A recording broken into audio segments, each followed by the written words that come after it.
other universities also should take part in the organizing of these annual conferences. And so this university, Busitama University, was the first one, and we wish to thank the Vice Chancellor for honoring us and accepting us to host us and be here at this university.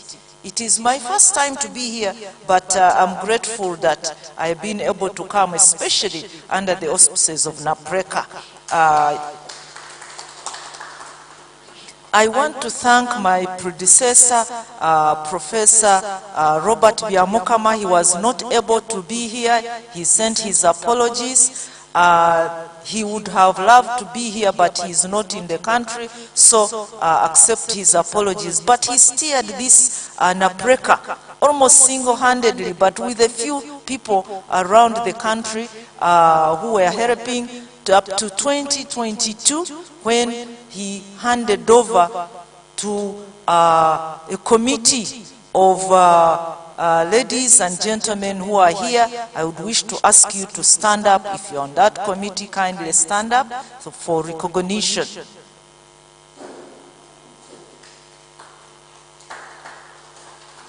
Please stand up nicely. We want the people. So these are the ladies and gentlemen who have been steering this organization to this level, and they are continuing up to 2024. Thank you so much.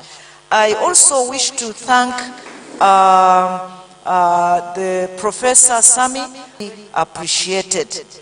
I also wish to thank you, the presenters who are going to present at this time, for having committed your time to prepare and be able to honor this conference with your presentation through your research and whatever you have been doing. And this shows that Napreca is doing the right thing.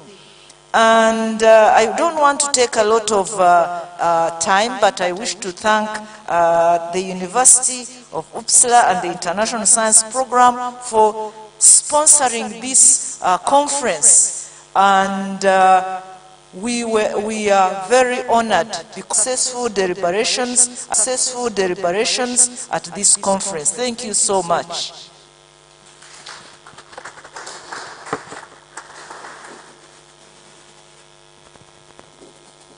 Introduced to the conference the keynote speaker.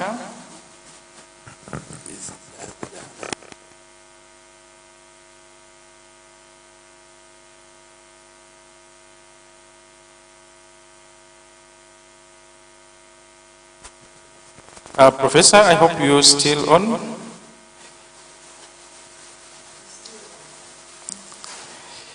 Yeah, so we have guest speakers from UPC, Pakistan. We will request kindly that you introduce them to the conference.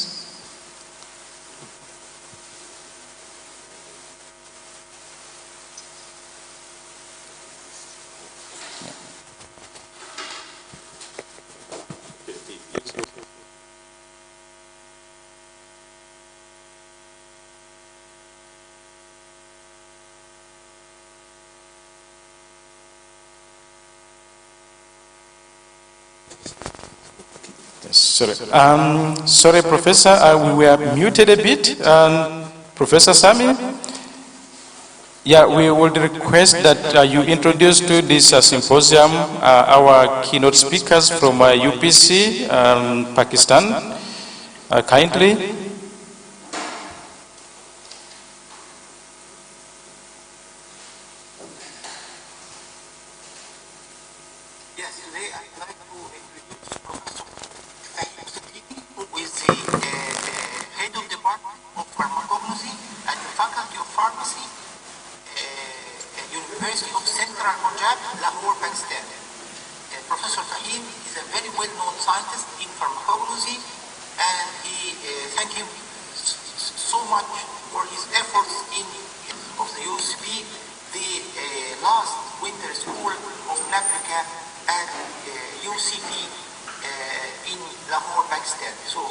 I'd like to introduce you a short talk of Professor Fahim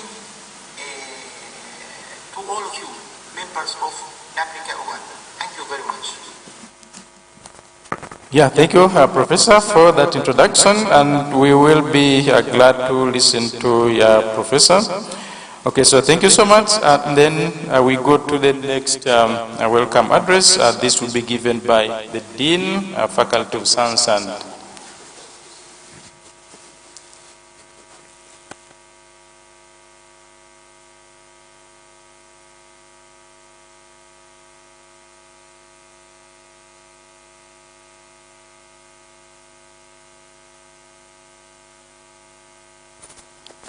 Okay, so let's finish up with the opening sessions. So we welcome the Dean, Faculty of Science and Education, to give welcome remarks.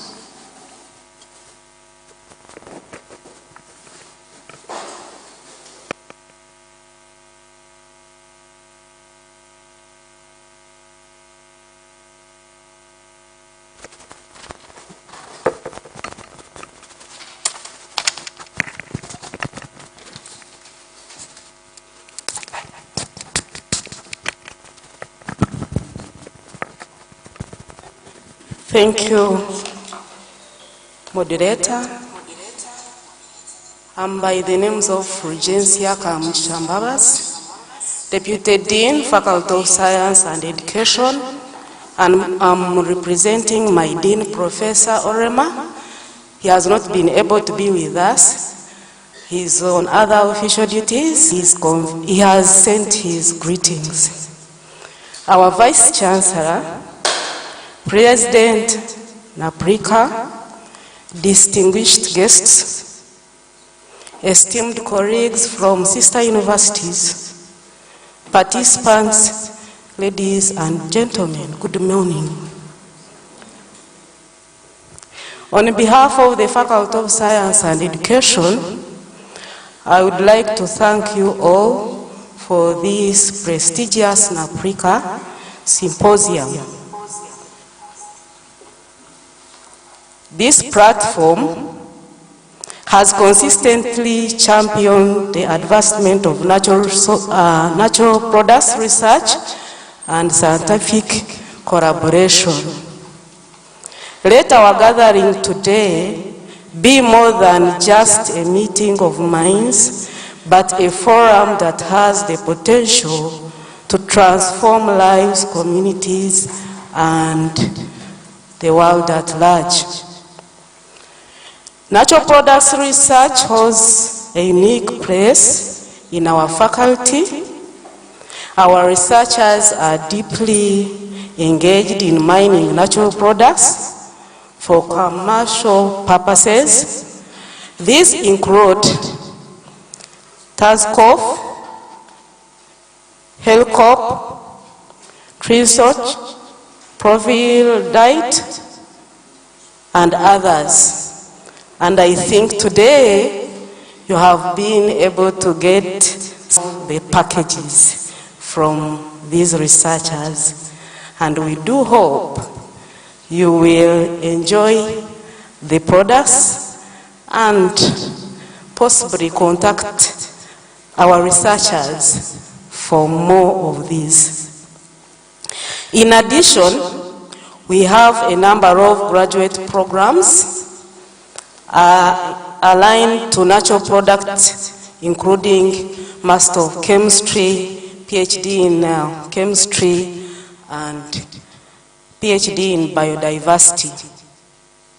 I want to take this opportunity to extend our gratitude to the sponsors, organizers, partners of NAPREC, whose tireless efforts have made this symposium possible. Your dedication to promoting research and collaboration across Africa is commendable and truly inspiring. As we embark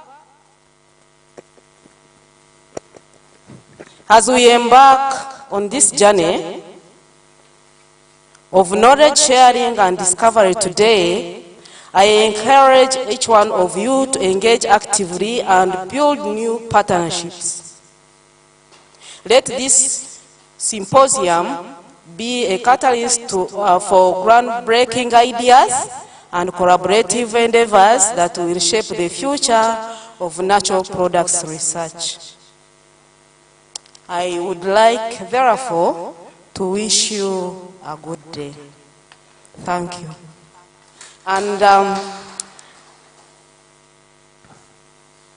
I would like to take this opportunity to welcome our Vice Chancellor, Professor Paulo Wako.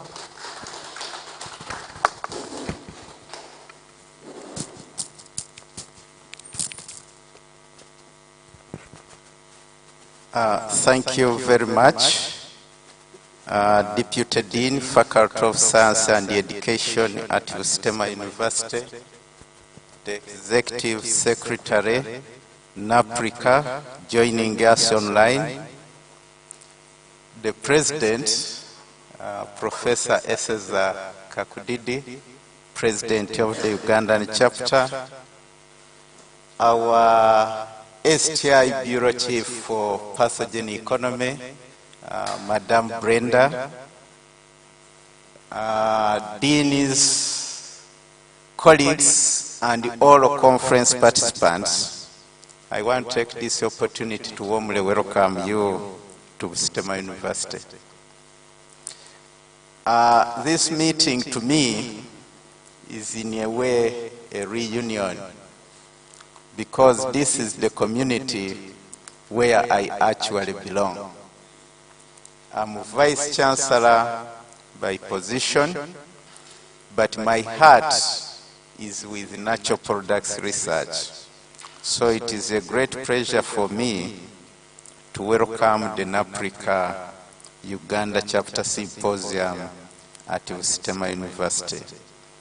Allow me to thank you for the invitation you've extended to me and choosing Ustema University to host this year's Napreca Symposium. I warmly welcome delegates from all over the world. Those who are here physically from Zambia and Tanzania, you are warmly welcome. Allow me to congratulate Napreca for the resilience it has exhibited. I think I first attended the Napreca conference way back in 1997. I think it was in Uganda. And at some point I thought that Napreca is no more like many other movements which I've seen. We had the Association of Pharmacologists of Africa. It is silent. We had the Association of Pharmacologists in the world. It is not as sounding as it should be. And therefore, it deserves congratulation to hear that Napreca is here with us. And this is not the resilience of Napreca, but the resilience of the leaders of Napreca. I want to congratulate you and thank you for supporting Napreca through the challenging times. Ustema University is a public university. It was established in 2007, but rapidly growing. We are a multi-campus university with 7 campuses, and where you are is just one of the campuses of Ustema University. Ustema University is a hands-on training institution and has unique programs, and I hope that during your stay here, you'll have an opportunity to familiarize yourselves with this university. Ustema, over time, has established centers of excellence. Oh, I hear somebody. Okay. I hope you hear me now. Oh, okay, thank you very much, and apologies for that. Now, at Bustema University, we have a Center of Excellence for Natural Products Research. And this is the Center of Excellence which is hosting you here today. But there are other centers of excellence, like one in artificial intelligence. We are developing a Center of Excellence in Space Science at Nagongera, and we are developing a Center of Excellence in renewable energy. All these are efforts to be able to achieve our mandate of training, research, and innovation. The Bustema University Natural Products Center of Excellence has made us proud, and I want to take this opportunity to thank the leadership of this Center of Excellence, Dr. Samuel Beko Bakiro, and your team. You have done a great job. The Tazkov, one of the most recently developed products at this Center of Excellence, I'm told has gone successfully through phase 2 clinical trials, and the results will be announced next week. So it is with great pride that I congratulate the Bustema University Natural Products Center of Excellence for not only doing research, but taking it further to innovation. As the national policy says, universities are no longer only looked at as places where people come to train and graduate with degrees. The universities today are places where their innovation is, and the government is demanding that we do commercialize our products for the benefit of our countries. It is therefore this meeting provides a great opportunity for you to discuss some of the barriers that you might be facing in completing the entire value chain of natural products. Because for a long time, we've been doing research on natural products, and definitely there is a lot of work in publications. But not all this work has been translated into products, and not to mention that again, not much of the products from research are on the market. I think that the focus now should be how best we can generate commercial products from our knowledge that we have and where we've invested quite tremendously. I hope that during this meeting you'll have discussions to address some of the barriers to product development and commercialization. Allow me to take this opportunity to thank all stakeholders who have supported this meeting. I've heard of Uppsala University.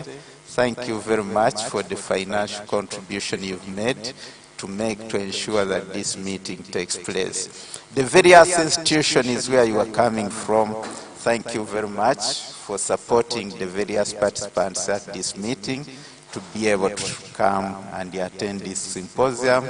And I want to thank the organizing committee for the work they have done to ensure that this meeting takes place. While at Bustema, as earlier alluded, take time to know a bit more about this university, and I hope that you are coming today for this symposium is the beginning of a long-time partnership and collaboration with the Bustema University. I warmly welcome all of you, and I want to take this opportunity to wish you fruitful deliberations. Thank you.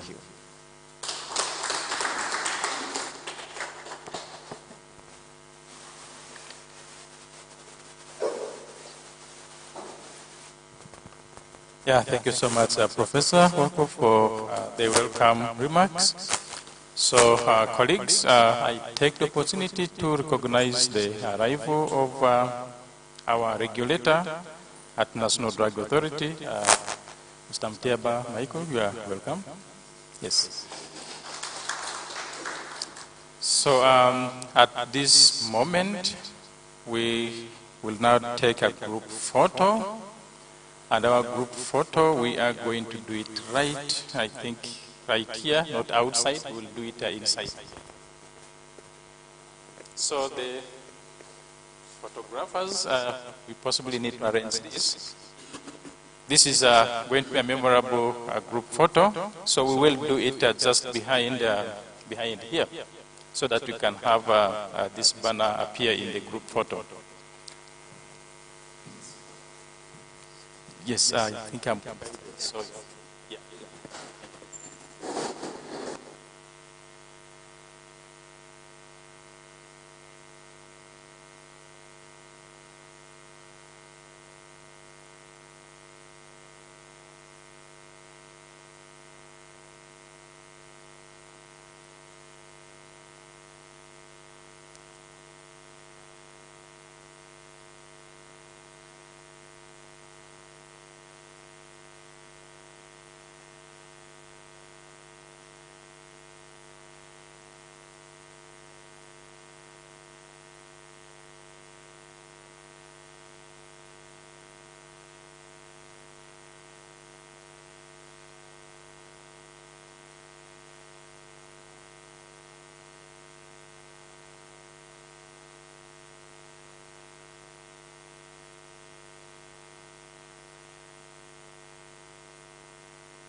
Okay, so let's take our seats so that we get ready for the next session.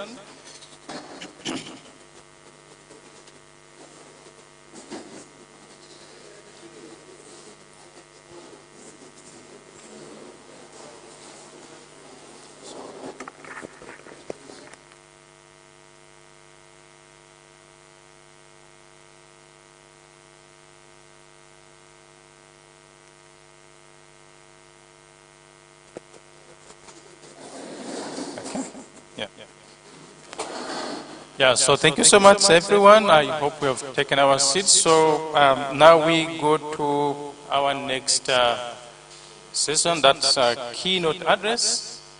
And our keynote address will be given by Dr. Samuel Beko Bakiro.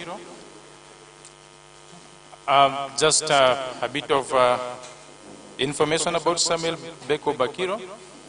Samuel is the leader, the center leader for Natural Products Research and Innovation Center.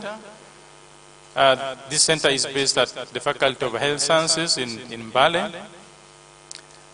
And Samuel is the head of department for Department of Pharmacology in Faculty of Health Sciences. He has a PhD in analytical chemistry from University of Moi in Kenya. And he's a pharmacologist. He did a Bachelor of Pharmacology. And so he's going to give a keynote address. So Samuel, you are welcome. He will talk about policy framework for the Uganda natural products industry, a path to sustainable growth and global competitiveness. Welcome. Thank you so much, Chairperson, Dr. Moses Andima, for the introduction. You are most welcome to Bustemar University. As I've been introduced, my name is Samuel Beko Bakiro. I want to thank Napreca President for giving me this chance by Professor Iqbal, but due to unavoidable circumstances, yesterday he communicated that he's unable to do so. So when we got that, the President delegated me to say something off my head and my chest. So in 24 hours, as a center lead of NAPRI, I got the chance to share my views and my experience. So I'm going to, I based this on one of the call from the Napreca Executive Secretary. I attended the Kenyan Symposium, and they raised a very pertinent issue about the direction Napreca should take. And I noted with concern that they are advocating that we should do some policy briefs from all Napreca chapters. So I want to respond to that call, and after attending that meeting, I didn't complete it. I don't know what they did in Kenya, but this is something that has been on my mind for quite a good number of years. So when the President gave me a chance to speak, I got a chance to speak about policy. And my talk therefore is going to be in form of questions, wondering, thinking what can be done. I'm very sure some things are there, and some things may not be there. So how best can we navigate this? I've already made a 2-page document. As a policy person, I'm trying to learn some bit of policy issues. So my talk is about policy framework for the Uganda natural products industry, a path to sustainable growth and global competitiveness. Dr. Nima did not tell you that I'm a teacher by profession, and I'm a very proud teacher. And the teacher in me cannot allow me to start talking without asking you a question, Dr. Kumu. Therefore, I'm going to request everybody to get out a piece of paper from the notebook so that we have value for money. Everybody has a notebook. So get out a notebook, plug off a piece of paper, I want Dr. Kiyimba Kennedy to help me collecting the shortest time possible. The question is, write the following words. Natural Chemotherapeutic Research Institute, NCRI. National Drug Authority is NDA. I said Natural Chemotherapeutic Research Institute is NCRI. National Drug Authority is NDA. Then we have a Ministry of Health. Put it the way, you know, NDA is Ministry of Health, but put it there. We have STIOP, I'm referring to Secretariat of Science, Technology and Innovation, Office of the President, former Ministry of Science, Technology and Innovation. Put for me, Ministry of Agriculture, Animal Resources and Fisheries, yeah, Ministry of Agriculture. Then put for me, universities or academic institutions. Then you put lastly for me, Parliament of Uganda. I hope you have been very loyal students listening to your teacher. I didn't say this, I've been mentored by people in this room. Professor Kudi taught me ethnobotany. I want to recognize, that's what perhaps I'm here. Now, the question we are going to answer is this. We want, by the end of this symposium, to formulate a policy to drive this industry. Who should be the first stakeholder? Circle only one. Who, among those I've given, do you think should be the first stakeholder to lift this policy? And Chimba, I've finished the question. 20 seconds. You give me my script. You just circle one of them, the big one, don't write again. Who should be the first stakeholder to move this policy of transforming the Ugandan, if you want to make a herbal, whatever is okay for you, industry to move? We are collecting. At least I want everybody to say the answer. Yes, Doctor.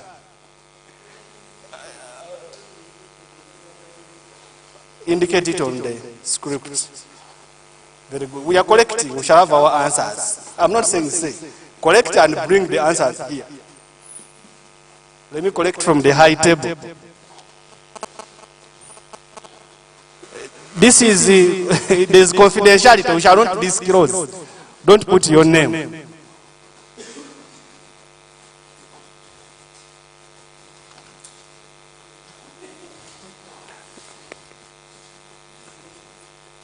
Yes, we are collecting.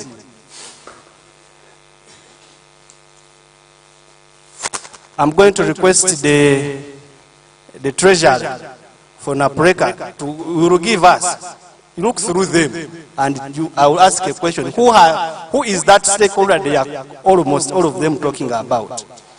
So look through and keep our records as we proceed in the interest of time. So that question I'm trying to ponder is going to drive my talk. Whose responsibility is it to try to make sure that this happens? So I'll start by introducing something small about the Natural Products Research and Innovation Center, where I come from, and the Vice Chancellor has talked about it.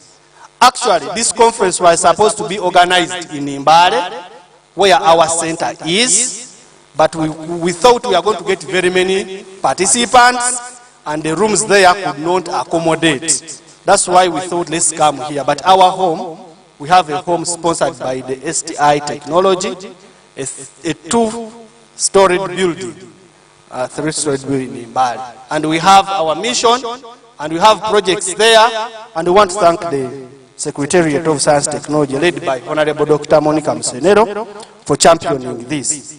I think she deserves a hand clap. Yes.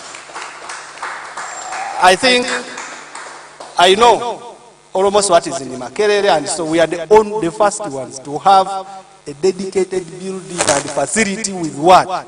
For natural products research and innovation. Maybe even Farm Bio sponsored, not World Bank, not what. Meaning that the government of Uganda is trying to take this to another level.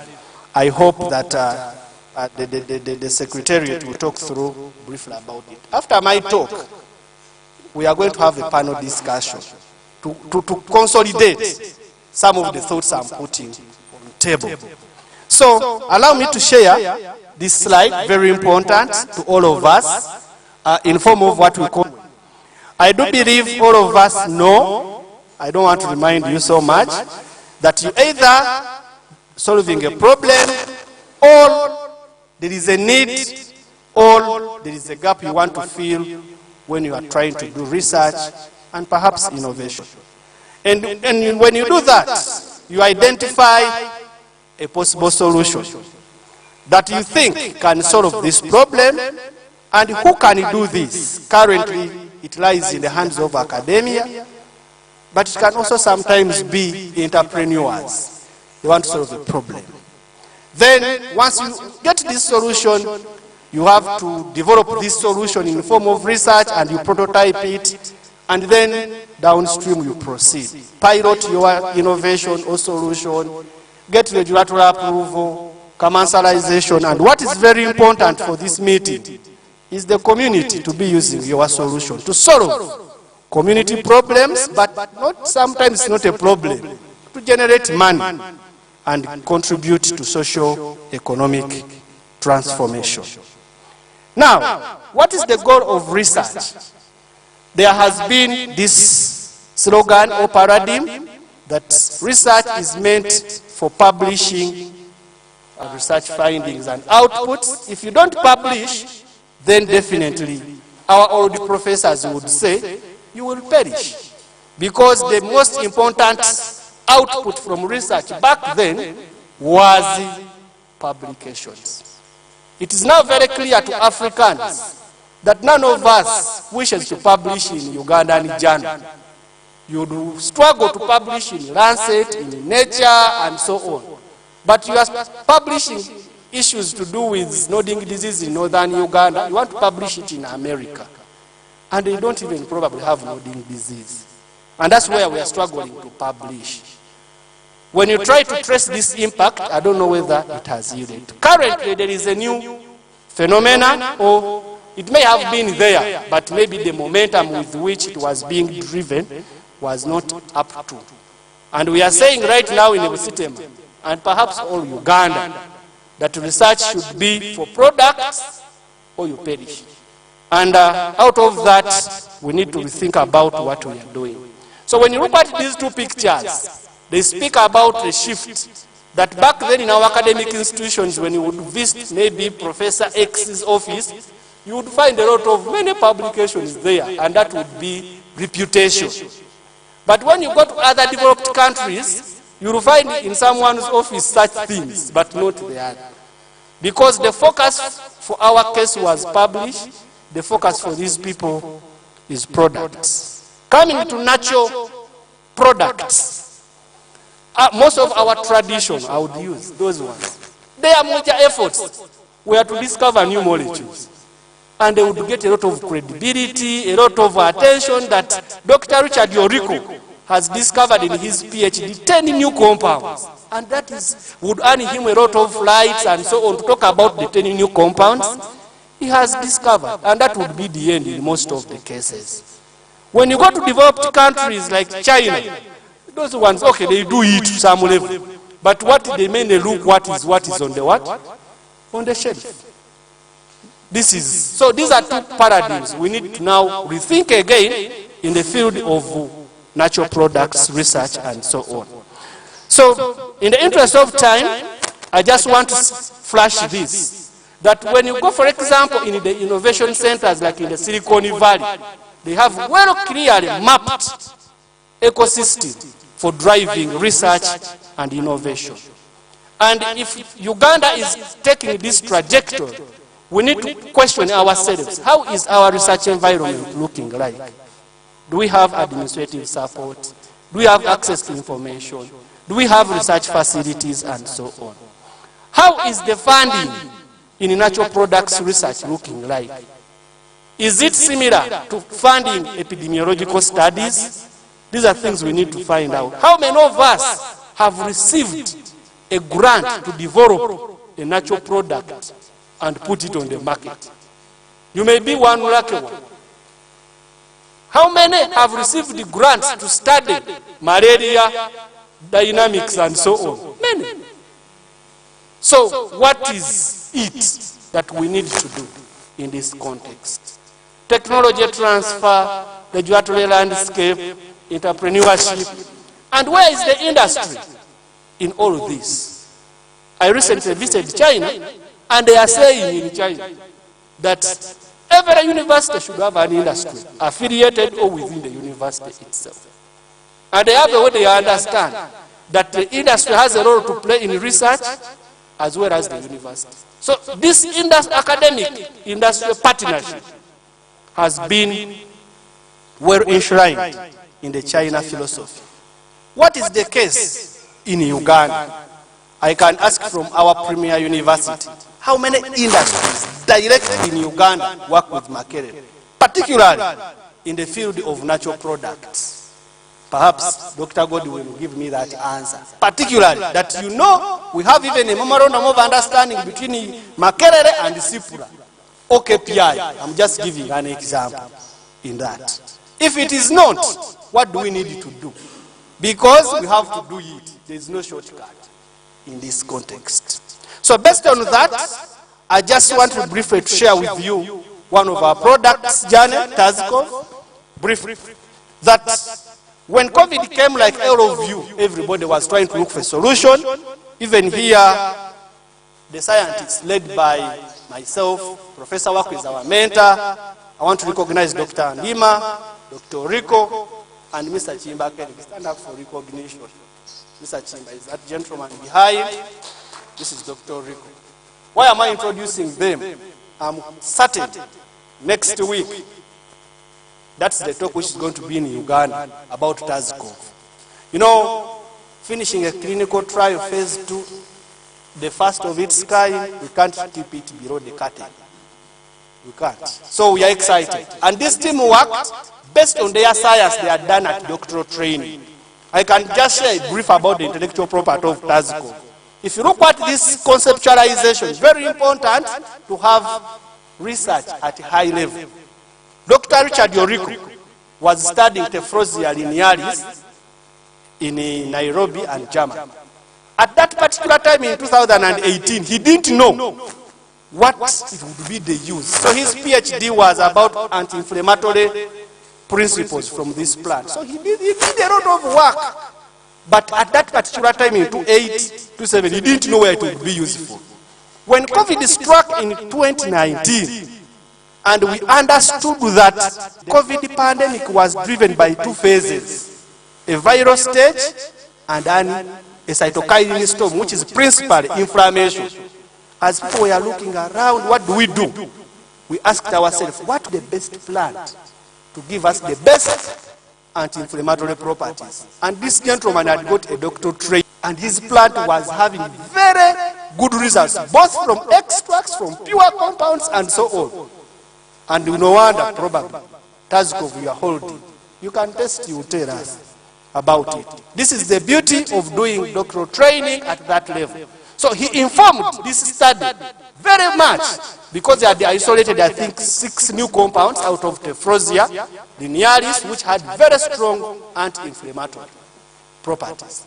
Dr. Ndima was studying Dansozaira Caribbean for his doctoral training for cancer. And we have a very serious understanding that cancer and viral infections have some commonality. So we asked ourselves, can we have this? When we started, then we had people talking about Dansozaira giretis, Dansozaira. It became a popular plant. So we went for it because we had proved ourselves that even Professor Orira, we reviewed the paper, he had studied about the antiviral properties of Dansozaira. Personally, I was working on Albizia coriari. These were different studies done at different times. But when we came to Napiana, was it Napiana? There was a conference. People were talking about medicine practitioners. We are in sync with what we are saying. They were using albizia, they were using benzoxylam, the only plant they were not using was tefrosin. And this is how we gave birth to Tazkov. The rest is history now. And we did, this is the computer modeler, we did in silico watt and so on. The point I want to say here is, but with a number of challenges which I don't want to share right now. So, we have reached here. We have gone through all of these phases. And even the clinical trial, we are now maybe if they want a phase 3. But we know that in drug, as they will tell us, they can have conditional approval when there is sufficient evidence for some of these products. And we are glad we are entering into the commercialization. Aside that, it takes me to some of the challenges I want to talk about that is very critical for the natural products industry. And that is innovation funding and the valley of death. I know people who are at the back may not see this picture very well, but I will share it with you. This picture was taken to show how almost all our very great innovation ideas die without them being funded. And they just remain skulls. If you look at how many people have studied the products and they have died, just because maybe they lack some money to take it to the next level and so on. There are very many, like as you see, there are very many skulls within here. These are ideas that came somewhere because of innovation funding and many. So there is a very big concept about that, and I would not like to discuss it in the interest of time. So this is something that, again, will interest somebody who is thinking about taking the natural product industry to the next level. That we have two critical stages that your innovation can die. In simple terms, I'll use simple language. We have, when you have a prototype, to move it to a product that is viable, chances are very high that it will die. You require angel investors, and some of us don't have this money. So many of our prototypes die at that stage. Dying means they never see the patients, they never see because of lack of funding. Now, if you are lucky, like us, we have now got Tazkov past this valley of death. We are now here. We are now thinking about how do we take Tazkov to the market. And we are now planning to start small-scale what? Enterprises and so on. We are now heading to another deep valley, competing with big farmers and so on and so forth. There are a lot of now threats here that may threaten Tazkov and also dies. So these two are very important, and they require policy. They require a number of things that we can see a successful product on the market. And therefore I'm saying, whatever language you are going to talk about the innovation industry or the natural products, you can look for dollars, euros, yen, I don't know what is this one, and so many others. The issue is money, money, money to support all of this. No story, nothing else. Money, money everywhere. And what I'm saying, therefore, is securing grants in a competitive world is very critical. The lifeline of any serious innovator or entrepreneur, because most of us do not have this money. You can get the grant from your parents if you were son of Bill Gates. You can get the grant from government, you can get a grant. A grant is a grant, whether from your father or from a donor. You must therefore be able to secure this grant. And in many cases, we always come with our innovations expecting to be received by the funder. I always relate this with a proposal to be married or get married. You come with all your happiness proposing to Obakiro, I want to marry you. You expect him to receive your what? Your proposal. This is how most of our grants are. You spend sleepless nights writing them very nicely. Only to receive such a situation. You go with you've spent 3 months writing. Someone said, no.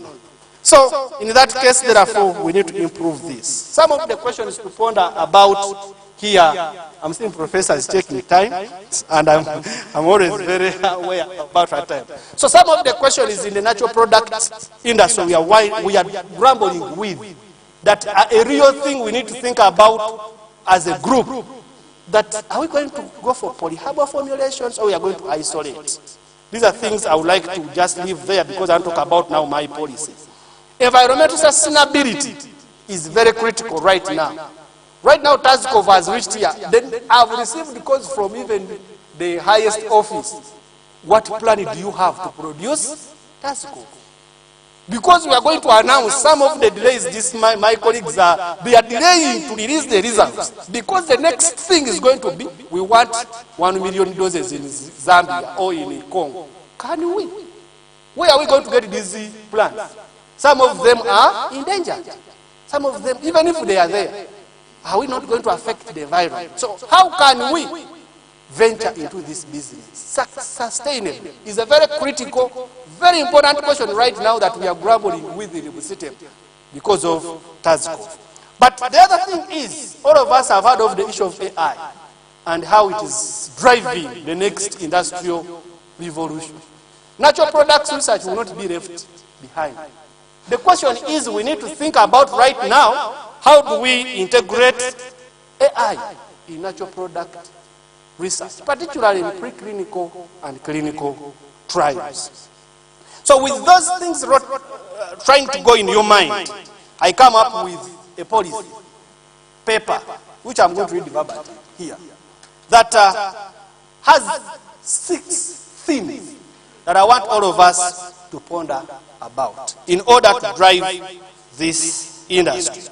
So, the first policy theme, and I want maybe the panel discussant to speak to, is how efficient is our research and development platform in Uganda, and what are the critical issues to do when it comes. We talk about these things every day, but are there in a policy paper deliberate and intentional about it?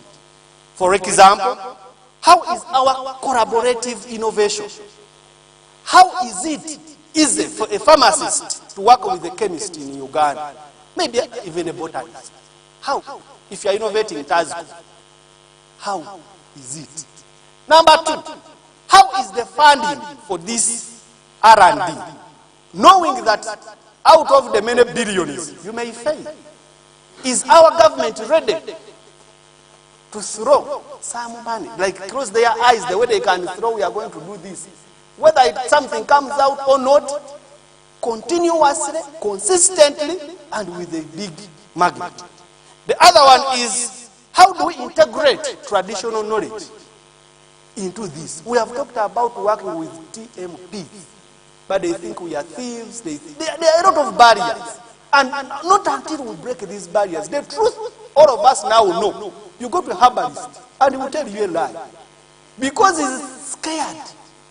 So how do we integrate traditional into this? And lastly, how do we do value addition? I can share experience of TASCOV. If you poured that TASCOV in a glass, we did it because we want to do value addition. It doesn't look like soda. We want to make it look like soda. So when you can have that appetite to take it, we are still grumbling. With value addition to what? It is working everything. But now, some people, they have, I don't know what those are called, the one aesthetic, I don't know. How we do value addition to it. We have done the science and so on. But there are things to make it marketed. So the issue of value addition, who is to help us? Because you can't do everything. So if we invest in R&D, then we can have, so I've put here some statements to guide this R&D process. The next theme is about sustainable agricultural practices.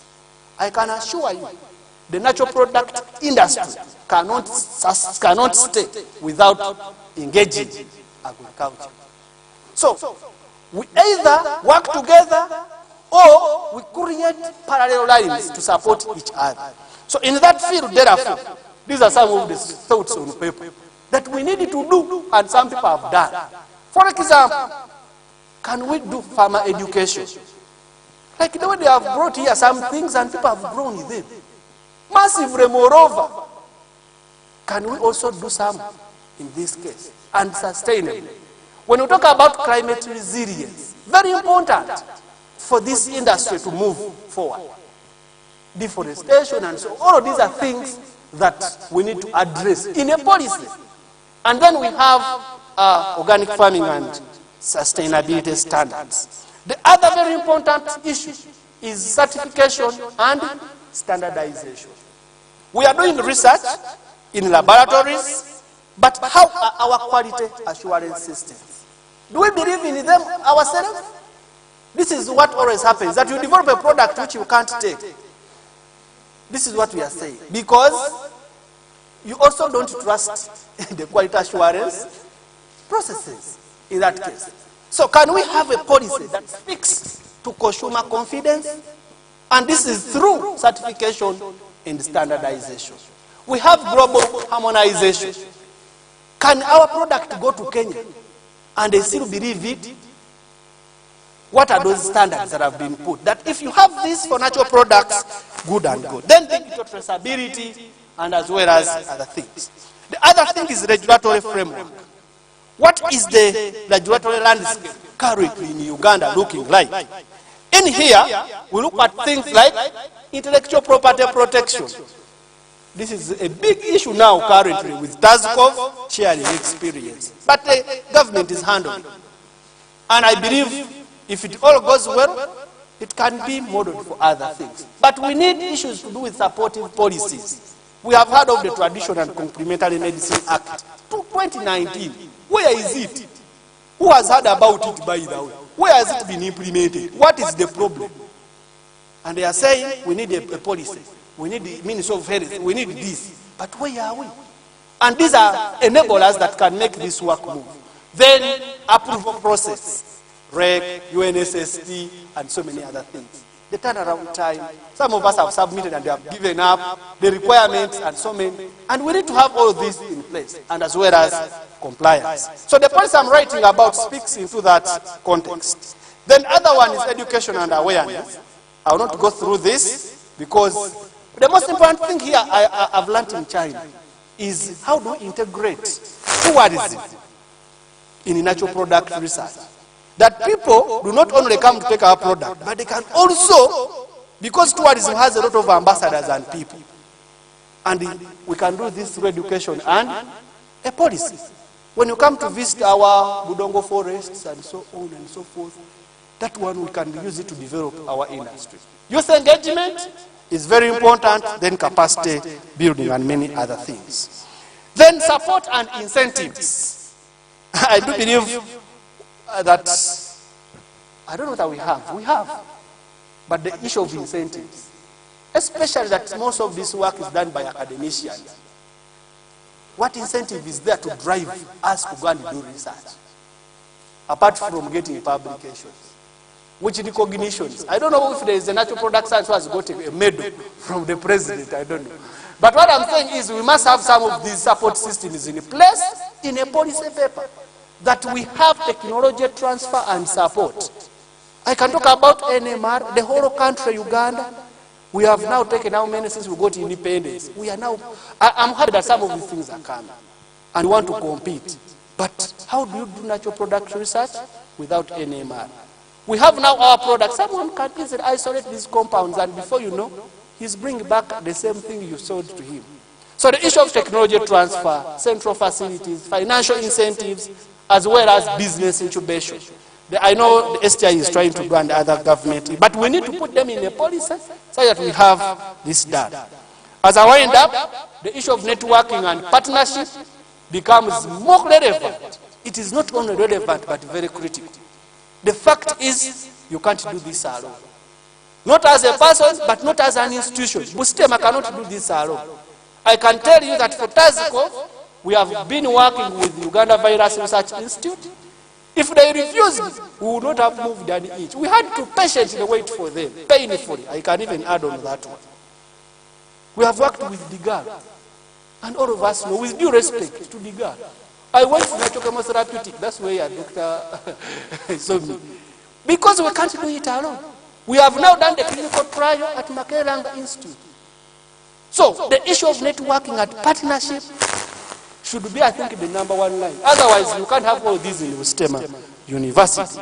So when we have that, we can have knowledge sharing platforms, integrated supply chains, sharing of facilities is very important, but also joint grant applications. Busitema now may fail to get a grant because it has not applied with Makerere.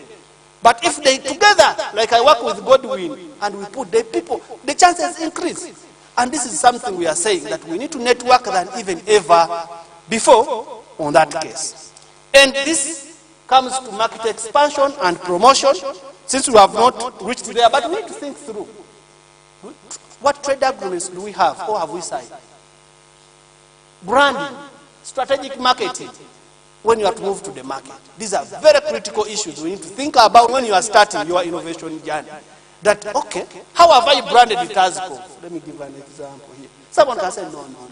This one cannot compete with maybe another product, And he says, yes. In order to make it very competitive, Dr. Mutiaba is experienced from China and so on. So you change the branding. And this, by doing so, you will expand your market and so on. The issue of e-commerce integration and all these are very important issues. So ladies and gentlemen, this is my last slide. If we have this policy followed and implemented, we can position Uganda as a global leader in the natural product industry. I can assure you, we all know that we are lagging behind. Maybe we are talking about Egypt when it comes to this industry. We are talking about South Africa. We are talking about, in East Africa maybe, I don't know, I can't mention anyone in East Africa.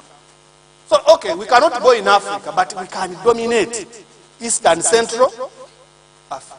If we have these policies put in place and followed to the dot, we can achieve sustainable utilization and preservation of our biodiversity. That is exponential.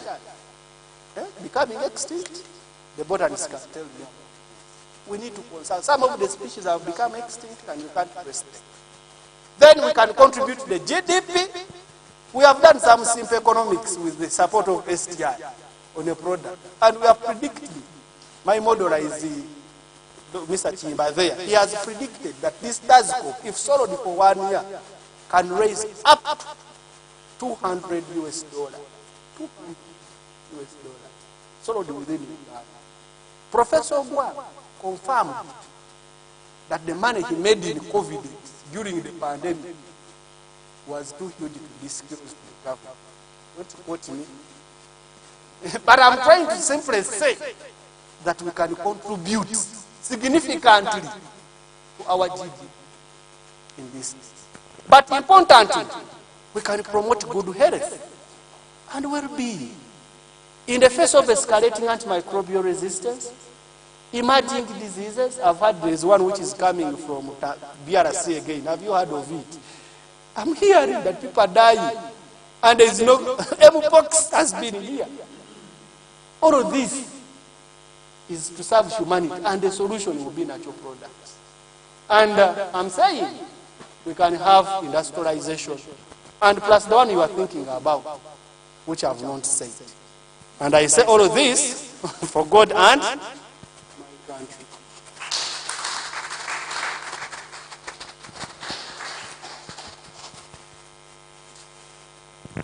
Okay, yeah, thank you so much, Samuel, for the interesting talk. So many questions and so many answers that we are looking for.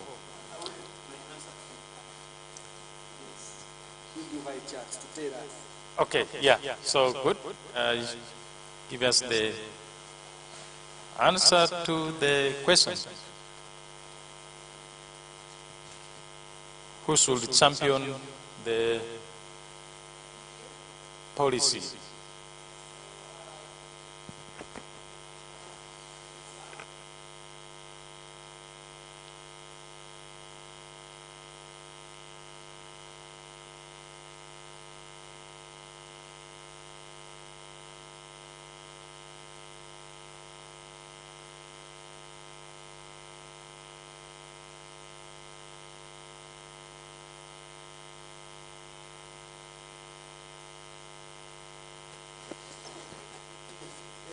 Okay.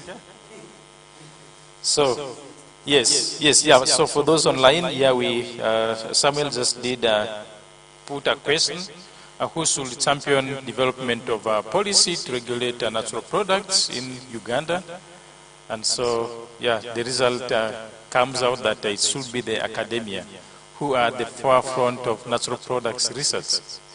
And so the ball is in your courts to ensure that the policy is put forth, and this can be sent to Parliament, I think, to develop a law to regulate natural products in the country. So possibly this will come from academia, according to the polls. Yeah, so thank you so much, Samuel. I do not know if we have maybe any comments or questions. Maybe we could take one or two before we go to the next session. Just one or two comments to the keynote address. Yeah, yes, Dr. Madina? Yes.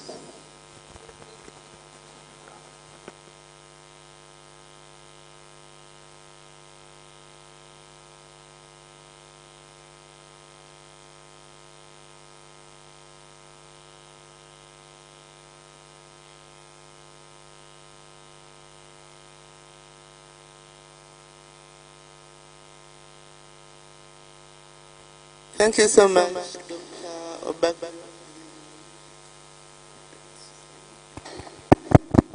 Yes, Dr. Background Group.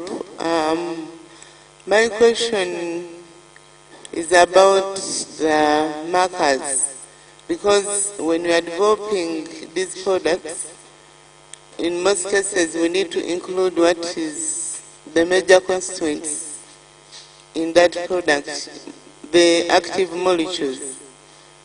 So just like you were saying, how do chemists work with the pharmacologists or pharmacists and so on? So I just wanted to know the major constituents that are active, which are markers for that product, and also how do you try to make the concentration of those particular molecules higher, such that the product is ready for consumption and can have effect on the disease. Thank you. Yeah, okay. Samuel, I hope you are taking, we said we only, in the interest of time, we will only have, I think, two. Okay, yeah. Well, thank you so much, Chair. Now, for me, what I'm talking about, maybe, there is academia, then there is entrepreneurship. Now, can't it be like maybe after developing, after inventing something, maybe you have got your task off, then you have passed all of the procedures, then you have formulated a method which can help you, which can help the industry to produce a lot of quantities. Can't you maybe think about patenting, then maybe the rest is done by entrepreneurs? Because I'm looking at someone being an academician, your background is chemistry, maybe you don't have some background of economics and entrepreneurship, then you are mixing chemistry with entrepreneurship. Is it sustainable? Thank you so much. Okay, then maybe we can just give one more last chance. Yeah? Mine is just a quick comment. I want to thank the presenter for that very provocative keynote address. It was thought-provoking, it was engaging. I also want to congratulate the team for the work well done, and we wish you the best. Thank you. Okay, thank you. Yes, you can. Thank you so much. In Napreca is the chief scientist. What is it? Pharmaceutics and so on. And Dr. Rico is the chief scientist chemistry. So I will be cheating myself if the chemist I speak and is there. But we have done that. But I'm a little bit worried disclosing the intellectual property. So the question about is what in TASCO do you think is responsible, is working? So I want you to mention 6 compounds that are in TASCO that could be working, both of you. So 1 from you, 3 from you, and because we have done this at the GAP, and we know the challenge we are facing when you disclose, you may lose it.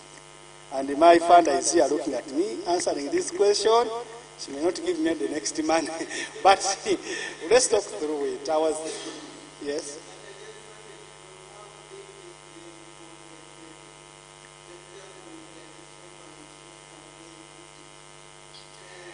The formulation?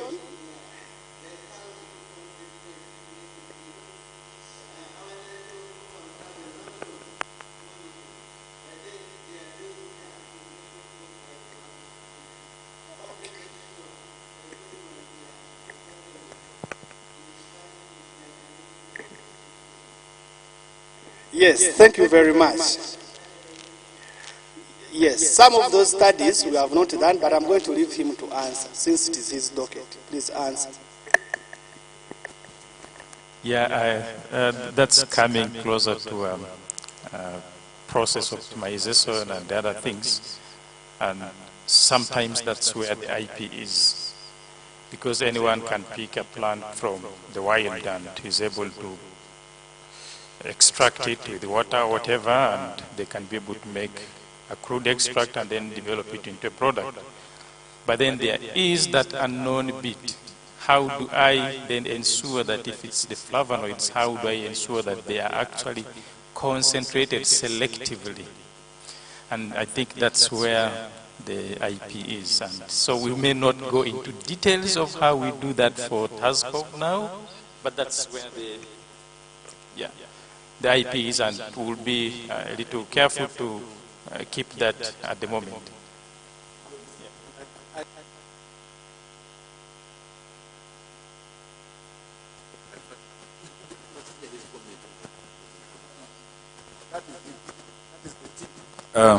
Okay. For me, I'll look at it from the quality assurance perspective, and also the challenges that face natural product industry. We know that sometimes our natural products work, the ingredients work in symbiosis, in harmony. So once you extract one of the ingredients, it may lose its efficacy. But also, we are mindful of the fact that these are natural products. We may not be able to, we may not actually have available biomarkers against which you are going to quantify your product. The good process would be that as your product, as a quality assurance process, you identify one product as a biomarker which is able to give an inference of the quality of your product. But there are other mechanisms of using fingerprinting of your product. So you're able to know the consistency of your formulation as you make it. But also, as what he mentioned about some of the aspects that fall under quality assurance is how best you have been able to optimize your process, and these are mainly at the manufacturing stage and lie within the intellectual property. So for the manufacturers, through the quality assurance process, they're able to optimize their products, but at the end of quality assurance, there are different mechanisms available. If biomarkers are available on market, it would be good to have a biomarker to be able to at least want to quantify, because you may have different components in the product, and you choose one biomarker that is available.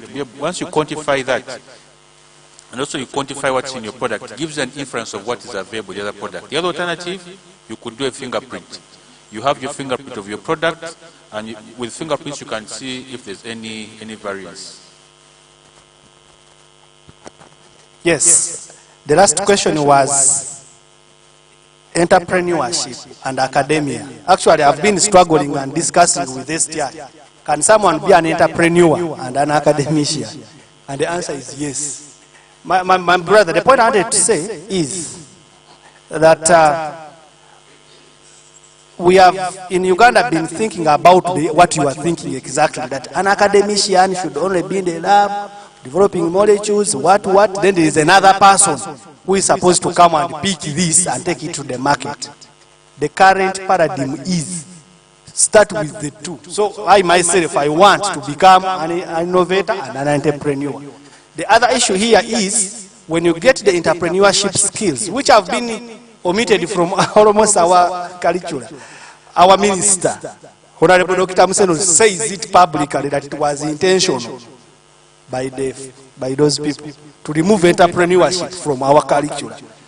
Intention, so that we don't have the money kind of thing. But we are saying right now, if you know that many of the universities and programs are saying, no, every profession should at least have entrepreneurship as part of the core courses. Even in medicine in University, we teach them twice entrepreneurship. So the idea is we need to become entrepreneurs as well as innovators. I can leave it at that and hand over back. Okay, yeah, thank you so much for the discussions now. We will close it at that. I know many of us woke up very early and many people didn't take breakfast. So before we go to the panel discussion, as we digest the questions that Samuel put forth, then we will request to break for a break tea now. And then when we come back, we will have a panel discussion. So our panelists will be here for the panel discussion. So I hope the team organizing break is ready, so we can move out for breakfast. Our breakfast is right behind. Can we confirm the team in charge of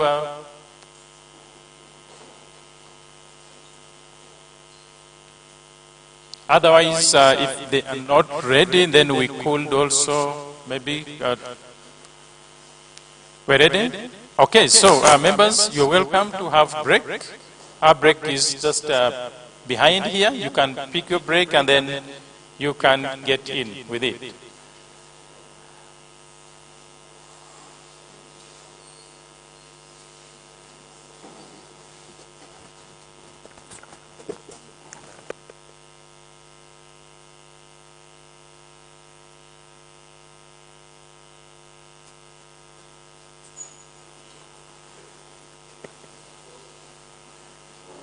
Okay, kindly the team in charge of refreshments, please. He is the regulator at National Drug Authority, so he regulates, he is in charge of regulation of natural products and complementary medicine at National Drug Authority.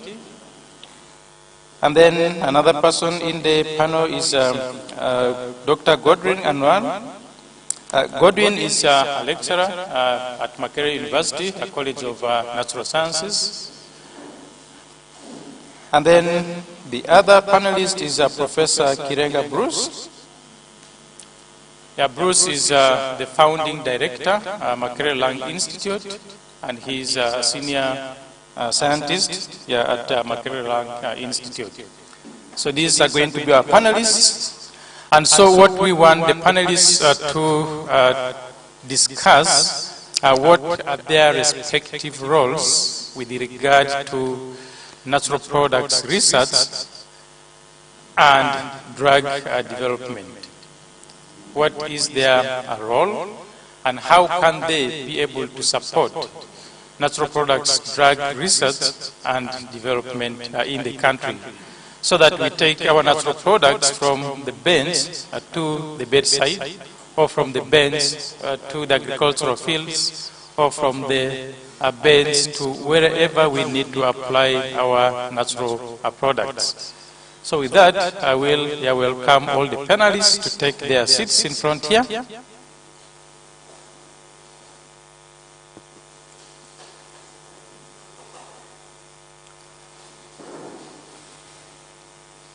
So we have already Dr. Godwin Anwar, and then we have Dr. Mutiaba Michael, and then the other panelist is Ms. Brenda Nakazibe.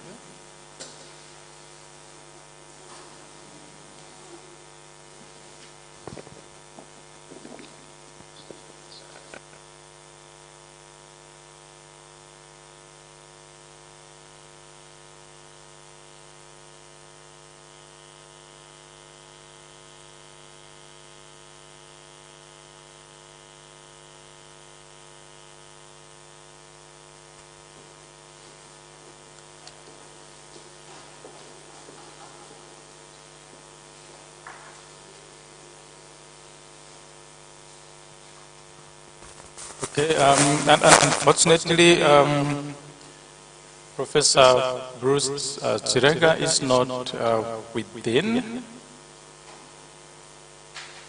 So we will have the three panelists. Yeah, and what we want to listen from them is what role do they play with regard to natural products research and drug development, and then how can we take our natural products from the bench to the community. So those are some of the questions that we would wish to listen. I mean, those are some of the questions that we seek answers for. And then also pertinent questions that the keynote speaker put forth. How do we come in, I mean, how do we regulate natural products? So if they can be able to speak into policy issues related to natural products regulation, I think that's what will be beneficial to this symposium. Yeah, so thank you. Maybe in no particular order, perhaps. Maybe we will start with Dr. Godwin Anwar to tell us what his organization does with regard to natural products, drug research and development. And then so for the panelists, they will take 10 minutes here to talk about this. So each panelist will have 10 minutes to talk about their role with regard to natural products research and development. Yeah, thank you.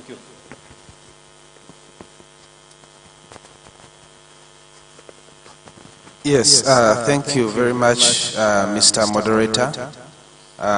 Good morning, ladies and gentlemen. All protocol observed. I want to take this opportunity to thank you for giving me the platform to share my thoughts and insights on the role of the academia in natural product development. The history of natural products development is rich, is replete with so many examples of natural products that have been developed, that have been taken from the bench or from the field, if you like, to several products that are currently in use to date. I could cite several examples, you know, the artemisias, the quinines of the world, of this world, and so many other examples. So, in all this, we see academic institutions or academics are playing a very critical role, playing a role in bridging the gap, be it working with the custodians of this traditional knowledge, to actually taking this knowledge and the products to the laboratory and verifying this information, confirming that it works or not, and giving it credibility. And this, and then it can be taken on through other phases of development. So academics play a very critical role in research, and I want to talk about research in the broader context, where research is often segmented or looked at from the angle of basic research and applied research. And along the natural product value chain, most people are actually involved in basic research. The echo there, I don't know whether it can be sorted, the technical team.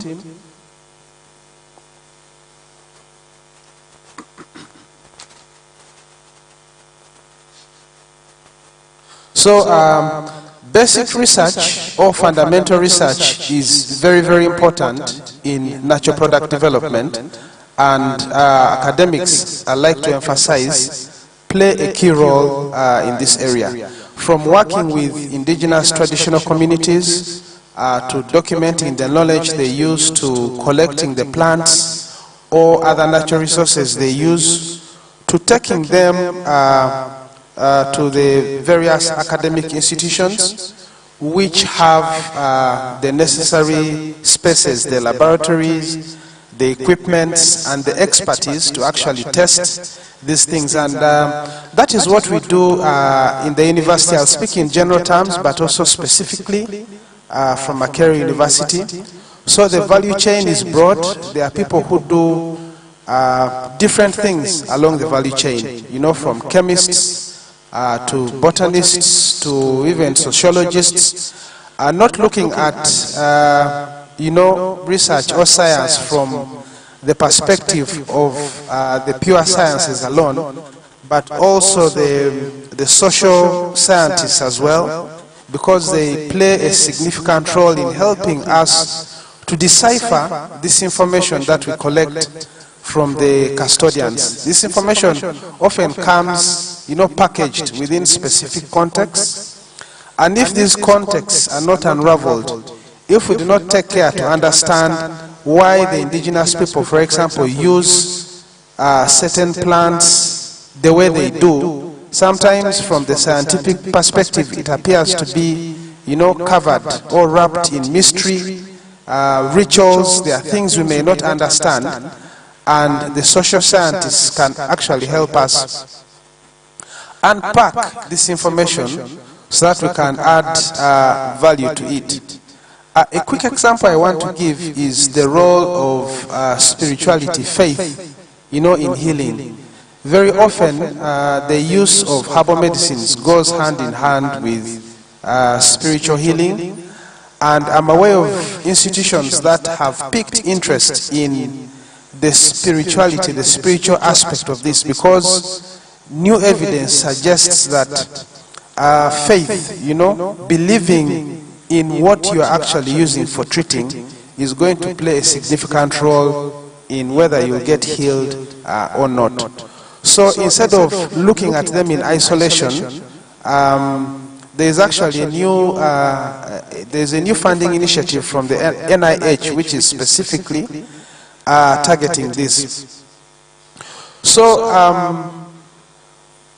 although the academia plays a very critical role in the development of natural products, we have seen time and again that these academic institutions cannot work in isolation.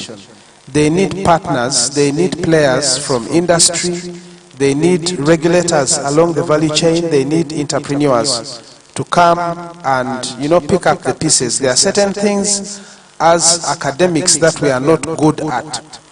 You will agree with me that academics generally are not good entrepreneurs. The way we think, the way we approach our academics is not necessarily the way entrepreneurship works. So one of the best ways of going around this is partnering with different institutions, with people that have the expertise. From the keynote address we saw that there is, you know, there's this new school of thought that you need to get involved in product development. But you'll agree with me that not everyone can develop a product. Okay? It's not something as easy as it sounds. So rather than, you'll agree with me also that it's a lot of work, you know, trying to verify or test if a natural product actually works in the laboratory. So you will not expect a scientist to go through the cycles in the lab and then come and start competing, you know, in industry, working with people that have a totally different way of thinking and doing things. So one way of going around this is collaborating with people in industry. I'm also happy to note that different academic institutions like Makerere University now have an intellectual property office and intellectual property policy. And these work hand in hand with researchers that have, done research and believe they are onto something new. One of our PhD students recently actually had the office help her register. It's not a patent, but they have, done something to protect the knowledge. She worked on some plants used for treating candidiasis in northern Uganda, and she was able to prove that these plants are actually efficacious. So those are some of the routes we can take by working with people that know how to navigate the waters that we are not familiar with, to help us move many steps along the journey. So I want to route for partnerships, for collaborations, and I want to end my submission by dwelling on the issue of funding. It was emphasized still in the keynote address that research without funding cannot progress. We cannot make inroads, And most of the research we are doing in this country is actually foreign funded. So the donors that are giving us money to conduct research, to carry out research, dictate the terms. It is said that he who pays the piper calls the tune. So the donors have their specific agenda, and when they give you money, they expect you to conduct research in that particular area. So we are very often disadvantaged because we are not injecting enough funding into our research. I was looking at some figures this morning, and Uganda spends roughly 0.14% of her GDP on research and development, which is still quite low, even by African standards, even when we compare with our neighbors in the region. And when you look at countries that have a lot of output in terms of productivity, science, innovations, they are spending significant proportions of their GDP on research and development. Of course, the future is not all bleak. I'm aware the government of Uganda is trying to up its game and invest funding into research. However, another challenge I note with these resources that are being availed for research and development is the fact that there is a lot of emphasis on applied research. We are giving you money, but we want you to develop a product at the end of the research. So if you are not able to show that you can have a product ready after conducting research for 1 year, for 2 years, you are not likely to benefit from the funding, which I think is wrong. And this is affecting basic research, it is affecting fundamental research, which ideally is the engine of the economy. It is from basic research that we feed into applied research. I was privileged to attend the World Science Forum I think a month ago in Budapest, Hungary, and one of the side events, on the sidelines, we happened to engage with the funding institution from Austria, the government of Austria. So I picked interest and I asked these ladies how much of their funding goes into basic research and applied research.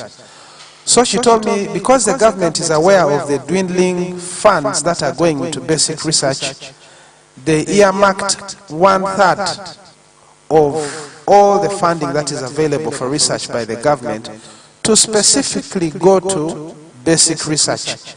Whether you are going to produce a product or not, you'll still be able to compete and get some funding. So it is this basic research that will then feed into the applied research. And those of you who are here with me, and those of you that are with us online will agree with me that the funding landscape is heavily skewed towards those that are doing applied research.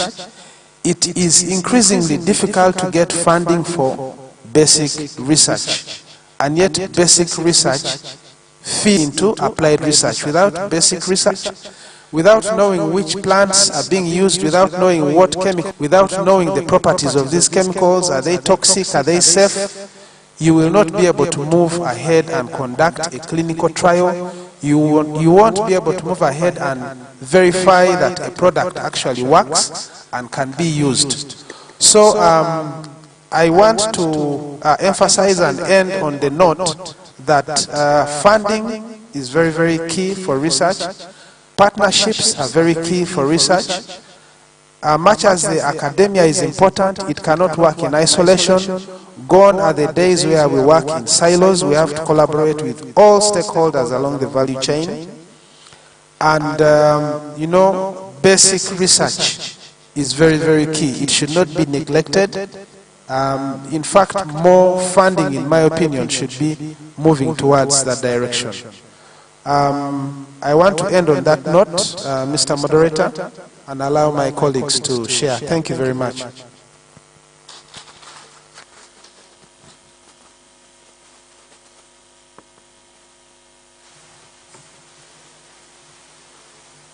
Thank you so much, Dr. Anwar.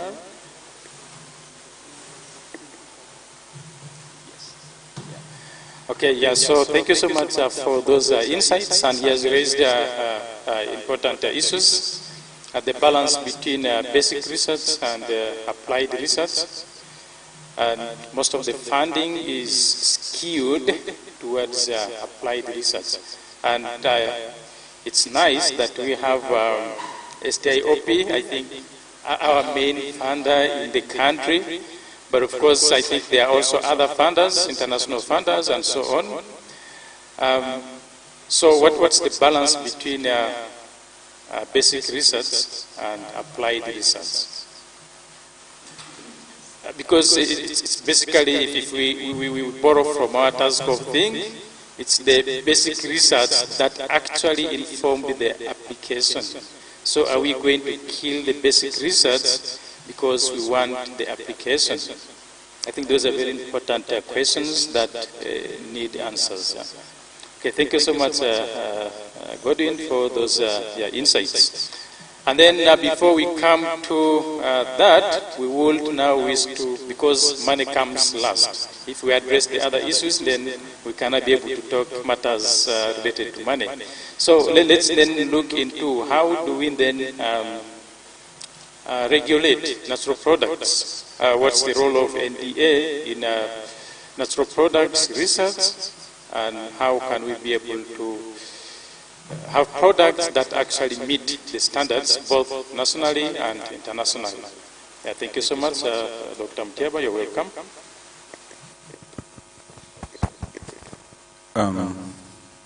Thank you, moderator. Once again, is it still morning? Yes, good morning, ladies and gentlemen. All protocols observed. Once again, my name is Michael Mtiaba from the National Drug Authority. Now, in regards to regulation of natural products, there are different mechanisms through which we regulate the natural products. But the general objective is to foster research and development, but also at the same time ensuring availability of these products that are safe, efficacious, and of quality. These are the three critical aspects. The challenge we normally face is how to balance this one, safe, efficacy, and quality, and also the interests of the, I would say, entrepreneurs of putting the products first on market. Because most entrepreneurs will meet, for them their interest is putting the product on market, and then they see regulation as a necessary burden. But also the other aspect that we have noted in the regulatory landscape is the lack of funding for the different innovators of the product or manufacturers, but also the aspect of capacity. And the other is what he talked about, the fear. As we know, most of our products that are coming on market, natural products, the basic, I talked about basic research. the other aspect is documentation. Most of the information that you're going to lead into product development is not documented. So if basic research is not available, that means the aspect of product development will not proceed. One of the things is our natural products we are looking at, the first basis is ethnobotanical use. Ethnobotanical use of these plants, how have they been used in the communities? Then we're able to transcend into the new elements that are available. So as NDA, in order to grow the industry, we streamline to have a two-tier system for approval of these products. The first tier system is the notification, and the next tier system is the registration. Through the notification process, we look at what are the basic symptoms that these products provides relief to, also take into consideration the ethnobotanical use. And the registration is, we are looking at the hard claims, the therapeutic claims, whereby someone says he treats, he cures, and he has sufficient evidence from clinical trials to be able to support this, this data. So, as part of the approval process, when we noted some of these gaps, we endeavored to see that we try to demystify the regulatory process. One, the people who have this indigenous knowledge, the traditional herbal practitioners or the indigenous scientists, they don't have, most of the organizations are, I would say, either informal or non-government organizations. They do not have a common council that regulates them. And these councils, in most cases, do not provide the appropriate information to their members. So they tell them that maybe if you're going to go to NDA, you'll be able to, either they'll steal your product, but the objective is for them to retain their members. What we have done, we've been able to create awareness among these, the traditional medical practitioners, traditional herbal practitioners, to see that for those that have products, they should come out and be able to commercialize their products, engage in research, so they can be able to commercialize their products. So we have different awareness activities for purposes of, if you have a product, please come out and commercialize or document the information about your product. And the other thing that the basic research should be able to address, especially the academicians and researchers, how best do we document our indigenous knowledge, because we are losing it. People are dying with it, with the fear of either intellectual property or fear of the unknown. So we need to be able to document this knowledge. But also, the other aspect, the other gap we noted is in regards to capacity. Capacity in analysis, also capacity in regards to research. As a regulator, we cannot do everything. Regards, we do the regulation, we do the research. So in order to support the landscape of development of the herbal products, NDA realized and noted the importance of the academic institutions in this area. So in line with this, we are able to establish memorandums of understanding with different research institutions, academia, so that they can be able to support the industry in research and also training of the entrepreneurs that are coming up with these natural products. So currently, as I speak, we have several MOUs, one with National Chemotherapy Research Institute, Gulu University, Mbara University, Makerere University. We are also exploring to have one with Busitema University, but also we also have understandings with different analytical centers that can be able to support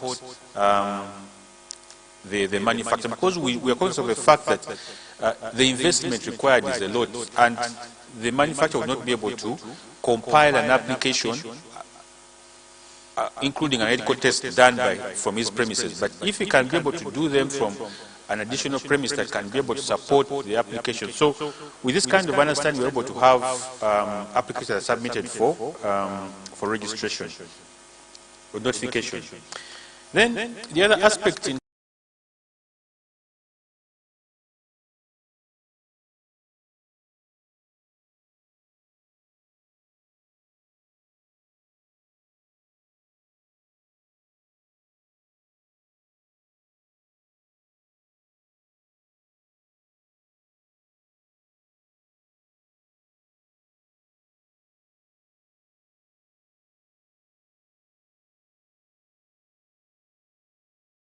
those that are imported, we found that the distribution of herbal products within the country, our locally manufactured products had the highest distribution among the NDA licensed premises. And what does this tell you?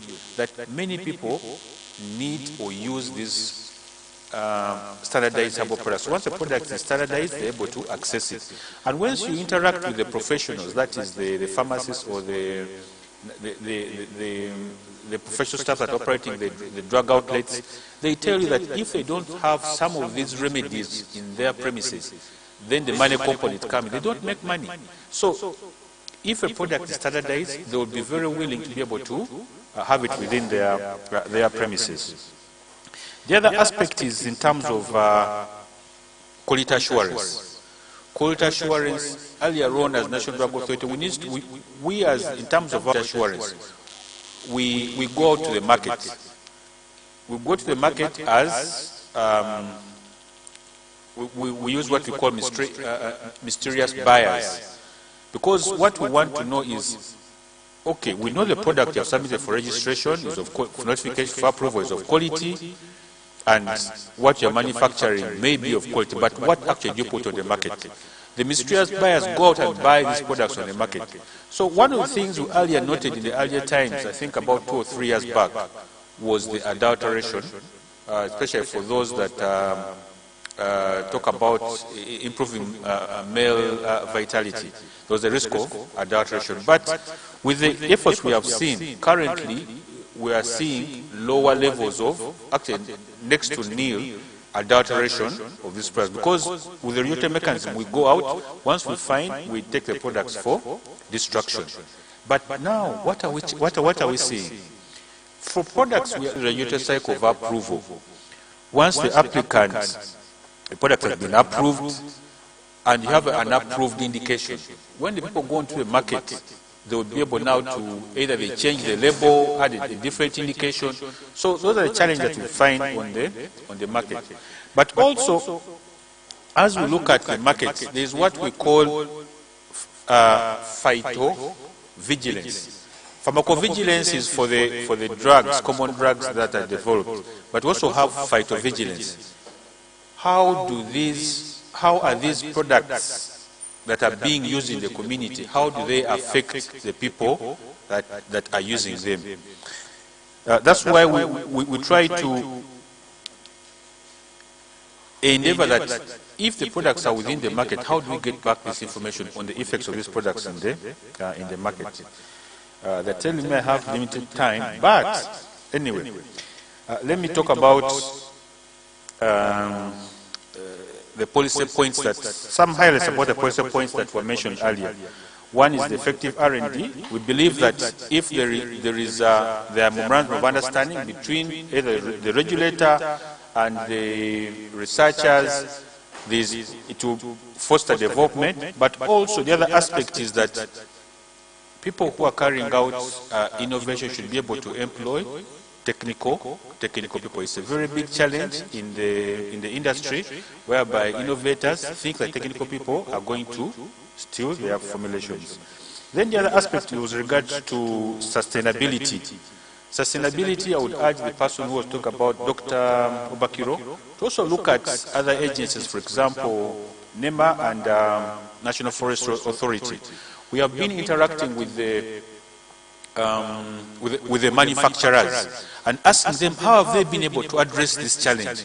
And what some of them are saying that NFA grants them permits to go and collect plants in given seasons. And NFA, you can understand their challenge. They want to control the degradation of the forest. Then the others are talking about what will require supplier qualification.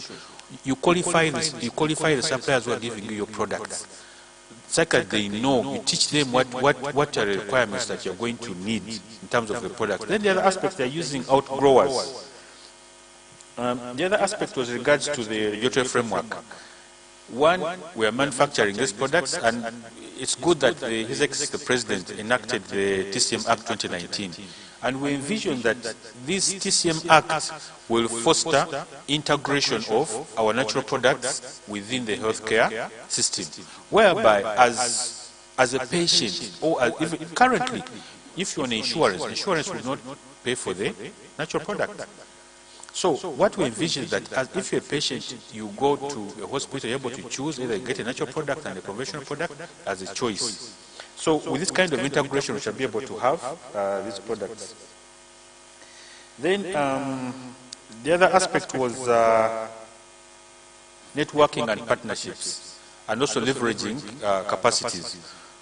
Currently, for the products that are being approved, one of the aspects is we believe that quality of the product is inbuilt.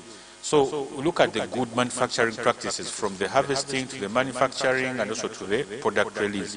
So for those that do not have manufacturing facilities or manufacturing premises that can ensure quality of the product, currently what we are encouraging and fostering, if you don't have the premise, kindly conduct contract manufacturing. Contract manufacturing is that you utilize a premise of another person to manufacture a product, but you still own the product. So in summary, what I would urge persons who are doing R&D is to be able to leverage your capacities, and where you don't have capacities, you leverage collaboration sector to be able to have the product on market. And lastly, the aspects to do with money. As ADA, currently our resource envelope is limited, but we are open for collaboration in research that informs policy. Then the other aspect is we normally offer technical capacity. Technical capacity, that is at no cost, but also we are grateful for Ministry of Science and Technology and Innovation. They have been able to fund research in clinical. We are the regulator, we don't fund the research, but they've been able to fund research in clinical trials. And as I mentioned, currently, about over five products submitted applications for research in clinical trials, and most of them have been funded through the STI program. Thank you very much. I also reiterate that basic research is one of the foundations of product development, and also key among this in the natural products, it assists in documentation of our indigenous knowledge. Thank you very much.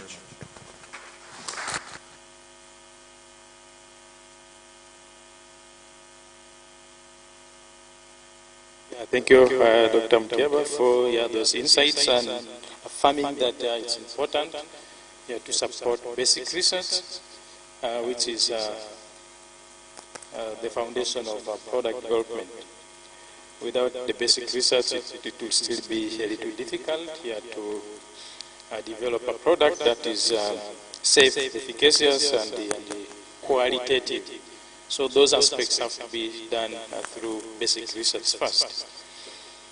Okay, so, and then now having listened to the two presentations, and then the other question is now, do we have the money, and where is the money? Brenda will not get tired of talking about the money aspects. Yes, so we now want to listen to the Pathogen Economy Bureau and what do they stand for and how can they promote natural products research and development. And what do the scientists in here need to do here to ensure that natural products research becomes a key aspect of the Uganda's economy. So you are welcome.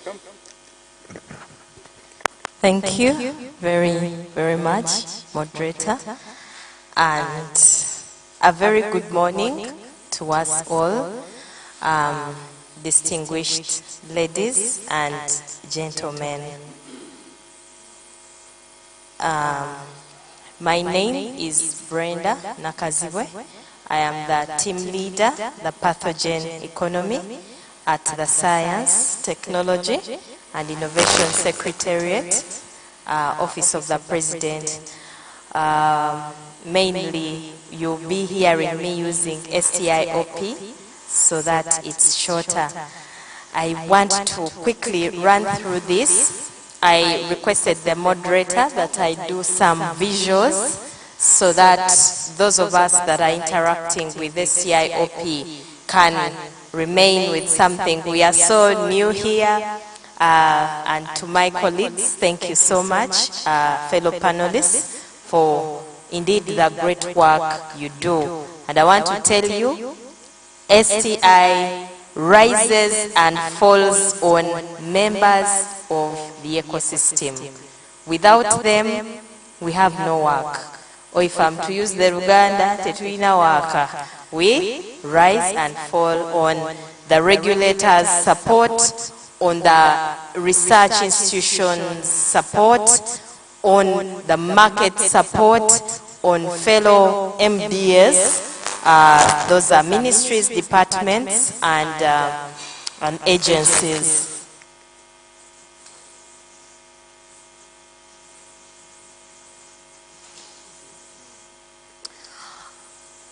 Okay, so just very briefly, so I was given a title and I want to run us through what this means. So I added to the title, the pathogen economy, unlocking the power of natural products for sustainable development. And I ask us a question, how have we planned for 2040? So of all years, why 2040?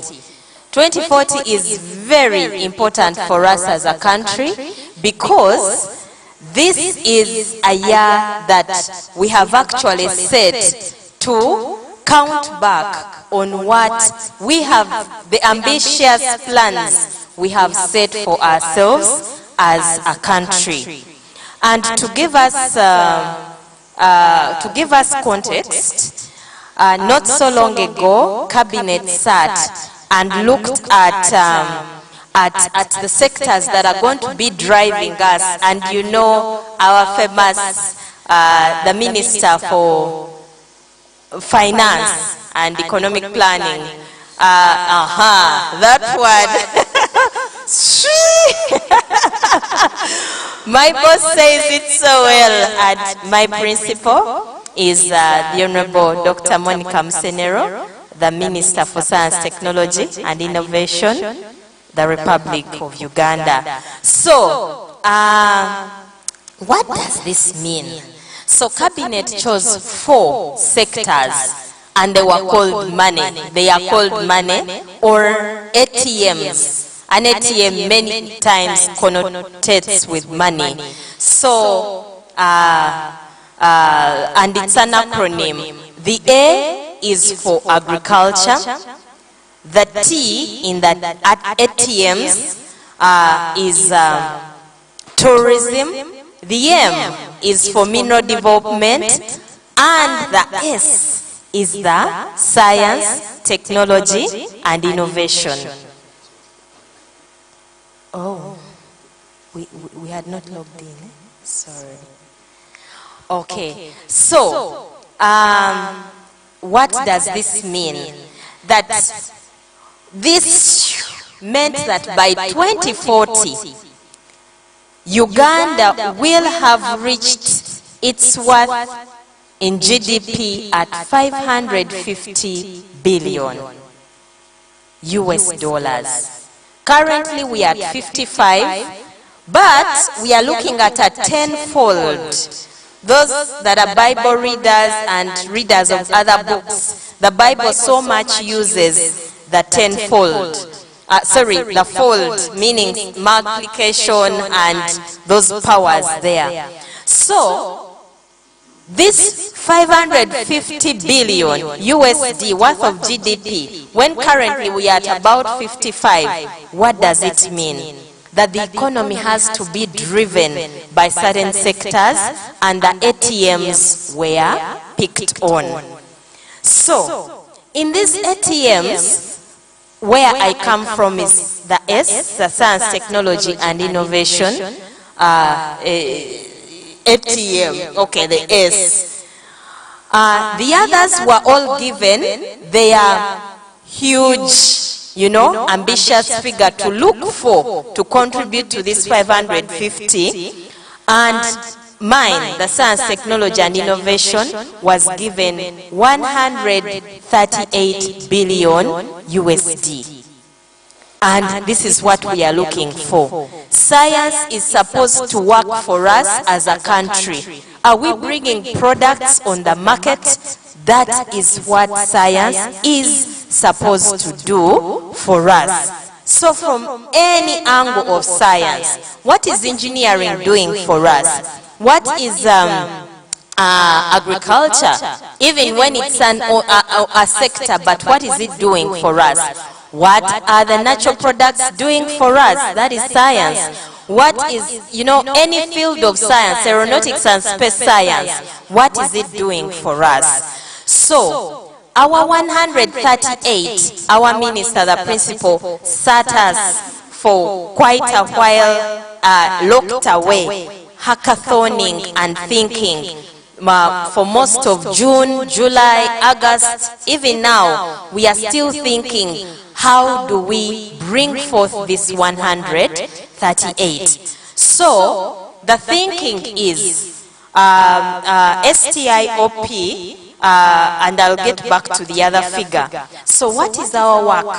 We are supposed to drive the national science, technology and innovation system.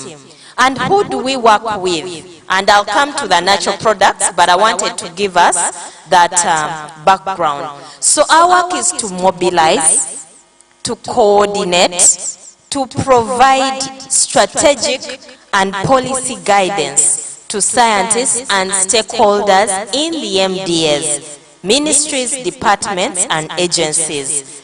And you see this circle here. There's the inner circle, that is us, STIOP, and then the priority value chains for now. And I want to tell us, we are barely 3 years old, ever since we were established and launched. And everything you will hear that we've been able to do has been done in those years, under 3 years. So, what are we looking at? The pathogen economy that I come from, aeronautics and space science, mobility. You've heard about Kira Motors this morning as we're coming with the team from STI. One of the members who is very new to us was, we saw a Kira Kayola bus, an electric one, e-bus. It was plying the route. It was coming to, I think, Jinja or somewhere. And is it just assembled or manufactured? I want to tell you, we are manufacturing these buses. So, thank you. And that's what science should be doing for us. In the month of August, we needed some buses for a certain function, but they all had gone to Tanzania because we needed to make our presence there for us to actually get orders for the country. We've done for civil aviation, we've done for others are in the pipeline, and there's a huge plant at in Ginger that we have set up, and you'll be able to see that. But in the outer circle, and like I've said, we rise and fall. All these things cannot happen if the academia is not there, if the media is not there, if the schools are not there, if we do not have the regulators. And what is our vision? Uganda as the best, most technologically advanced, and most innovative nation in the region.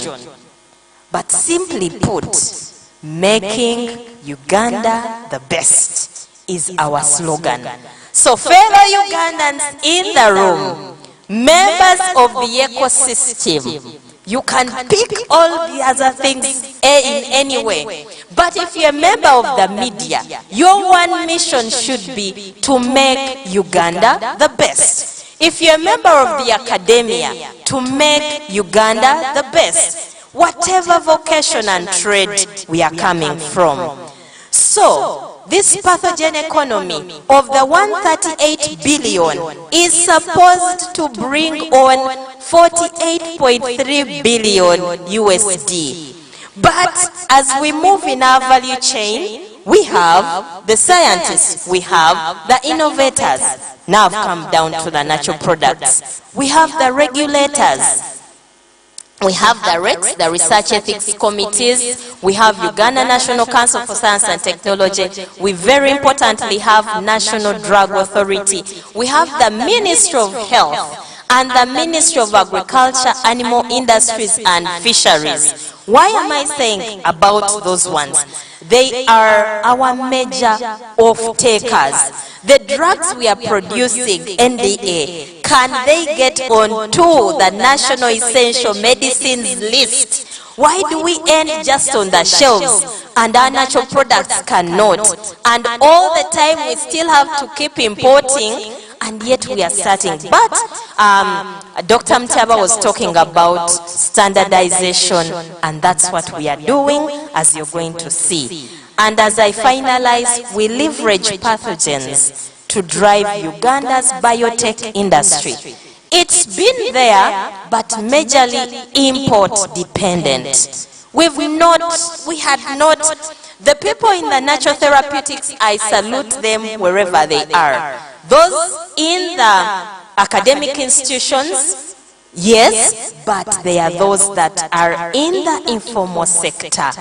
Those people have done a great job. They've actually upheld us as a country, but at subsistence level. And now what we've come in to do for sustainable development is for us to be able to do import substitution and export promotion. That is what we are there to do. It should not just be how many cups, how many jugs, how many what, you know, not standardized toxicity, who has checked it or not. What is it doing to the spleen? What is it doing to the liver over time? Some of the users have chronic illnesses. So every time we are taking in a dosage that we are not even sure about. So working with the regulators and the research institutions, STI has actually set up central facilities to actually be able to do this. We have priorities as the pathogen economy, but today I'm majorly going to settle or talk about therapeutics. And for us, we've leveraged therapeutics from natural products. That is where our competitive, but as well comparative advantage is. I want you to look at this pie very carefully, and you see the place that natural products take. Now, in this time of being re-envisioned, of being told the huge mandate we have to carry as STI, of looking for the 138 billion, each one of us had to go in our corners and think, what is working for science in the world? Aeronautics and Space Science as a bureau, actually the pathogen economy is one of the bureaus, or conventionally a department at STIOP. So, as the pathogen economy, what is working? Where is the money? The money, as you will see, this red is therapeutics. Go to India, go to China. In the pharma world, it is therapeutics.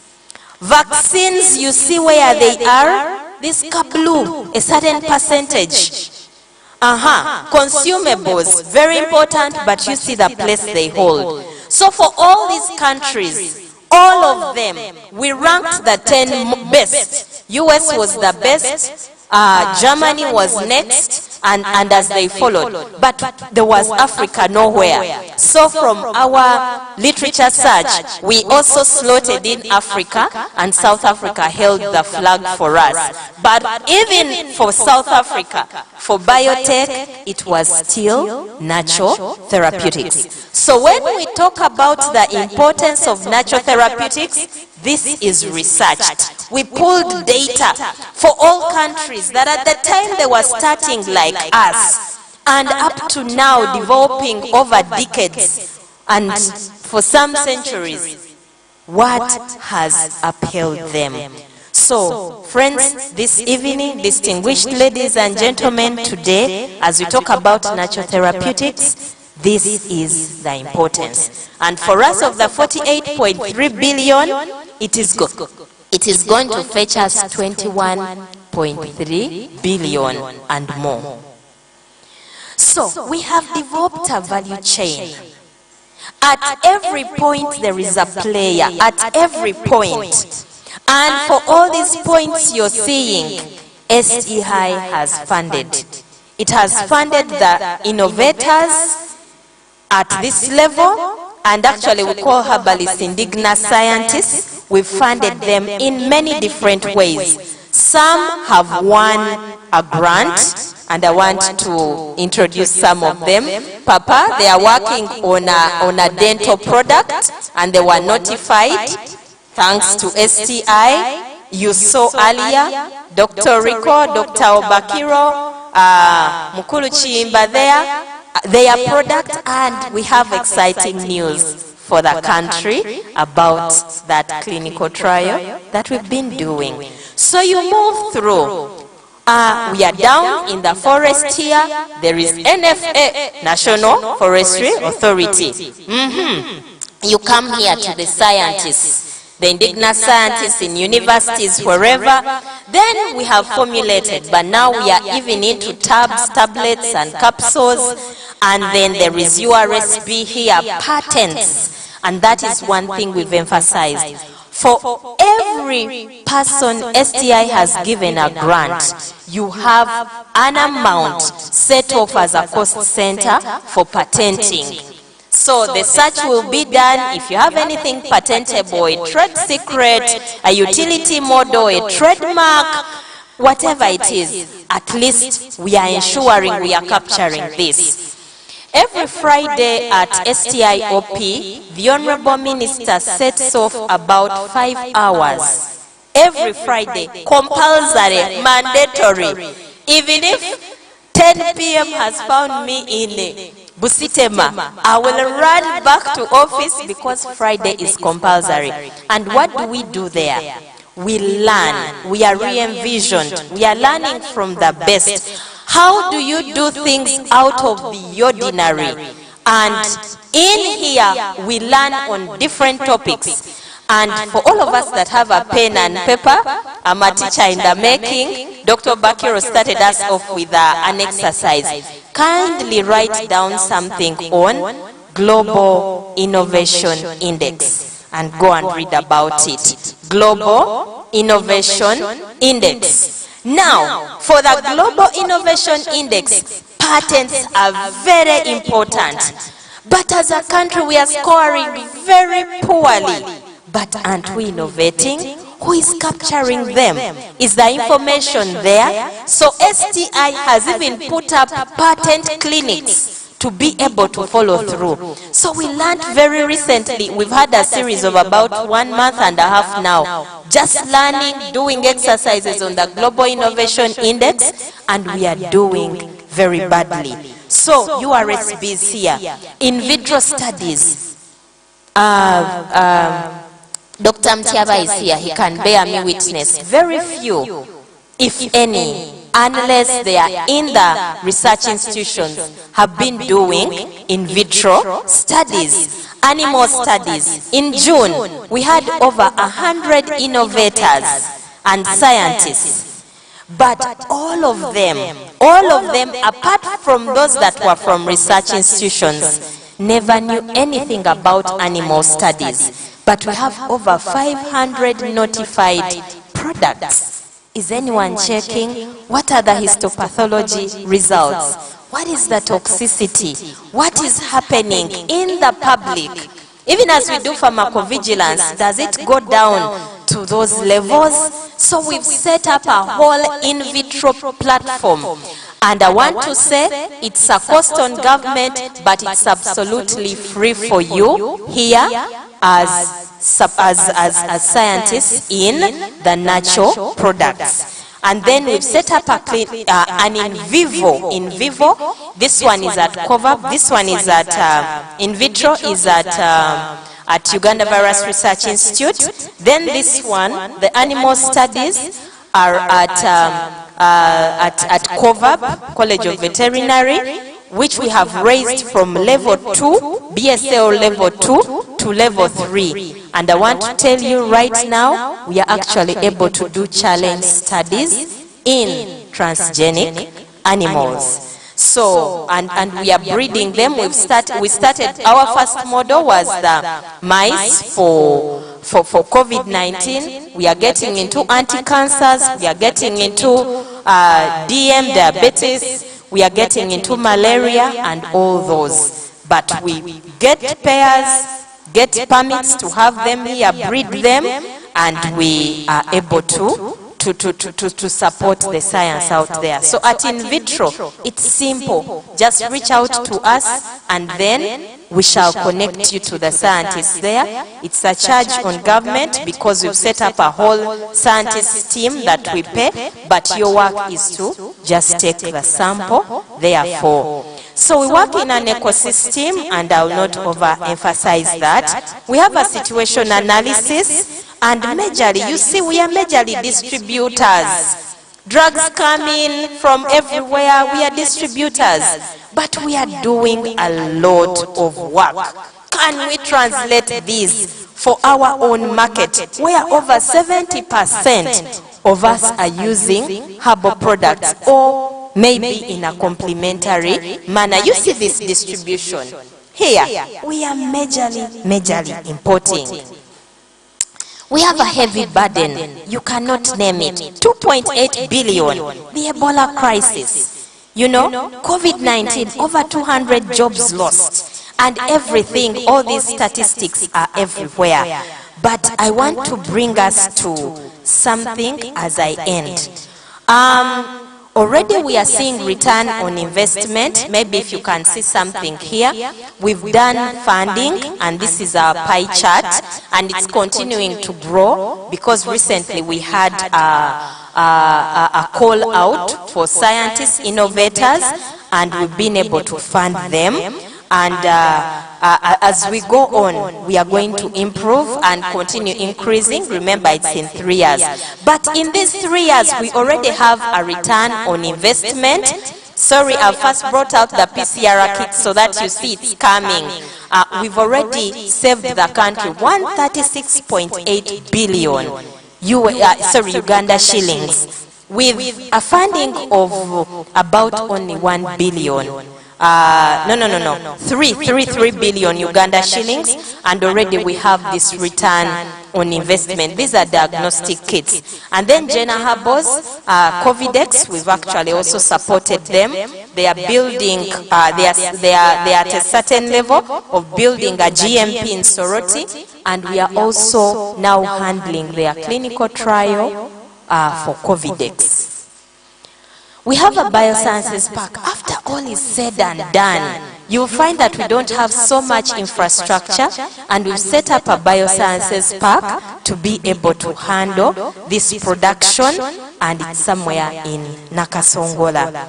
So our TASCOV is here, and our VDCN is here. This one is from Kazire. These are the two products that have just undergone a clinical trial, and very soon we are going to be disseminating to the country, and this is going to be our Christmas gift from the President to the country, but we shall be telling you details. Otherwise, great scientists have trusted the process, and here we are. So from where we stand, we've set up facilities, state-of-the-art, that when you come to countries in Africa, we are like only 5 or 3, and we've bought an LCMS at COVAB. If you can, we have also set up a clinical trials ward at Mulago. You can utilize that as scientists in this place. So why am I saying all this? I'm saying this because you cannot just jump and say, now the natural products have started to bring us money. There is no funding institution, bank, that is going to give you money for R&D. It's very risky, but government has said let them support research and development. So all those earlier infrastructure you saw were for research and development. I will end at this one. You're seeing this one. This is our Busitema campus, Mbale. And we set up, this was a rented premise, and they were working on our Dear TASCOV, a national product, in a rented, you see how they were. But now this is a 3-storied building, and we are continuing to set it up as a hub for Eastern Uganda, but even across. Different scientists are coming. Dr. Kwesiga there from Kabale, supporting on the team, but also using it from Barara all over. That is what science and technology has been able to do. Now with this infrastructure, we get back to our title, sustainability. Are we ready for 2040? In the affirmative, I want to say yes. With the infrastructure, and you just plug in, we are going to make it. And these are the strides we have made. So if you asked me, yes, that is what is happening. We have a training program, and I'll now pause to introduce to you one of the scientists, one of the very few pathologists the country has, and is being trained as an industrial pathologist, industrial scientist at STIOP, Dr. Peter Kungu here. When you meet him elsewhere, where he works as a government worker, he's someone totally different, but he's so humble and is giving us so much of his expertise as we run the pathogen economy. And now we have 21, we call them protégés, that are doing the work. Let me end with Day Biopharma. Is another one we funded. You've seen it in the papers. But currently, we have an offtake of over 21 drugs that are going to replace what we have been importing, and they are coming onto our national essential medicines list. Dr. Chimbach Tegede.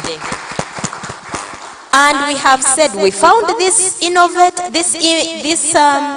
he's Ugandan, somewhere really, but the boost and push we've given him, all our drugs can be manufactured here for East and Central Africa. I think he's the biggest. This is the biggest on the continent. Allow me end here. But the question we asked ourselves, are we ready for 2040? Shall we at the end of the day say, yes, we are prepared? With your support, we shall make it. Indeed, making Uganda the best for God and my country. Thank you. Yeah, thank you so much, Brenda. Sometimes I would love to listen to you over and over for that inspiring talk. Yeah, so be assured that the 138 billion will definitely come. I think that is the assurance that we can be able to give the President from this symposium. We are very sure that all these mines cannot fail to bring out products that can be able to raise the 138 billion. It's very possible. It can be done. Yeah, so thank you, panelists, for all those interesting discussions, those mind-blowing discussions that we have listened to.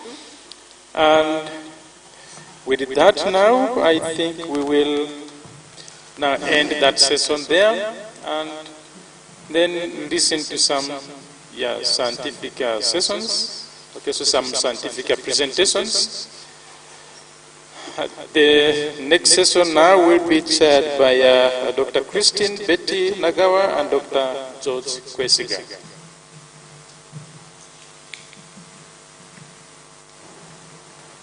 So these are going to be typical scientific presentations.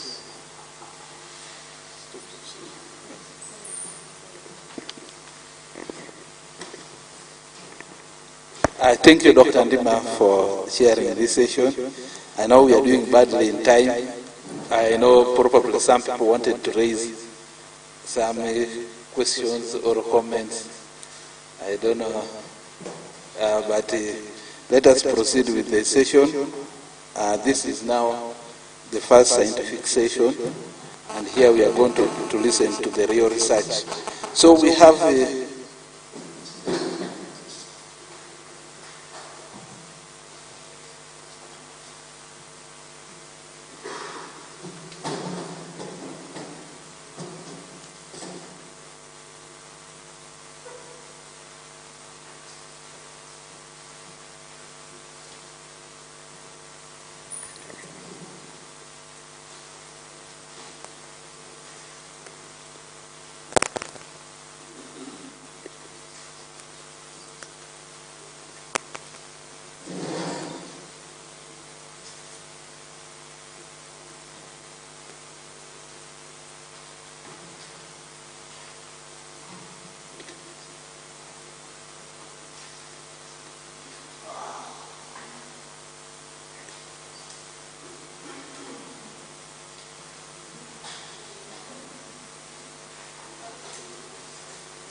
still have Professor Deresi on the line.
Good afternoon, everyone. You're welcome to the first scientific session. According to the program, we have 10 minutes per presenter, but since we are running behind schedule, we are adjusting the time to 5 minutes. So I don't know how you're going to do it, but let's try to keep within the time to ensure that at least everyone gives us their presentation. I'll be chairing this session. Dr. Christine Nagawa with Dr. Kwesiga David, as has already been introduced. Our first presenter is Dr. Belenaba Lazare. He's online. Dr. Lazare, can you hear us?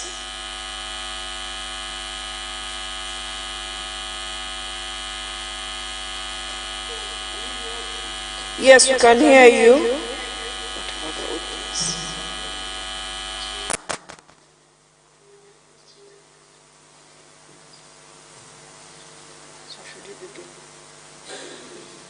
Yes, so you have 5 minutes to give your presentation. Those who have questions, write them down. We shall respond to all the questions.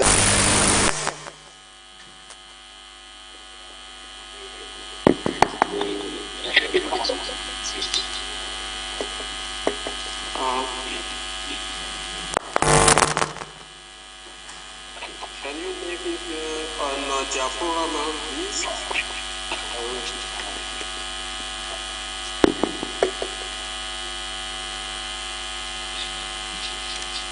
Please be ahead. Please be ahead.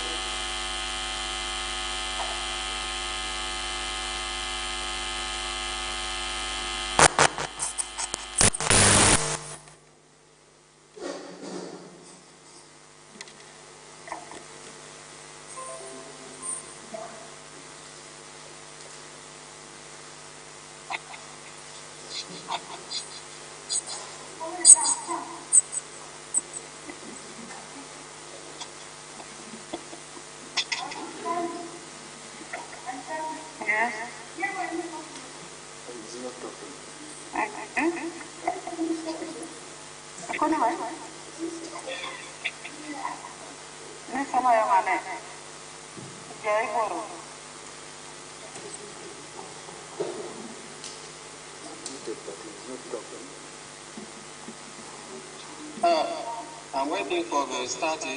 No, if you are ready, I can start. Would you please start? Okay. So, thank you very much. Dear participants, first of all, allow me to greet the organizer of this great meeting related to making natural products for sustainable development.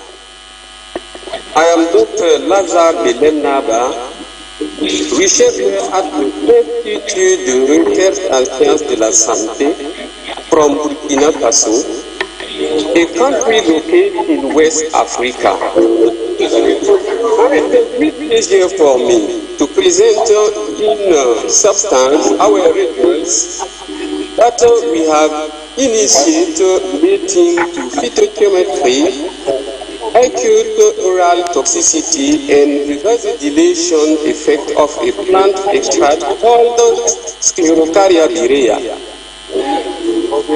Next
I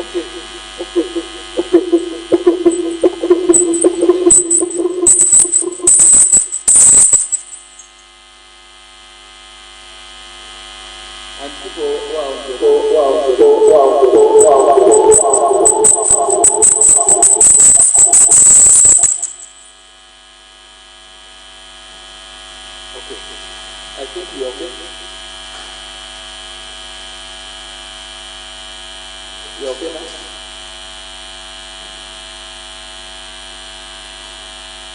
You have muted that side.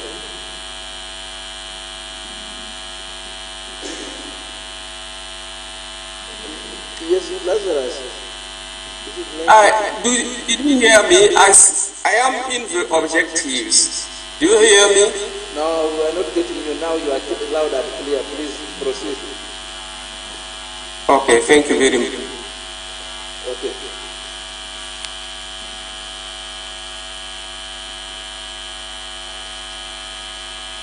Of populations, and the impact of is projected at more than 23 million deaths by 2030. Unfortunately, this is what we are experiencing in Africa. Since treatment is expensive, people turn to natural products with a risk when scientific evidence is not proven. This is the case of sclerocardia, which was subject of the study, whose general objective was to assess the secondary metabolic pain, acute oral toxicity, antioxidant and vasodilation efficacy of an extract from the trunk bark of sclerocardia, also known as African plum or morilla. To do this, the plant extract consists to the trunk bark of sclerocardia, which were dried, made into powder, and then the aqueous decoction was made and freeze-dried for testing. For chemical screening, HPLC-MS method was used. The classic method of DPPI, PrEP, ABTF, and LOX were used to determine the potential antioxidant effect of this plant extract. Similarly, the classical method of the Organization for Economic Cooperation and Development Guideline 423 on enamory, mice, and rat wister was used to evaluate the acute oral toxicity of that extract. Moreover, the myography method was conducted to evaluate the vasodilatory effect of the study extract using U-46-6-19 for vessel constriction. In terms of results, it is worth noting that Figure 1 shows the HPLC-MS chromatogram of sclerocardia decoction, which an analysis that was focusing on majority peak occurrence at retention time of 0.733 minutes and 13.668 minutes. Next, results show that vanillic acid and ramitin were identified in the sclerocardia extract and are presented in figure 2 and 3. Moreover, 10 other compounds were also identified by this method but not presented here. In terms of the safety assessment of the extract, it's accurate that no toxicity of after 2 hours following administration of the extract were observed at a dose of 2,000 milligrams per kilogram. Also, no mortality were observed after 14 days following oral administration of that extract. According to the Organization for Economic Cooperation and Development and the United Nations, this extract is classified as slightly toxic. In addition, next, no visible direct impact was observed on the evolution of the weight gain presented in figure 4, water and food consumption, represented in figure 5 and 6 respectively, of the treaty animals compared to those of the control. Next, in view of the table opposite, it appears that the extract has a good antioxidant activity, like the reference when you see the different value. Next, please. In view of this figure 7, in red, you have the effect of the extract in the absence of endothelium. In orange, its effects in the presence of endothelium, and in black with white circle, the effect of this extract in the presence of L-nim that is known to be a nitric oxide inhibitor. Truth, it appears that this extract has an endothelium-dependent and endothelium-independent vasodilator, and the action is in a concentration-dependent manner. In summary, this study shows the presence of phytochemical compounds such as flavonoid in this extract, and it is anti-free radical, iron reducing, and lipid peroxidation inhibition extract. Better still, this extract is an endothelium-dependent and independent vasodilator in the rat aorta in the mice aorta, pre-contracted with you, which may be explained by its contained in secondary metabolism. As for the safety, this extract is reported to have low toxicity according to the United Nations Global Harmonization System, but it is necessary for further work to be elucidate this extract pharmacological mechanism of action. All these findings will indisputably strengthen the scientific database of plant species used to treat cardiovascular disease. So, to not be too fast, I want to thank you for your attention, and I wish all the best for this symposium. Thank you very much.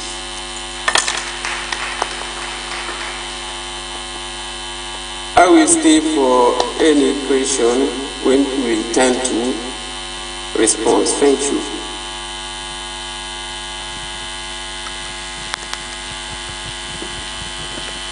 Okay, thank you very much, Lazar, for that presentation.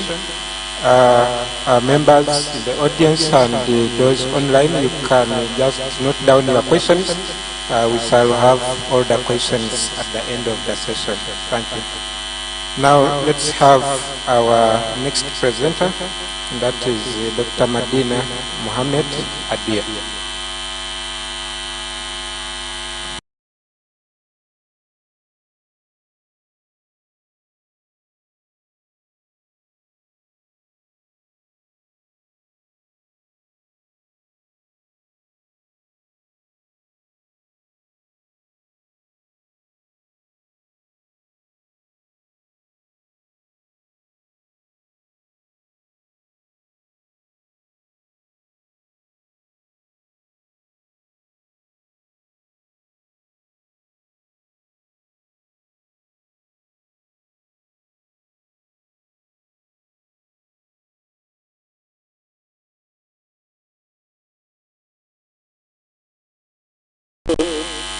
The 5 minutes are just enough for me.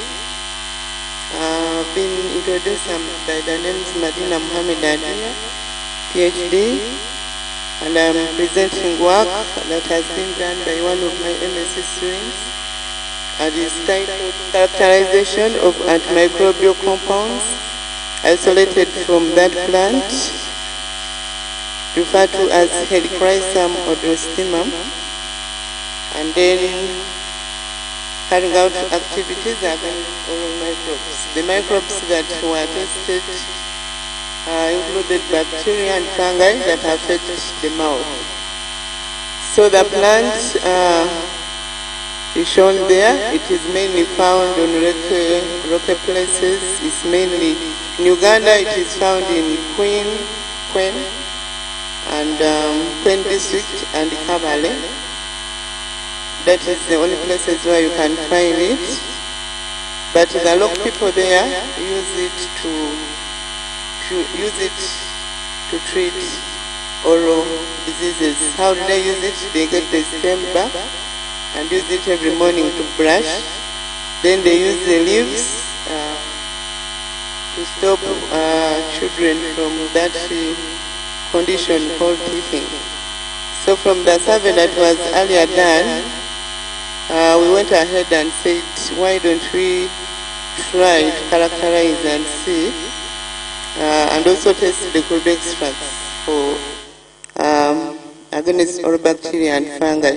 For fungi, we basically use the Candida albicans, that is orocandidiasis. So we went through the normal methods of plant collection, drying, extraction, and then the normal spectroscopic methods. So we got both the oil, essential oil, which we got by hydrodistillation of the fresh aerial parts, because it is a climber. So we got everything, leaves, roots, and stems. So we did the hydrodistillation and got the essential oil, and also tested it against bacteria. And also for the crude extracts, we went ahead and did characterization. So for the essential oil, 52 compounds were identified, and out of those 52, the major ones were sesquiterpenes, that is alpha-caryophyllene and beta-caryophyllene, and then monoterpene, alpha-pinene. And then for the crude extracts, the methane extract, 3 compounds were got there, 2 were got in combination, that is beta-cysterol and stigmasterol. These 2 compounds are normally identified together because they are all white needle crystals, but they only differ at carbon 22 and 23. This one has a double bond, it's an alkene, whereas this one doesn't have. So the atomic mass differs just by 2, the 2 hydrogens in addition. But they turned out to be very active. They acted in synergy against Streptococcus mutans with an MIC of 0.98 micrograms per ml. Then the other extract that was got from, the other compound from the methane extract was the flavone, and it was also active both on Streptococcus mutans and Candida albicans. Then this same extract, 1 compound was isolated, that is 3-O-methyl quercetin, MIC 50098, and 250 micrograms per ml against, that is Streptococcus mutans, and this is supposed to be, this is supposed to be not Streptococcus, Staphylococcus aureus. Yes, that was just a spelling error. So these are the 4 compounds that we managed to get in quantities that we could easily test against bacteria and the oral fungi, which is the orocandidiasis. So what is new in this research is that these 2 compounds were isolated for the first time from that plant, and also say that we've contributed to SDG 3, which is good health and well-being for the people who use it. And we can also say that both the essential oil and crude extracts have compounds that are active on oral microbes. So we are also soon visiting the office of the minister to give us funds such that we can develop an oral mouthwash. And we shall also get it a name, and we shall be glad. Thank you so much.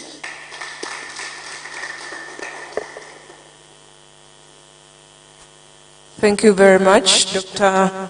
Madina, for your presentation. Our next presenter is Paul Mukasa.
Thank you, the organizers.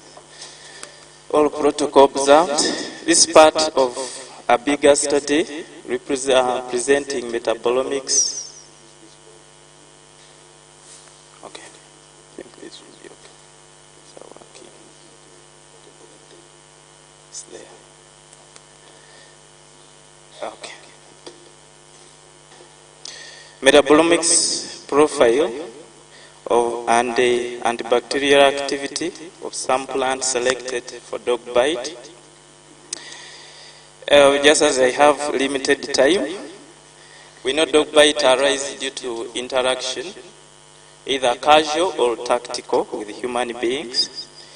And in most cases, the effects which do come are in two ways, either viral or bacterial. Now, the good thing is that for the case of the viral, we usually experience rabies, and either pre or post-exposure prophylaxis, these do exist, and they're always effective unless somebody has failed to get them. Then the bacteria, we get a number of diseases as a result of the bacteria in the microbiome in the oral cavities of the biting dog. The challenge now becomes that intervention of bacteria is quite challenging due to the antimicrobial resistance. So we rolled out a study to check the plants, are they really active, onto the different plants that are used to treat dog bite in the local setting. These are some of the plants that have been so far used in several other countries for the treatment, and some compounds have already been elucidated, but ours are not yet elucidated. And the challenge here becomes that people end up not believing in them. So that's why we have come out to check their efficacy, bioactivity, and their chemical composition. Allow me go straight forward to the results. We handled this in two ways. One, we first isolated the bacteria from the oral dog cavity using the biochemical biochemical tests, and we obtained 29 bacteria species. Now, these ones which I'm presenting here are the ones which were found in 3 regions of study: Eastern, Western, and Central Uganda. So these are the bacteria which we subjected to the different plants and check how they do react. But we first checked their susceptibility to the existing antibiotics. And we found that no antibiotic that we are using currently can actually counteract all of these, meaning that these bacteria are somewhat resistant. Many of them are resistant. And then when we checked the antibacterial, which are antibiotics which are recommended by the Uganda clinical guidelines, we observed that there are only 2 antibiotics that can counteract all the selected bacteria. Now, after that, these are the 3 plants which we chose to take a study onto, and we observed that only one plant, that is the rhesus tridentata, is active. Some of these plants were not active. They didn't show significant results. And we carried out, therefore, a test on them, and we found that we chose 3 categories of bacteria. The isolated one, which I've just projected, then the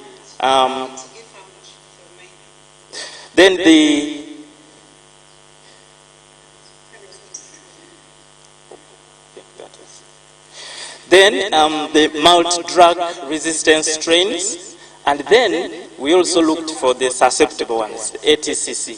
So we are comparing 3 of them, the isolated, ATCC, and multi-drug resistance. And we found that the plant is actually bactericidal, in other words, has high activity on these different categories, except the multi-drug resistance, if you can follow critically.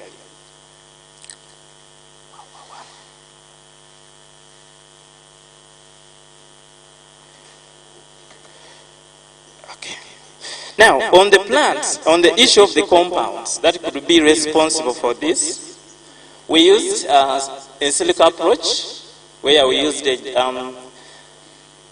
HPLC MS, and then we subjected the output file on NGPS, on GNPS, to get probably the compounds that are responsible.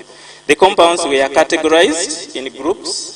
That is, we had flavano, orions, and dihydroflavone. These are all flavonoids. And then we had a number of primary metabolites which came out, but we are not interested in those.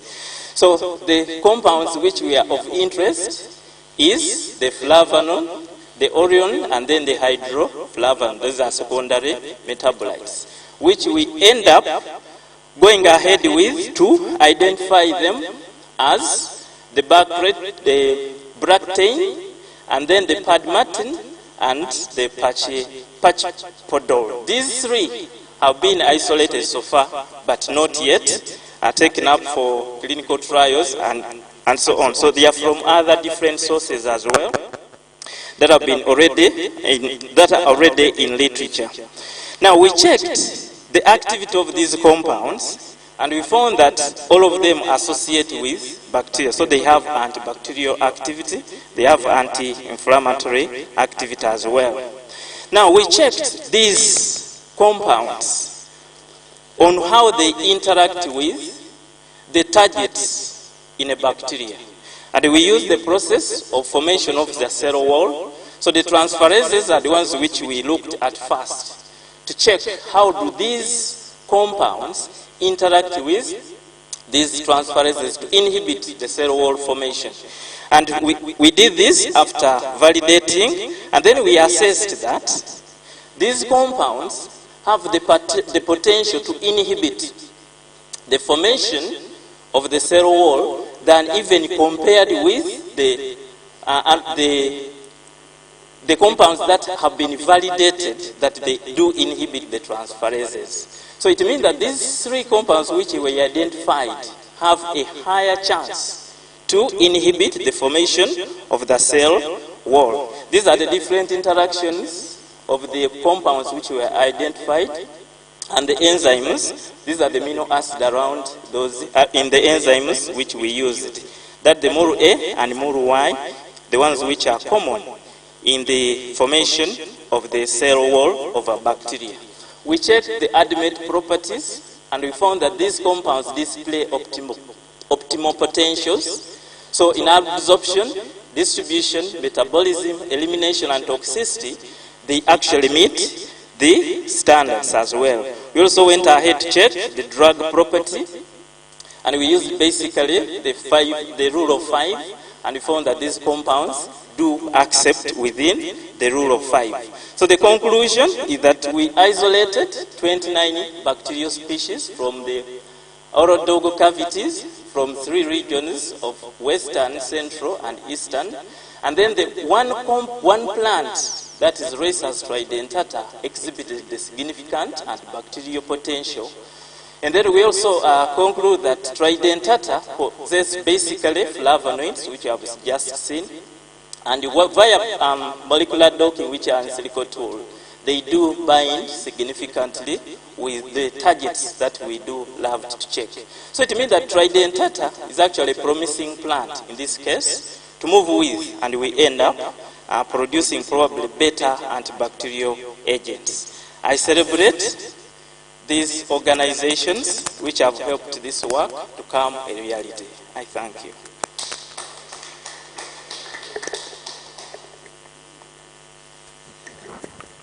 Yeah, thank you very much, Paul, for that good presentation. As we already mentioned, questions will come later. So let's have our next presenter, that is Kamis Rashid K. I hope I have pronounced your name correctly. Thank you.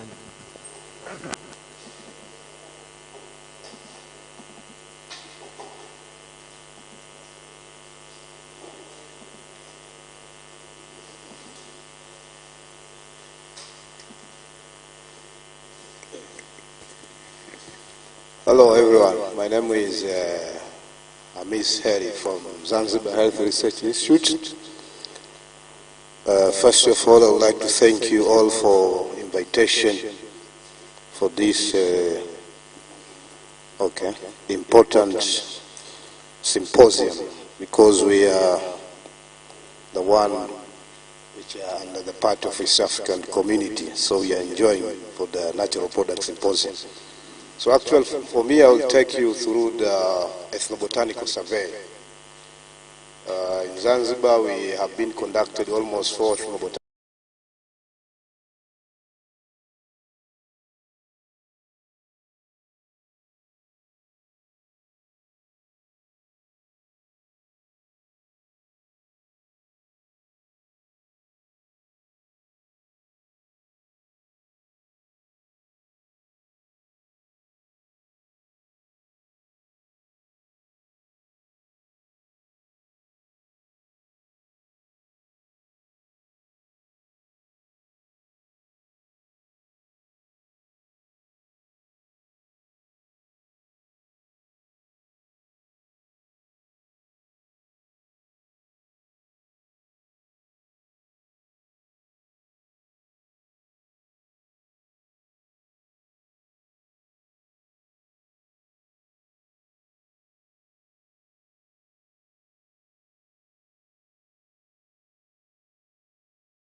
to 60,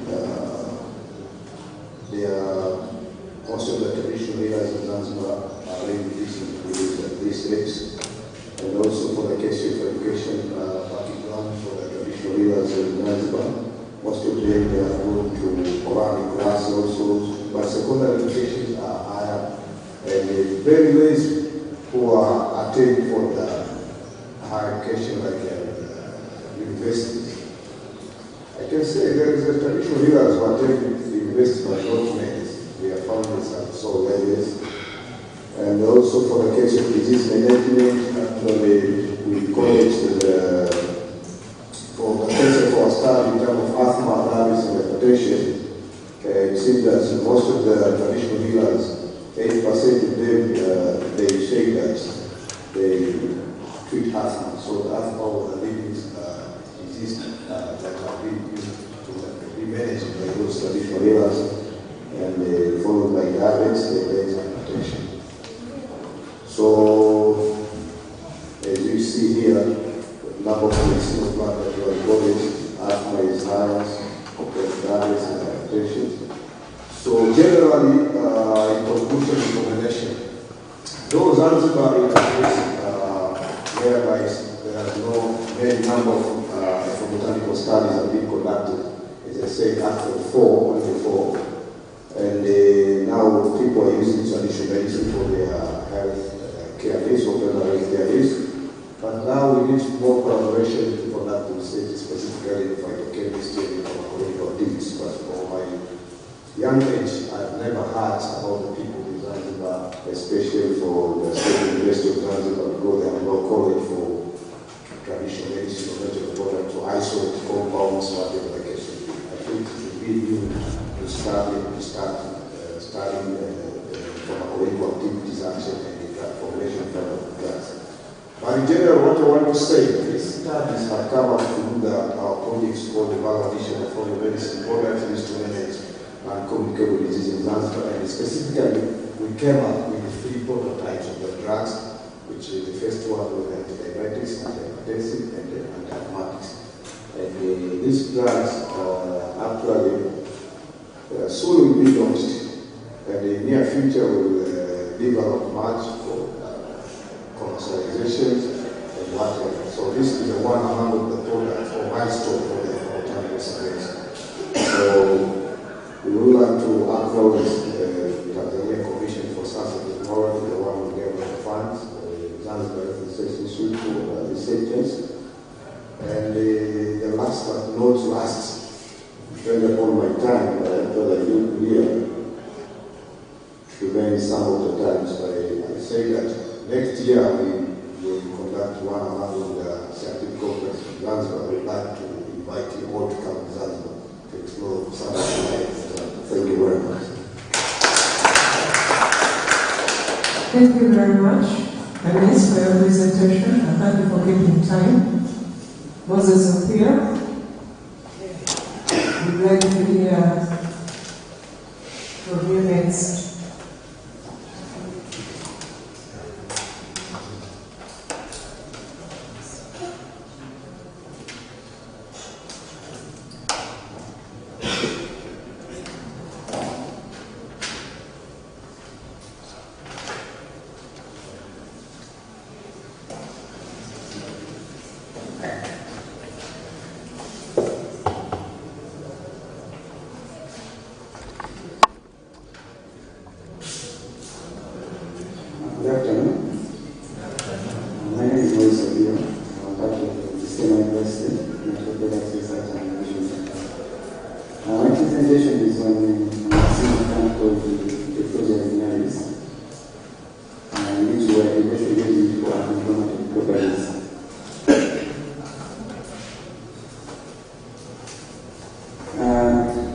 Chronic inflammatory conditions contribute to largest cause of death globally, and the medications that are currently being used to manage them require the time for the patient to take them for a lifetime. Long-term use of drugs normally leads to drug effects like kidney damage and liver failure. So these are direct interests in complementary medicines, and that involves herbal remedies. Now, technology is where we use the East and Uganda to treat an area of diseases. That's how it looks like. It's a shrub. And some of the areas that people use it for treating include those: syphilis, diarrhea, respiratory disorders, and others. Now,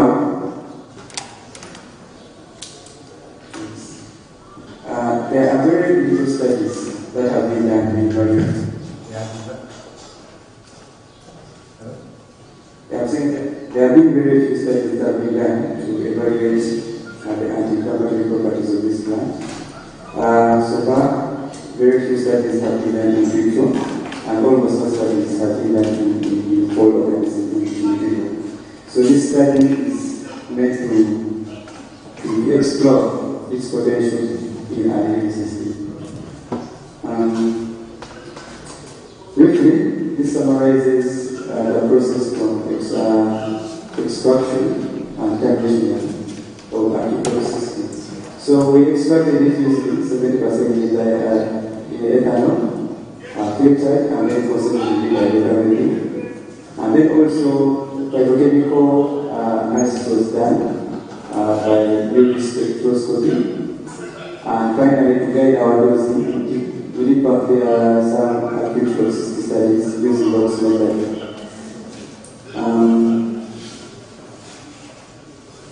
The grouping, 5 groups were created, each of 5 animals. And the first was a negative control, which received only one saline. The second group formed a positive control, and the third, fourth, and fifth formed the treatment groups, receiving 5%, 10%, and 20% of the estimated middle dose. This shows inflammation how it was induced. We used the complete adjuvant model of arthritis. Introduced supplanted on the back of the foot of the animal. And this figure here shows the reaction after about a few hours later. So, now this is the real part for determining analgesic activity. The pain is ability to reduce pain. Our protocol by following formalin-induced coding model in rats was called to give pain scores. And then, same thing happens with arthritis, which was necessary to monitor signs of arthritis. And also, the diameter of the balls were measured at given intervals from the between the control and treatment groups. And then also, CBC configured countless time to monitor chemical parameters. Toxicity revealed that doses from 10 to 100 produce much toxic events.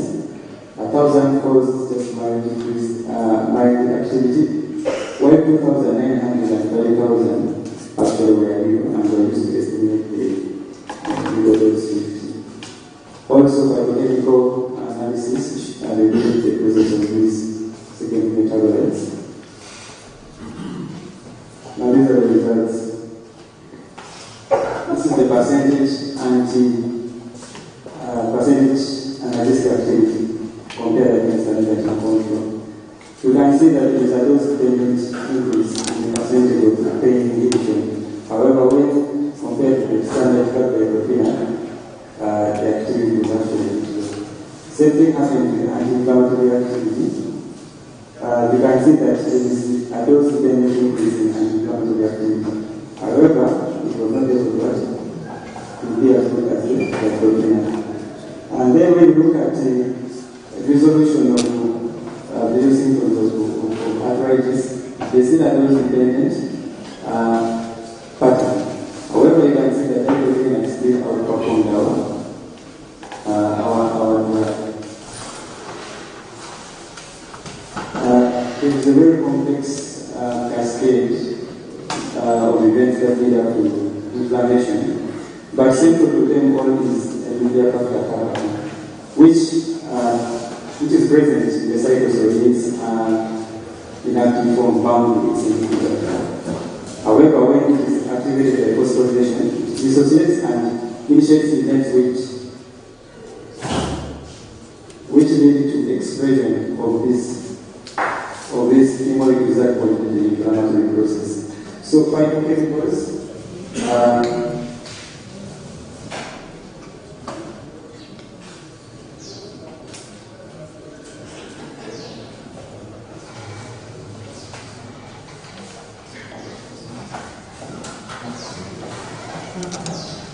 So the different secondary metabolites intervene at different stages in this inflammatory cascade to bring about the therapeutic effect. Most of them, however, inhibit the activation of urea factor cover.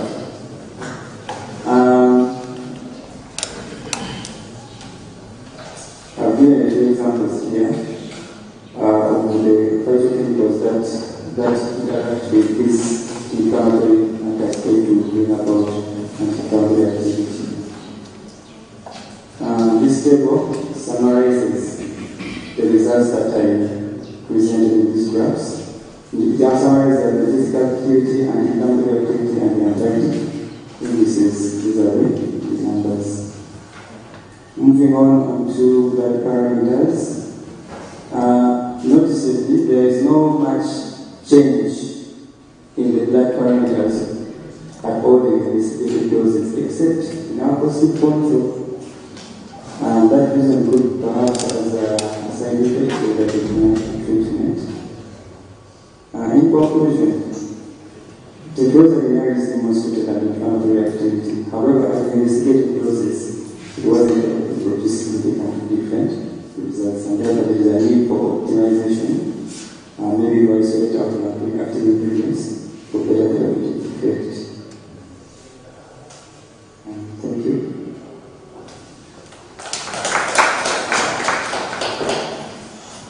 Thank you very much, Moses, for the presentation. Let's have our next presenter, Elia.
We went through the normal extraction process getting the fruits, authentication done at home. We dried the pills, ground, then extracted with 70% methanol, then concentrated with rotary evaporator. This is some of my groupings and the assays that we are carried out. Malonide dihydride was elevated in age-treated group. This is an indicator of increased oxidation, and we can see that in groups that were treated with the herbs and the extract, there was a significant reduction in the levels of MDA.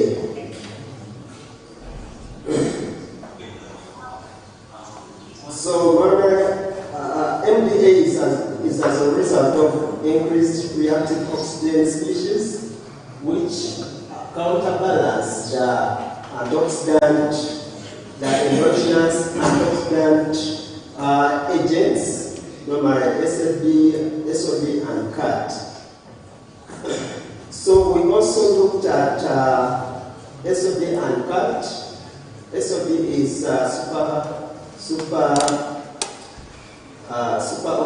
oxide dismutase, and catalase. These are defense enzymes against oxidative stress, and these two enzymes were increased in the age-treated group, but with the treatment with our extract, there was a significant increase in their levels, meaning that methanolic extract of this plant had a strong positive correlation in increasing the activity of these enzymes. So we also looked at the biomarkers for nephrotoxicity, urea, creatinine, and electrolytes. These biomarkers were highly increased in the age-treated group, meaning that the class really cause toxicity, and the toxicity was able to be prevented by the extract.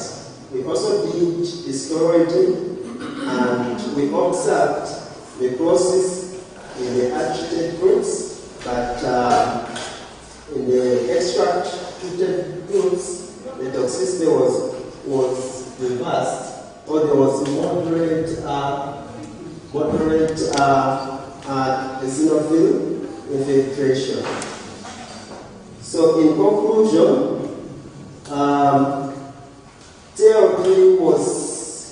TLD leads to renal damage to lungs by causing oxidative stress. However, administration of the fluid extract was able to prevent the toxicity. Therefore, methanol fluid extract can prevent toxicity by restoration of antioxidative defense mechanism. Therefore, we recommend preclinical and clinical trials to be conducted for the plant in people taking these drugs as a remedy. These are some of my references, and the paper was published. Acknowledge KIO and McDonald for the funds. Thank you. Thank you very much, Elia. We are going to have our next presenter, who is online.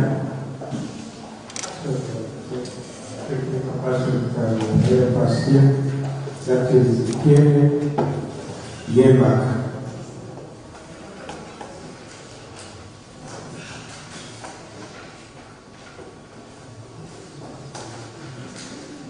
Here in Yemak.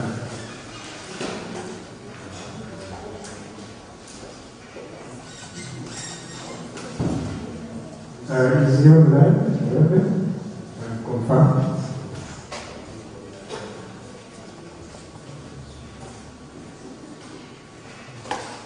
Pierre, you have 5 minutes for your presentation, because we still have many activities which we have to complete.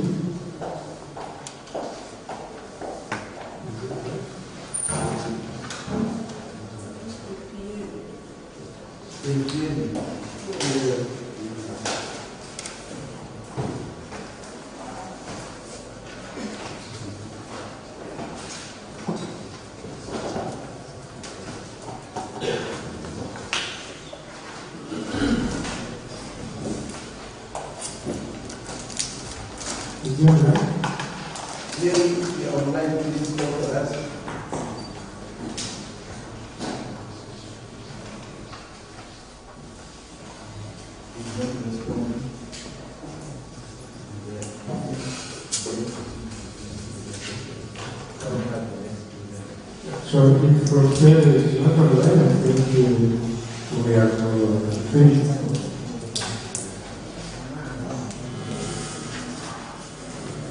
Okay, let's have our next and the last presenter for this session, Dr. Winfrieda Chidima.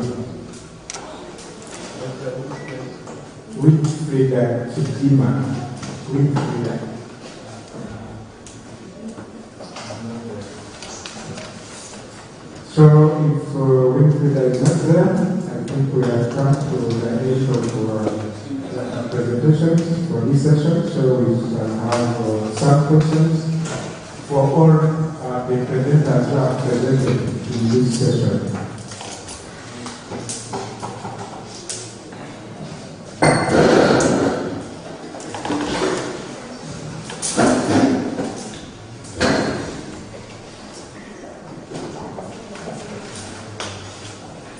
Let's have questions.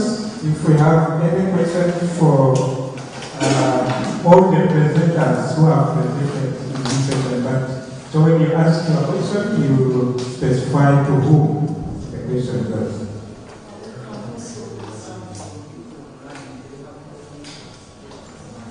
Yeah, we can also have questions for members online. You can ask your questions.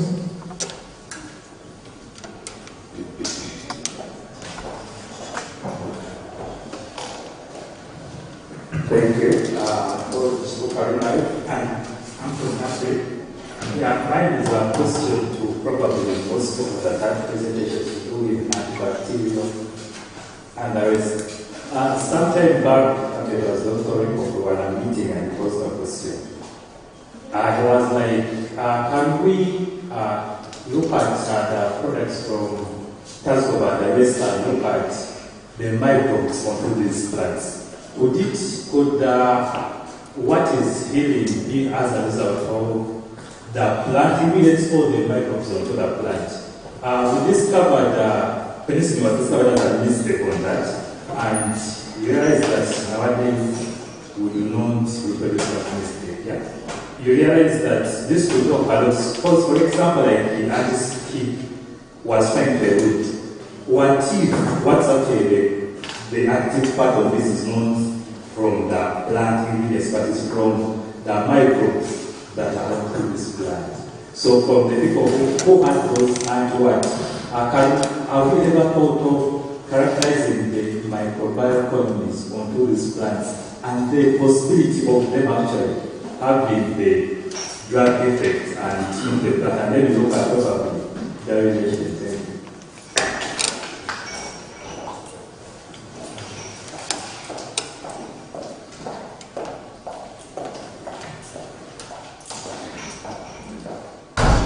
I want to thank the presenters for their questions. This one specifically goes to the team from Zanzibar, Kamis and colleagues. You did an interesting study and you interacted with traditional healers and you told us that there are drugs that have been, or products that have been developed and are going to hit the market. My question is simple. Who is going to own these and how are the traditional healers going to benefit? How are they going to be compensated for their knowledge? Thank you.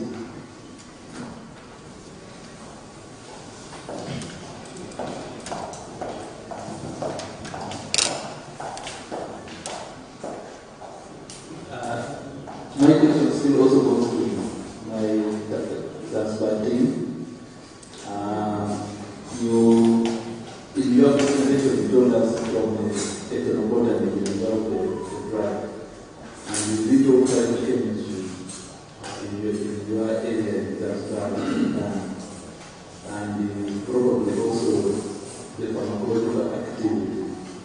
I want just to know how have you standardized your drugs with your chemistry without providing the chemistry and the pharmacological effect?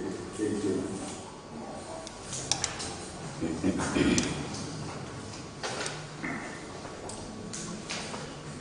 I hope the presenters, you are not in the next questions.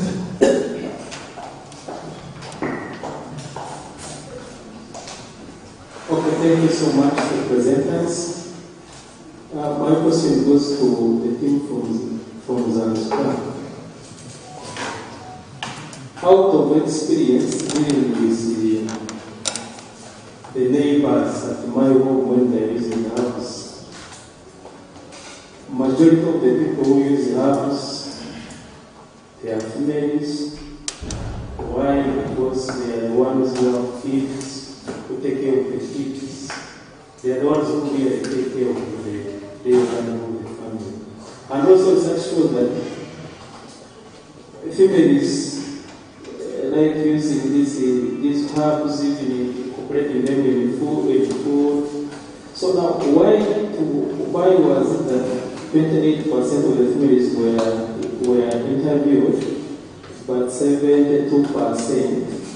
of the males were interviewed? Why not 50? Is there some rationale of setting that number? Thank you so much.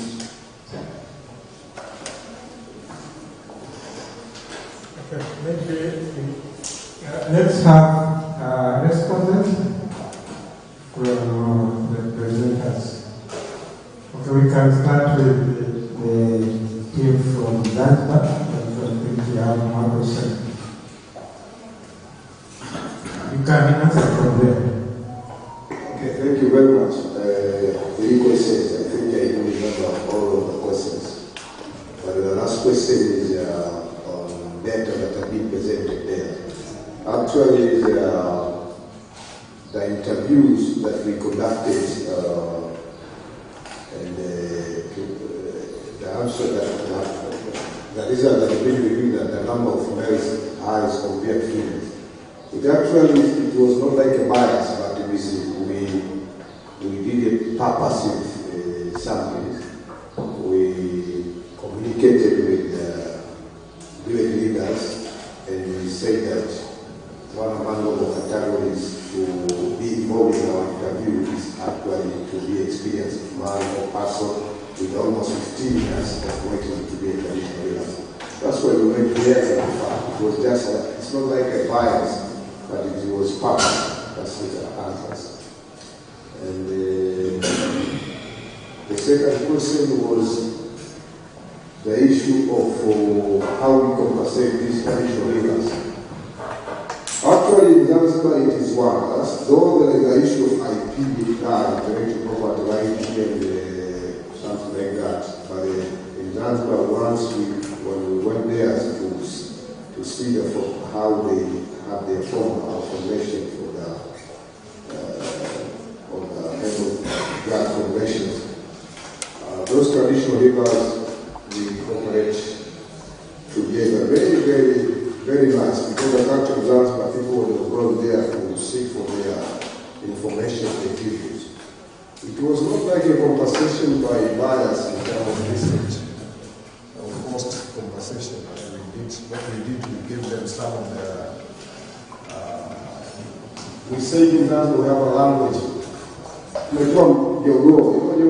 give a cook, you give something there first, then they come, just give information. And the thing for the formulation of the product, what we are doing now, we have those traditional healers from forms, traditional healers. We have their names, and we are formulating products together, but it is like a secret to the company, like I said, because the product has not been developed. And the last question was the issue of phytochemistry and studying of the chemical composition and pharmacological activity of medicinal plants and then even of the drugs. These issues is actually considered. It is considered in terms of because what we did now, what we have done now is knowledge-based information. To get information from them, then we go to site of review to study from botanical research of medicinal plants, and then after times for the future, as I said, we want one by one products to be studied much in terms of pharmacological activity, phytochemical assays, and something like that to see that it's part. But for the first step was just to check, like those traditional healers. The issue is just to go for that small standardization. Standardization means in terms of doing the safety of the products, and we are doing that in collaboration with the government chemical laboratory agency. So if I'm all right, that's okay for me for what I have my knowledge on that issue. Thank you very much. Thank you very much, Kamis, for the respondents. Before we proceed, we would like to remind all members online to register, share your email so that you can be able to receive your certificates of participation or attendance. Let us proceed with the questions.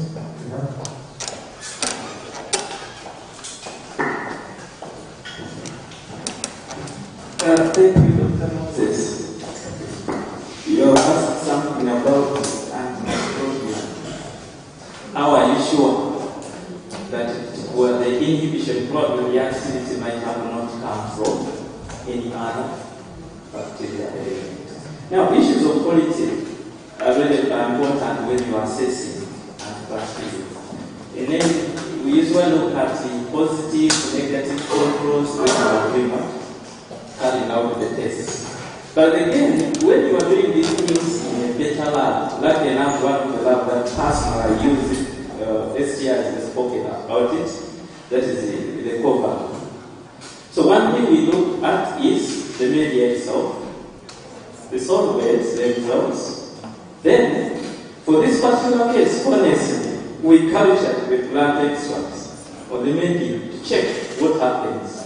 What if what we are reporting actually is not in line with what we are looking for?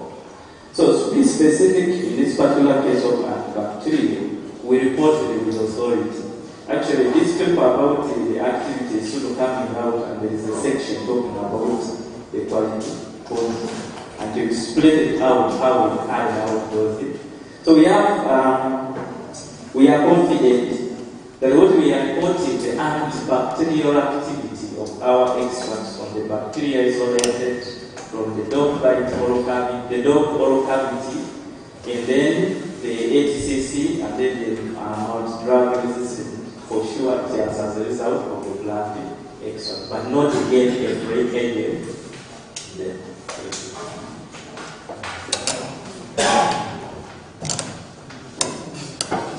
Thank you very much, Paul. Do we have any questions from members online? I don't see any hands raised. Okay.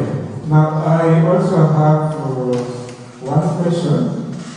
This question goes to Lazar and Dr. Madina, but I see Lazar is not online. So, okay. So it is the same question that, if possible, I could get responses from both presenters. From your presentation, I checked on the conclusions, and I was just wondering, from your results, what is the implication of your results on natural products development? Because we want to invest our thing for today. Yes, we have nice results, but what does it imply in terms of natural products development? Thank you.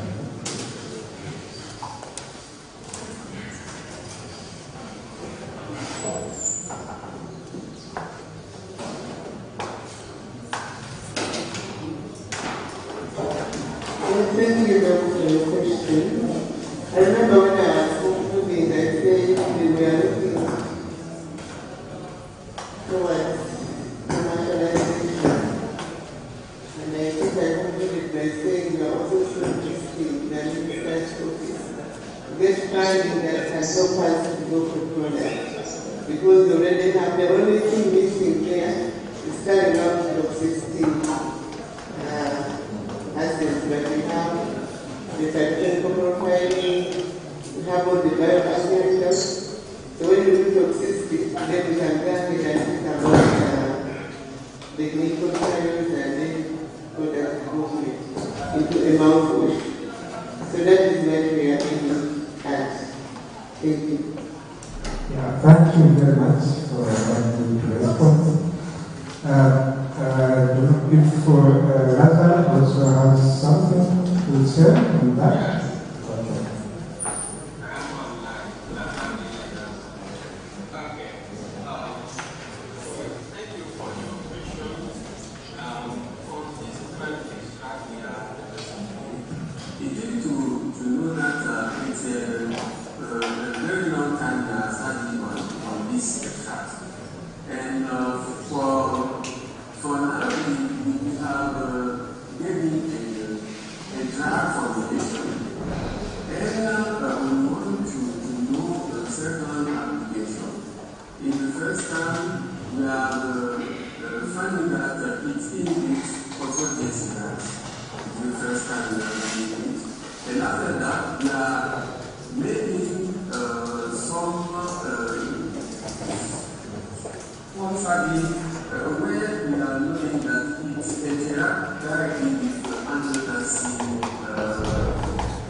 Thank you very much, Lazar, for that good response.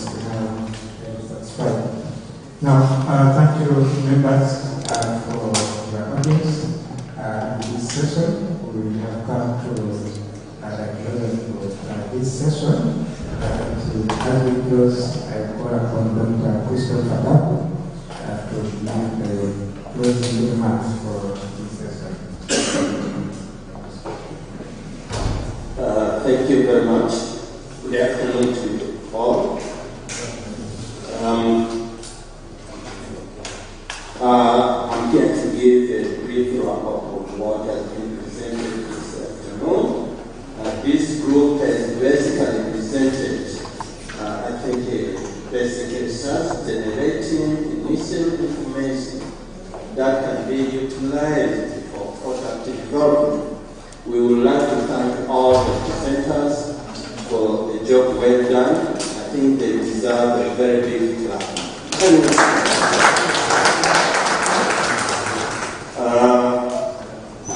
think there's a lot of information that has been generated, and likely our funders are here. I hope the communication has been well taken, and very soon you will find that your door will be full of disturbances, requesting for money, and since you are physically present here, you have heard it with your own ears, you will consider us first. I hope so. We also would like to thank the chairpersons for this session for a job well done. Christine and Dr. Cressida, thank you for running this session. I think we have come to the end of this session.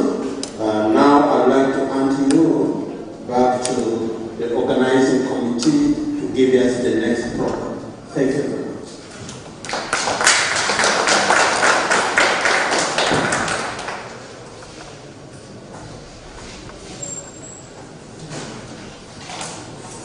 Thank you, the chair and the presenter of the session.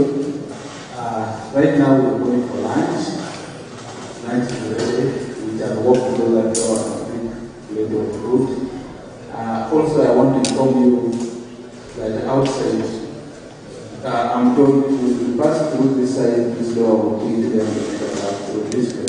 Use this room for our lunch. I also want to inform you that outside this side, through the safety where it came from, the product which is being displayed as from the map of the telling you that we have very many innovators here. Please pass through. Some of them are sale, some of them for the consumption. Feel free after having some lunch you can go there and eat. But we have salt, we have everything. We have another. Please press yourself. Thank you.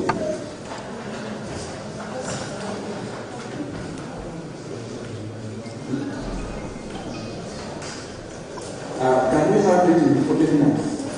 9:12. Yes. Yes. Can we have one for the night? Yes, we come back to the that. Before we go for lunch, I want to announce the arrival of our Dean, Faculty of Health Sciences, Professor Dan. You're most welcome.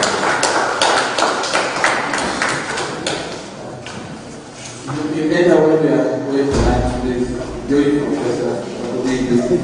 And if you move out as a child in the right, you tell your total people about the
was talking about, we need to know the toxicity of the plants that we are working on. So I think we are preparing to harmful effects after a single exposure or after multiple doses in a short space of time. Again, when you're doing acute toxicity, you're doing it in small groups of test animals, usually rodents. And then for my part, I was being guided by the OECD guidelines 423, which says that the test animals that should be used are rats and mice, using the oral dosage administration at 1 ml per 100 gram body weight to 2 ml per 100 body weight, and the observations are done within 7 days. And at the end, we're checking for clinical signs of toxicity and change in behavior. So from the plan that I've been working on, there is no real documentation in terms of scientific documentation of toxicity. But one plant that is closely related to the plant is Trichilia regiana, and it has been reported to have toxicity. A woman died after drinking a black concoction, and also there's been indication of toxicity on lymphocytes. So the aim of my study was to determine the toxicity of the Trichilia emetica leaf extract in biopsy mice. So I had groups of 3 female mice, and then I did the oral administration. My mice had the body weight of roughly between 22 to about 27. And then I was administering 200 milligrams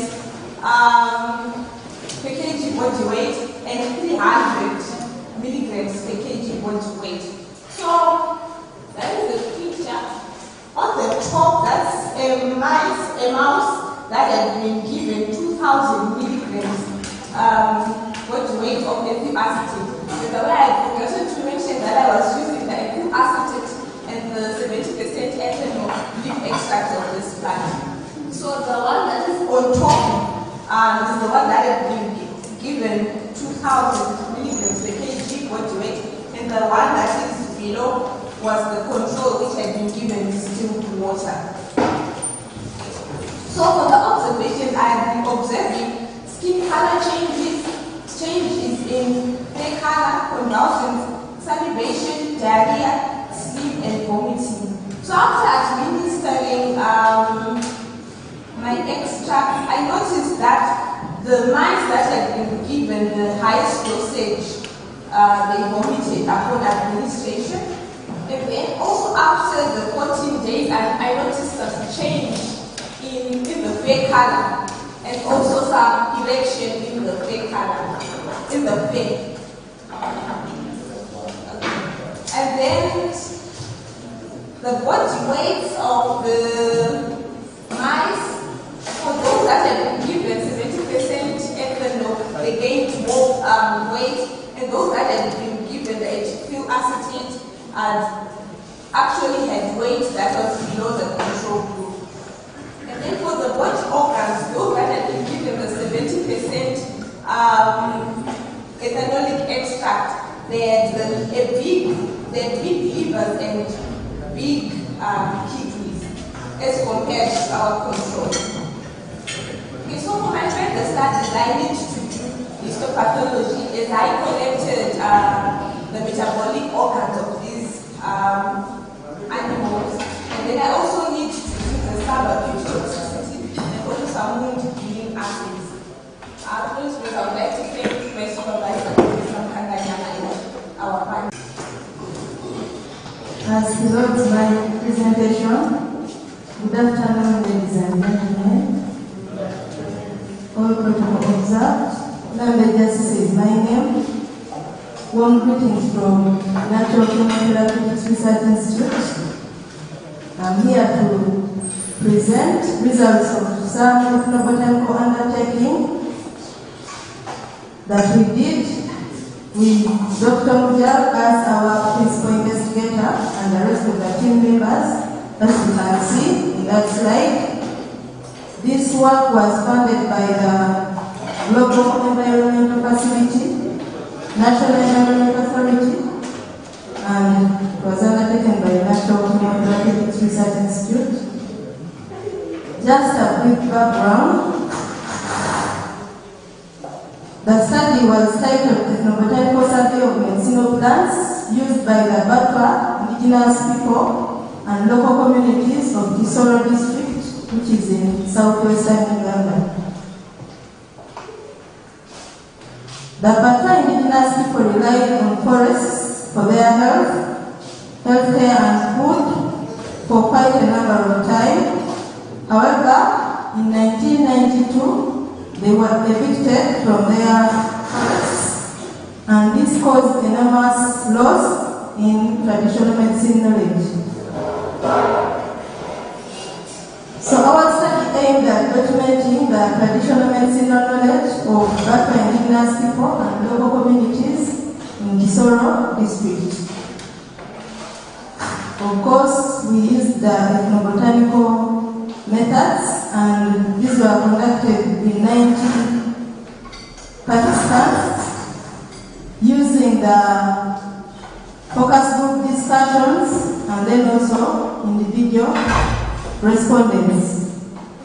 This was purposed because Kisoro houses the Batwa after their eviction from the forest. We couldn't go to any other districts where they are not present. In that picture, you're seeing a focus group discussion being conducted. A total of 234 medicinal plant species were documented for the treatment of 95 health conditions. The plant family that ranked highest was Asteracea at 18.4%, followed by Echinacea, and in that order. The plant parts used, of course, the leaves had the highest percentage of 76%. Then the diseases that were most mentioned, we had wounds, malaria, diarrhea, and the rest followed, like you can see. In that picture, it was one of the respondents being interviewed. Some of the plants that were mentioned to treat cough, malaria, wounds, and wounds included Salvia nilotica, Acacia minsi, Vanonia nidalina,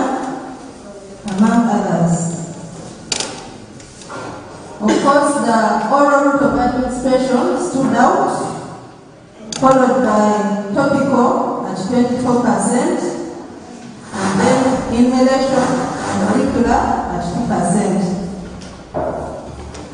In conclusion, the Batwa indigenous peoples and local communities are endowed with the wide medicinal knowledge, innovation for treatment of various diseases, and this therefore needs to be documented and also evaluated to justify the therapeutic claims for bioprospecting for health products. Thank you for listening. Thank you so much, Susie, for your presentation. And dear audience, both online and physical, please note down your questions. We shall have a Q&A session at the end of the session. Our next presenter is Ms. Catherine Naritan-Kwa. Catherine, if you are around, please take up.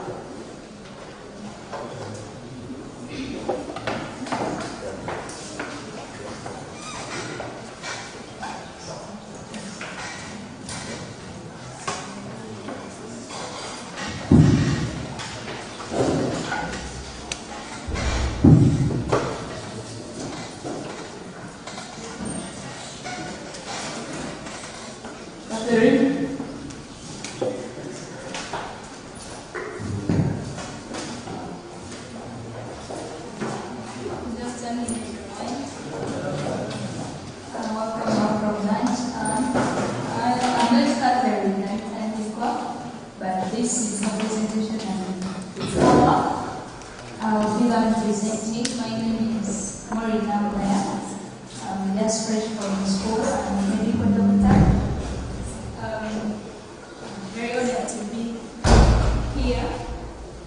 Experiencing such a symposium for the first time, so I'm very grateful. I think many of us have eaten jackfruit before. Actually, all of us have eaten jackfruit before. I have a memory from my childhood during Christmas. One of the things my grandmother thanked me for was climbing the jackfruit tree. I didn't know that at one point the jackfruit that we all enjoy to eat, there's so much you can do with it in the line of pharmaceuticals, and that's what I'll be discussing today, how we can optimize the extraction of mucilage from the pulp and the core of the jackfruit.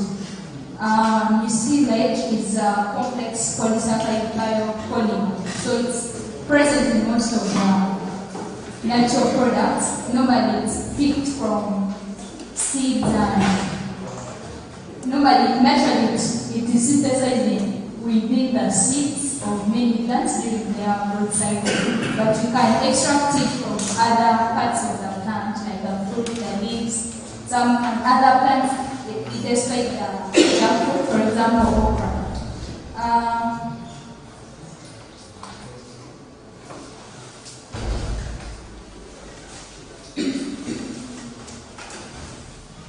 So the scientific name of jackfruit, something I also learned recently, is called Photocarpus heterophylla.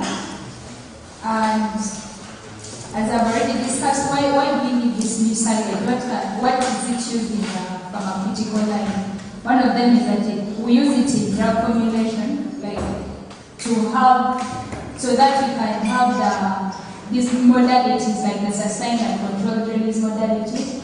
Then also in manufacturing, we call adhesive tablets. For the second, like in the case of the adhesive tablets, you can have such a product, you increase the bioavailability of the drug, which also improves the patient adherence, and because you're having and you're also able to exercise, like to administer the drug locally. For example, you have a wound in the mouth and you want the drug to be exactly where the wound is.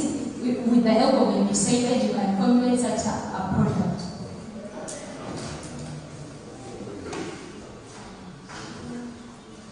So this? What's the challenge? Why do we need to optimize its production? There are many methods of extracting saline, but the common one used is the solvent-assisted extraction. Though this method is affected by many parameters, pH of the medium, the solvent to sample ratio, and then also the temperature, contact time with the solvent. So the work that my colleague did, it was looking at how, while changing the different parameters, how much saline was she able to extract. And this is the whole methodology, the formula, what was done from the point of getting the plant from the tree and all that. So in the methodology, these are the results. So we are seeing that this is for the pulp. Some of you may not know what a pulp is. The pulp is what you eat.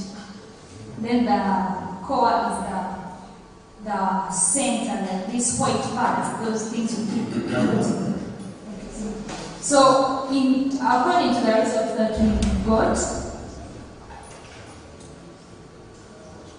that the conclusion was that with when you increase the sample to concentration to solvent ratio, the higher the solvent, the more extract you're able to obtain. And then also the temperature, the optimum temperature for both the core and the pulp was 75 degrees Celsius. So the higher temperature gave us a higher extract, and then also the pulp in general was generating a higher extract than the core. So it means that if you optimize those various parameters, you can be able to extract sufficient mucilage, which is a potential pharmaceutical excipients. Thank you for listening. Thank you very much for your presentation. Our next speaker is online. Is Frankie Lisa. Frankie Lisa, if you're listening, please come and give your presentation.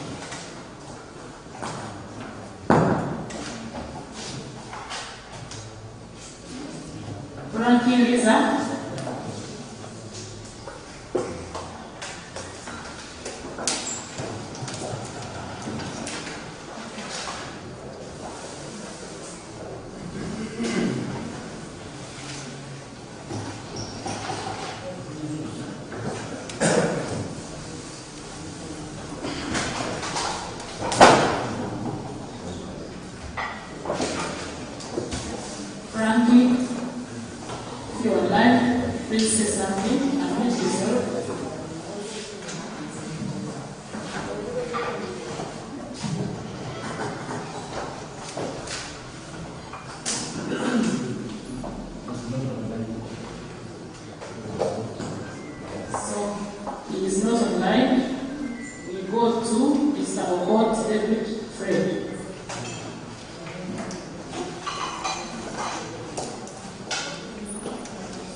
Good afternoon,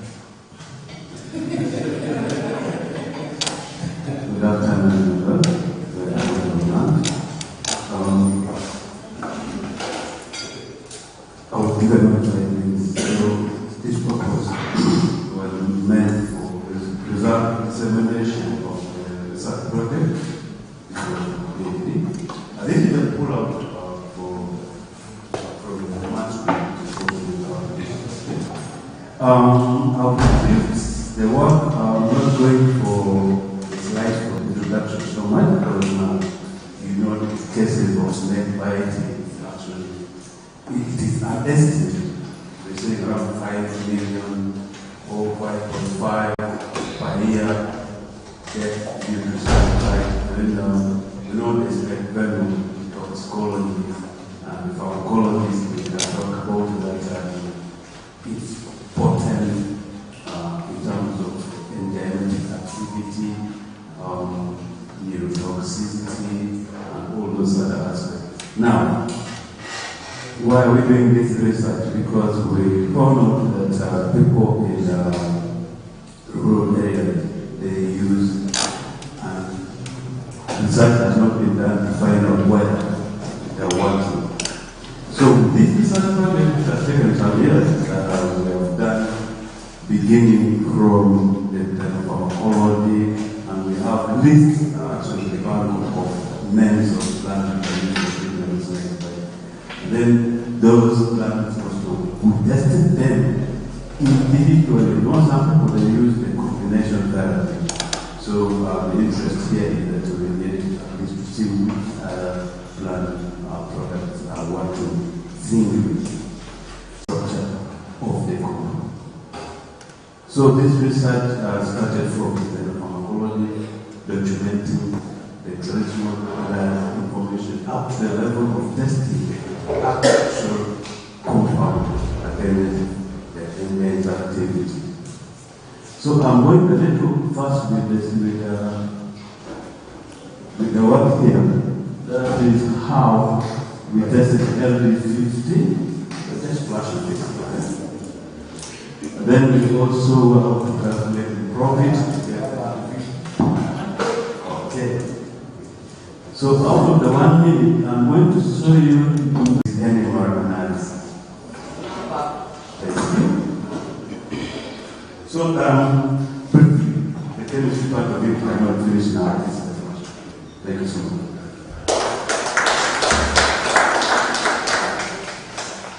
Thank you very much, Mr.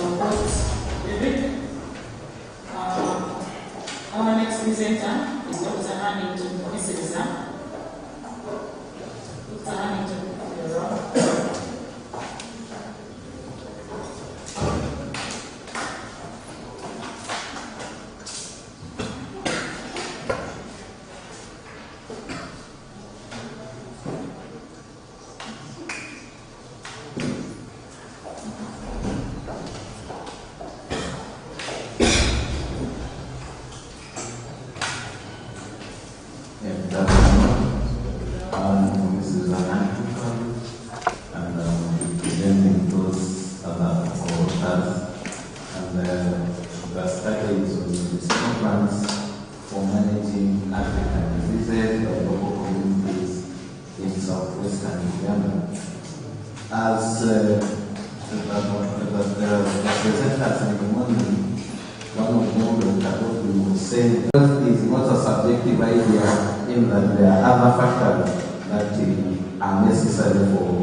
So the aim here was to document medicinal plants for managing these diseases, and the study was conducted in that specific area because of the rich biodiversity, rich cultural heritage, and there was no documentation in this area for these medicinal plants. The standard methods of medical survey by these authors, especially Martin 1995. There are many procedures, and they were trying with a big document. Then the ethical review, the ethical considerations, the clearance was obtained from Master-Reg as well as Uganda National Council for Science and Technology and those protocols. When it came to the results, 196 informants were interviewed, and these more were female than someone was asking. But this is for the general population, which may be different compared to when you consider maybe only traditional healers. And the age group was that the main participants were above 35 years, meaning that this information, if not documented, it risks getting extinct because the youth are not much more interested. But the study also found out there are other factors, like the migration into urban centers by the youth group for greener pastures. And that is why few were in the study. And this study documented 67 medicinal plants belonging to those 27 families and a few genera. The main mode of preparation was decoction, which was taken orally. Also, the topical application was common next to oral, and here the medium of preparation was mainly water, and then for topical was petroleum jelly. These are some of the most frequently mentioned plants, and those are the pictures. There were 39 diseases which were mentioned, and the most frequently mentioned were these ones. And in this case, the names were given basing on the similarities of symptoms, but not, it is not that they were basing on symptoms. And for example, we have malaria, but they believe that the symptoms are like malaria, but if you are hospitalized in this case, you can easily die when you get this. And 19 medicinal plants were found to have dual names. This is for the spiritual part. In that, if you have a plant and you want to use it for spiritual application, you have a way that you address it when you are going to harvest it. If you mention it in a different way, then it will not function. For example, here there is this plant of Mukunda and Oganga, which is directed to head and here is to love. So in case you are going to harvest it and someone meets here and you say, I'm going to harvest the Oganga, and you apply it as Oganga, because instead like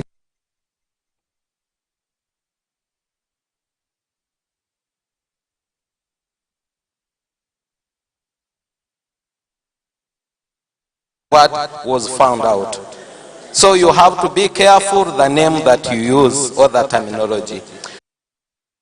Here in this study we concluded that there is rich knowledge that these indigenous people have, and it needs to be integrated within the mainstream treatment system. So there should be collaboration.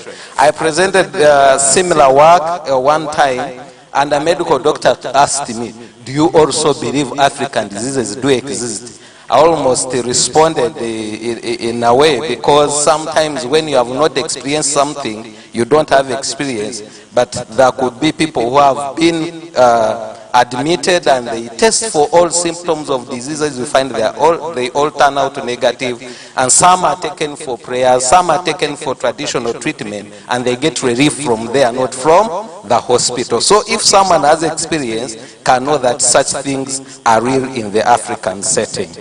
And this contributes to the SDGs 3 and the goal 3 of the African agenda. I acknowledge Godwin, because most of the work I've published, I have always cited him, and I can, inside me, I was to attend online, but when I saw his name, I said, I must go and see this man. I'm happy to see you, and I can easily, if you allow me, I can tag you the father of ethnobotany in Uganda. I thank you.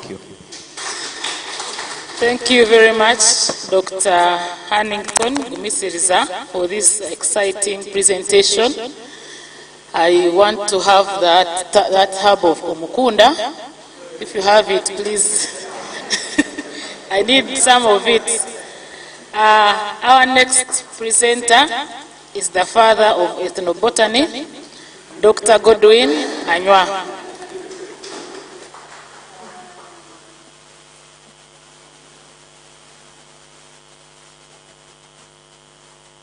Thank you very much. Actually, this work was meant to be presented by my student, but is in the field collecting data. So I will present it. Thank you for the compliments, Dr. Gumisiris. I'm humbled.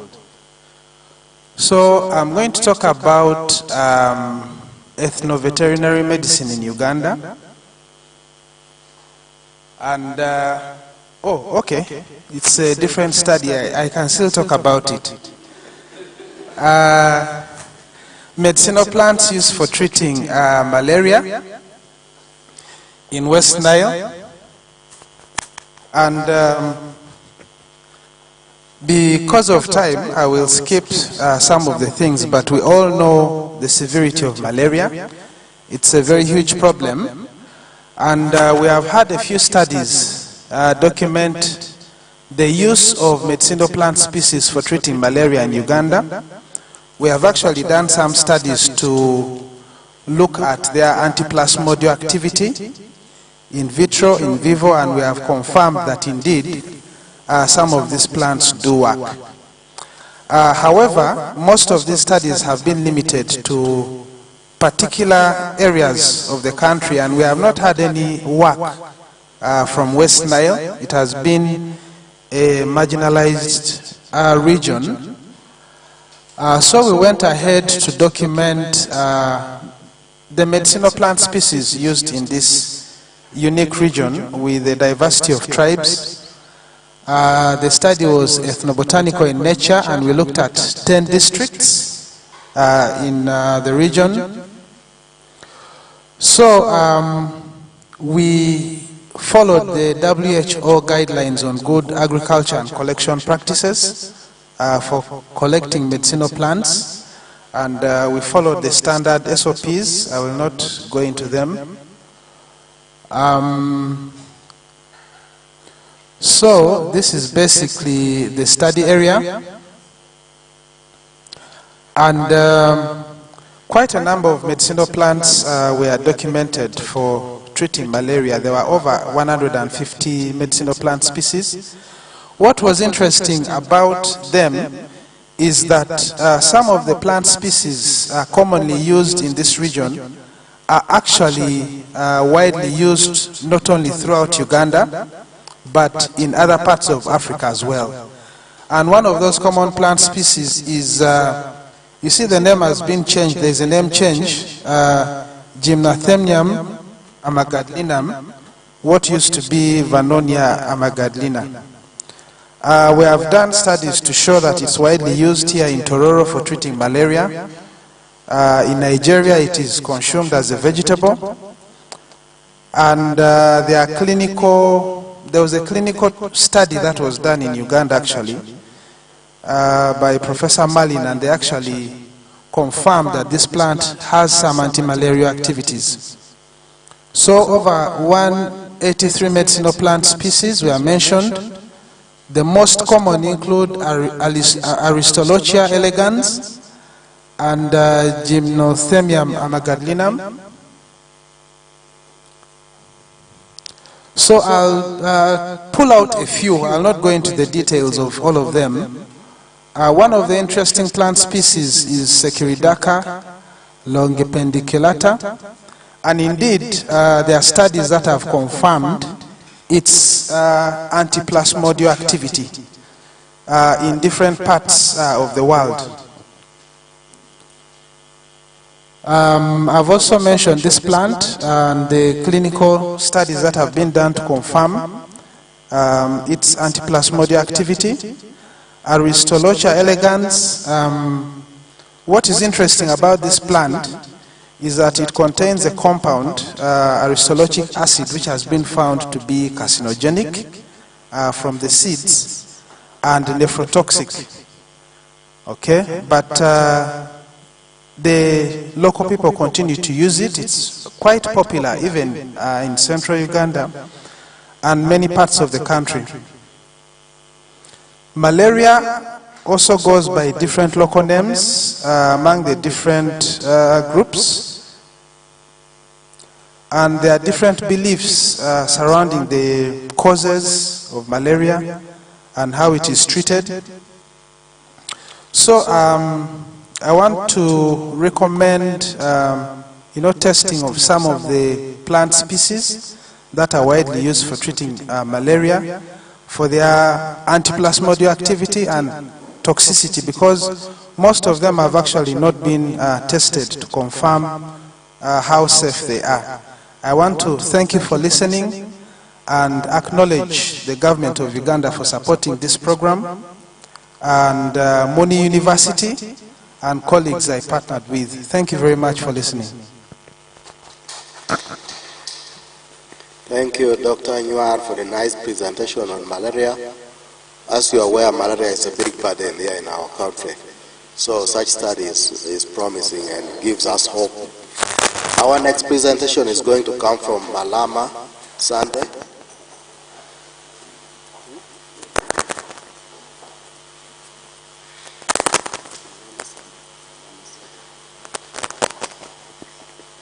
Is Malama Sande online? Malama Sande, if you're online, please put your hand up.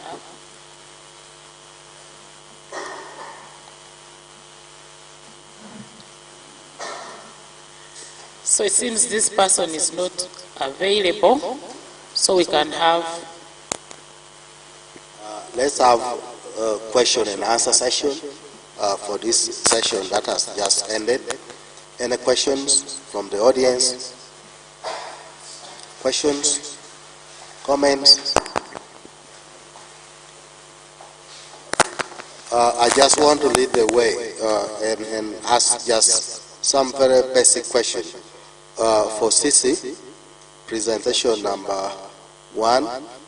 So what were the challenges that you encountered in your study when you are doing the your study among the Batwa people? What challenges did you encounter collecting the traditional knowledge from those people? You can take note and answer subsequently. Any other questions from the audience?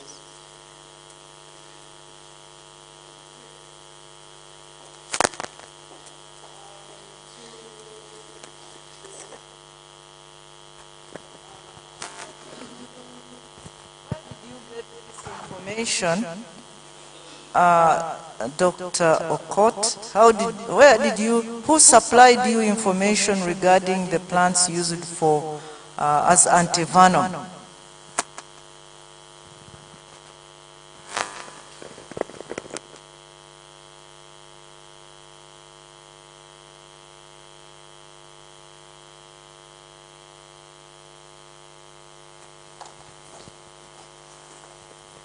Thank you. My question goes to Dr. Lydia from Zimbabwe.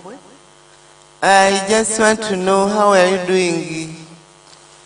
I've forgotten the term, but were you administering the drugs to the mice when they are normal, or you were giving them some dose to make them sleep a little? And if yes, which solvent were you using? Then another question goes to Dr. Gumisiriza. Gumisiriza? Yes. I want to know about Nakukunda and Mamwanga. You said if you meet someone and you don't use it properly, it can turn upside down. So what are you supposed to do well such that things don't change? Thank you.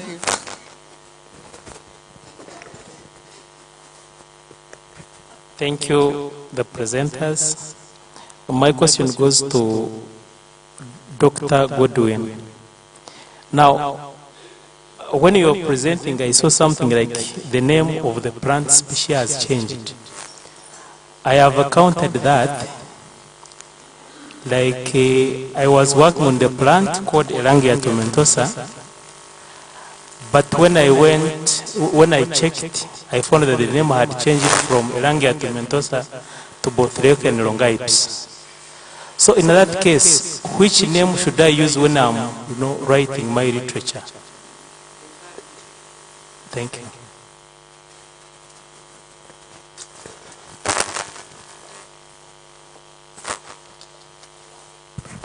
Thank you so much. My question goes to Dr. Gumisiriza. I'm a student of chemistry. I want to know if these things of Mukunda or Mwanga, they are active ingredients. That is now when we can understand when you change the name, what happens. Are there active ingredients which can be isolated and now target these African diseases? Thank you. Hello. My question goes to Dr. Goodwin. Inquiring to know whether there is some work in progress or about those plants that you surveyed, whether they actually work, both in vitro and in vivo. Okay, let's end there. Now you can hand the microphone to the presenters. Start with Dr. there. Thank you very much for the questions. This is about African diseases. Actually, when I was doing this study, I was personally scared because of the sensitivity, and when Dr. Godwin was introducing his submission this morning, he added on the relief that I have, because there are many questions I still have in my heart and in my mind, when he was saying that healing in African setting has also part of faith. And personally, I don't know how faith can be investigated in the lab chemically. That is still a question. So, about which active ingredients may determine the activity between love and hatred and so on.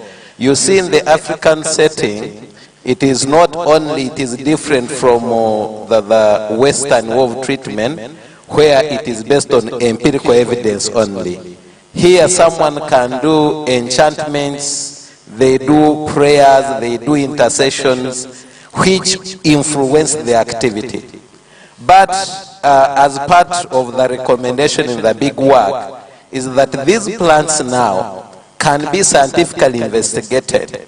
If someone can do scientific profiling, which has not yet been done, can identify similarities which can highlight more light on the relationship between the divine part and the scientific activity of these plants. Then Dr. Adia was asking about the Mwanga versus Mukunda. I also found out that in the discussion is that as there are precautions when you are taking the Western medicine, there are also precautions when you are taking this medication that involves African diseases. That's why if you've been, for example, watching this African magic, you see this one is given medicine but is given instructions. The moment you interfere with the instructions, it turns against you. So also in administration of these herbs, there should be serious precautions and they should be taken seriously as they are in Western medicine. Any interference, any alteration may lead to undesired consequences as in relation to Western medicine.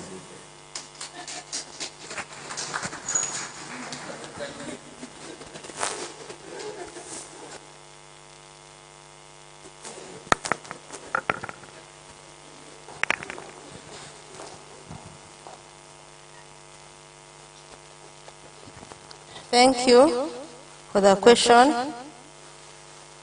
I was asked to highlight some of the challenges that we encountered as we did the ethnobotanical survey in Kisoro. And one of the challenges was the failure to collect some plants that were mentioned and we realized that this could have been as a result of extinction of some of those plants or their distance to their localities. So it made the verification of some mentioned plants impossible. Then also interpreting some disease conditions. We would be told of things like poison antidote, and they had various descriptions for the presentation of the antidotes and also the gynecological disorders. And as a team, we resolved that we can address that challenge through working with maybe medical doctors, but still, the way our local people interpret some of those conditions may not really be easy to understand. Then also the terrain in Kisoro. This is work that we did from November 2023 up to November 2024, and during the rainy seasons you find that some areas we could not access, or we could access them for short periods of time, and there would be alarms of, please, we have to be here for 2 hours before the rains, and then fear of landslides. Those were the major challenges that we encountered. Thank you. Okay, in asking that question, I had in mind, were the respondents easily giving out indigenous knowledge about these plants, for example? Yes, they were, because we accessed them through the district leaders, and there is also the Batwa organization called Ubudu that really explains the cause for our presence there and the positive benefits out of the sharing. So we really didn't find challenges in that regard. Thank you. Thank you. Next, let's have David Okot, or the next. Okay, you can proceed. Thank you. Proceed. Okay, the question was on the medium of dissolving the extract, right? So my extract was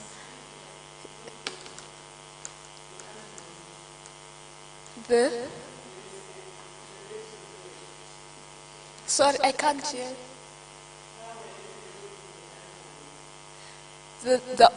The root of they were female mice, right? I'm not getting the part of selection. No, I did not make them sleep. No, I did not make them sleep. They were wide awake. Yes.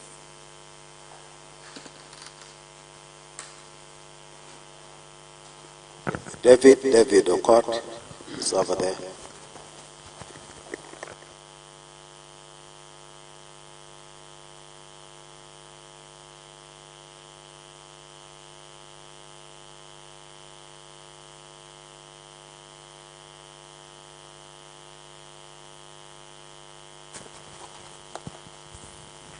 My presentation was very fast, and also my time was not very okay. However, Prof, your question is very good and was big under ethnopharmacological studies. Because the choice of the plant was depending on the study of how the traditional medicinal practitioners were using them.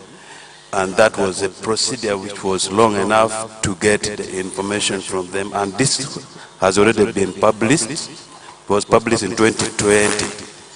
So they voluntarily gave the information. They were not coerced, but we had ethical clearance with ethical approval with the documentation of the purpose of the research. That's how we did that, and this gives us the answer to why did you pick this plant for the studies. And then also some of them, they give additional information, like this was a particular plant, they also use it for erectile dysfunction. And that study can be done by somebody, but we saw it, how they used to treat other people as well. So this is a big study for the choice of the plant and the information which we did. Thank you. Thank you. Take the microphone to Dr. Godwin Anywa.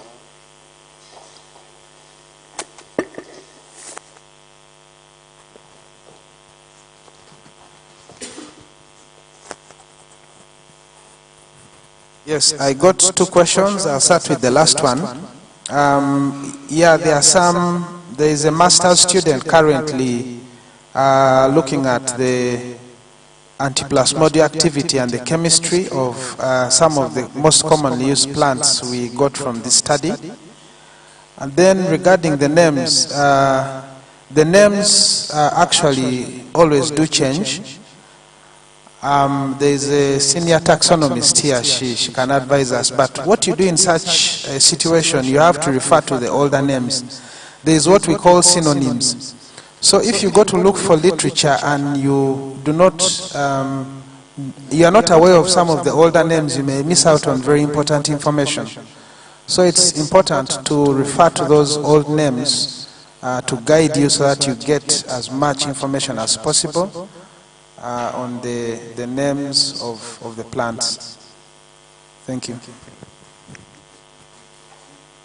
In other words, when you write the new name, which is the acceptable name, in brackets you put the old name, so that when I'm searching, both names can be found. Yes.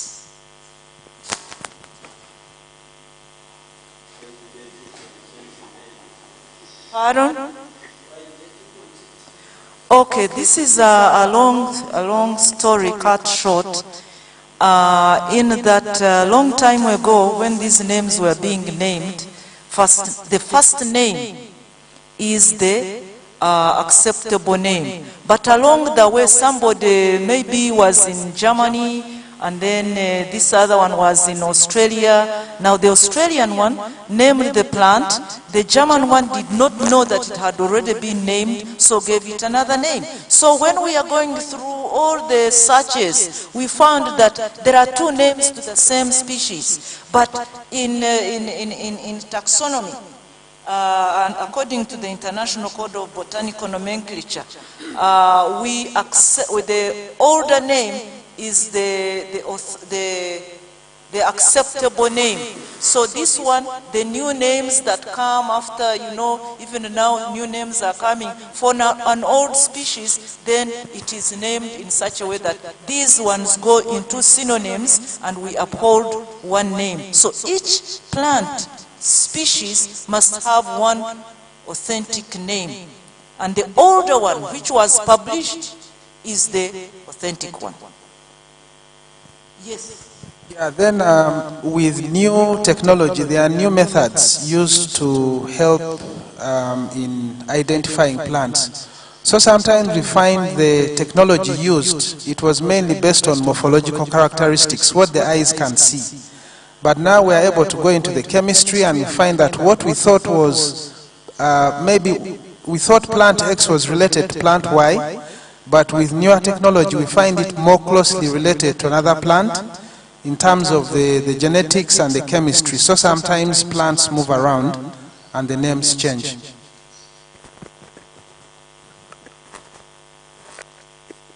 Thank you. I think if there are no more questions, yes? Thank you.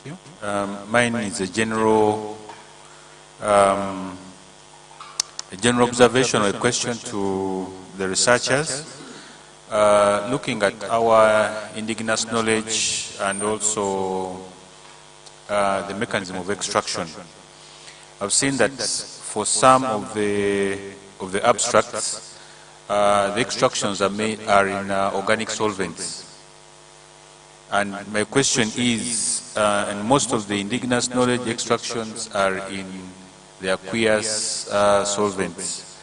So, and the question would be, why haven't you done a prior study in the aqueous solutions? Reason, from the chemical perspective and also toxicity aspect, organic solvents are known to be very toxic. And in most cases, when you come to formulations of your final product, if you use an organic solvent, would require you to demonstrate that you don't have residues of that organic solvent. So that's the thing you should take into consideration as you are doing your, maybe doing the research. Thank you. Thank you very much. I think we've come to the end of this session. I want to thank all the presenters and all the questions that came up, and I want to thank my co-chair. I want to invite Dr. Omar Kamoga to give a wrap-up discussion for this session. Thank you, Mr. Chairman, for this session. And thank all participants. I've been given a very small task just to wrap up the presentations of this last session here. Maybe first talk about myself. I'm Dr. Kamoga Omar, Dr. Mohammed from Chemistry Department. And also many times I don't want to talk about my history, but maybe I will give you a bit. At one time, also I was working in herbs, in Natural Chemistry Research Lab, and in there we are called the modern herbalists. I was working with Madame Sisi. So I understand here you are all moving toward the modern herbalists. If you believe in the therapeutic values of herbs, you must be a modern herbalist, differentiated from the traditional herbalist. What differentiates us from traditional herbalist is what has been discussed here with our presenters here. So in this case, we see that to differentiate ourselves there, we have to extract, isolate, test for toxicity, and maybe formulate products. So, starting from Madame Ridia, we see she was talking about evaluation of acute toxicity from Trichilia emitica. Many herbalists, traditional herbalists, normally talk of their medicine as not having side effect, but it depends how much you take and how has it been isolated. Others have talked about other compounds which are toxic within the medicine. Also, Madame Sisa has presented about ethnobotanic survey of medicine used by some of the traditional or local people within Uganda. So those people far from the center of the capital cities, they normally have their medicine and they rarely use conventional medicines. So we need to evaluate all medicine used from different corners of Uganda. Now we have the battle there, so they rarely go for this conventional medicine we have. So that means there are a lot of we can get from there. Then Madame Nabitandwa, if I remember that, Nabitandikwa, talked about optimization and characterization of mythology extracted from pulp of jackfruit. So many of us thought that we just eat jackfruit for just fun, but it may have a medicinal value. But also here in medicine, they told us can be used in dressing wounds. So that is a very important knowledge which we can not ignore.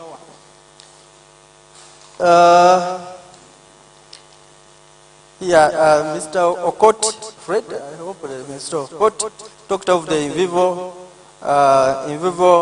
anti-cobra venom that inhibit, I think, coagulation from toner caeciliate plant. So in this case, also said they have gone far by isolating the active component or compound. So in this case, I don't think that the only way it works with cobra snakes. I think maybe you check whether it applies to all snakes.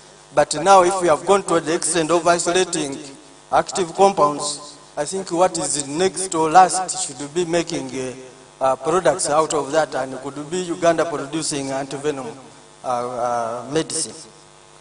Then Hamilton, Dr. Hamilton talked about African diseases. Some of us may have not known the African diseases, and he has described them that they involve spiritual belief. So the medicine you take, not only you have to take the physical medicine, but many times you have to add some words. That means even if you are to take amoxicillin, which is antibiotics, but if you add some word and do for other issues you have. Then we have Dr. Edwin has also illustrated a number of plants, medicinal plants that are involved in malaria cure, and they have described him as the father of maybe natural products or natural medicines. It's an botany, and I think if he's the father, I may be a part of the grandfather. So he has given us pictures of a number of antimalarials, and if we get enough data, we could try to try them. I think that is much I've tried to capture, but we have the road we have about natural products is to behave as a modern herbalist. If we have the clue about the plant, we have to go ahead to extract, isolate, determine efficacy, determine toxicity, and if all applies, and make those trials in vivo,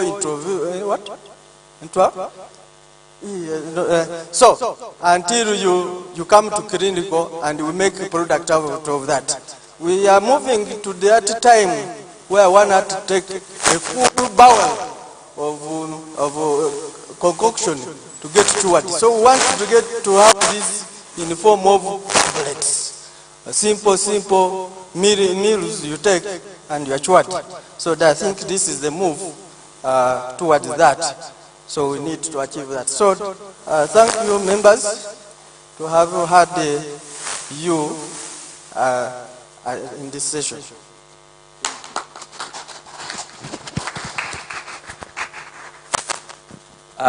Thank you, the chairpersons of these sessions. Dr. Kamoga for giving a closing remarks. Members, let us give them another round of applause. You have done a wonderful job this afternoon, and the next session which we are going to, we are moving towards closing this conference, and we are remaining with the big one item, which is the annual general meetings. But before we go to that, people have made presentations, nice presentations, but we want to take home. What can we take home in this conference? You have sat there, you have listened. Professor, the president of Napreca, amidst us here, we have our master's students and PhD students amidst us. These are young scientists, which in this afternoon you wish to recruit them to our association. And I want them, all of them, to stand up for recognition.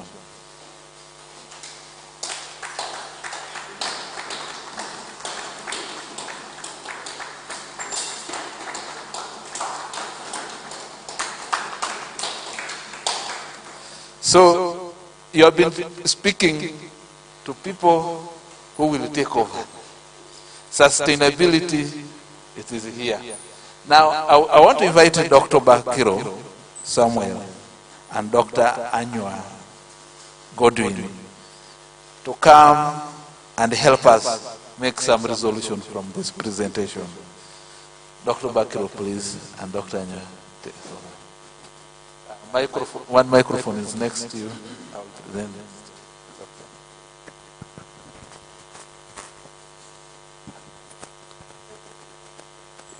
Thank you so much, Dr.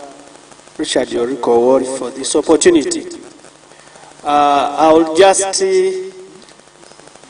be in the interest of time. We have had a very long day. Maybe the next Napreca chapter, Uganda Symposium, will be in Gulu University. It is good practice that we set perhaps what is going to drive us to the next symposium and see how far we would have gone. So I would like to request all of us to go into a mode of thinking. What are those things that you would like to see happening from now onwards within the natural products research and innovation sphere? I want to pose a help Dr. Godwin, you are capturing. Thank you very much. It has been a very good conference. I think I have maybe two suggestions.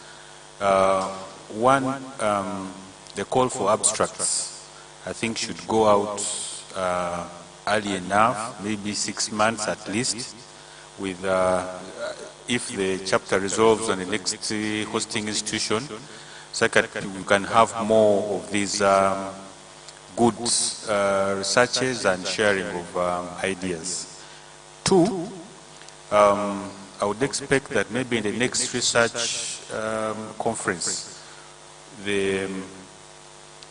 you have academia or the institutions that carry out research be able to exhibit or demonstrate the capacities they have to foster research. In this case, I'm talking about maybe expertise, but also the aspect of unique equipment that you may have, such that the people who attend know where they can be able to access these resources. But it has been a very good conference. Thank you very much. Thank you so much, Dr. Mtiaba. Okay, thank you very much. My name is Akam Pradens, Chambogo University, a PhD student. Myself, I have been a student of natural products. I did my master's from University of Nairobi, and I would wish that Napreca-Uganda chapter could take a hand in evaluating, from what the doctor has said, the capacity of these universities, especially in terms of basic equipment. You'll find that a university is, let's say, training PhD student in natural products, but the whole university for 2 years does not have a rotary evaporator. Now, those are the challenges that we have. At least if for the Napreca natural products community can advocate, especially in trying to enlighten the VCs, because in most universities, when the VC is not in the area of natural product, or those top administrators, they tend to suffocate that area. When you say a rotary evaporator of 80 millions, they don't. They say, that does not do analysis. But when all the analysis in natural products starts with a rotary evaporator. I was shocked one time.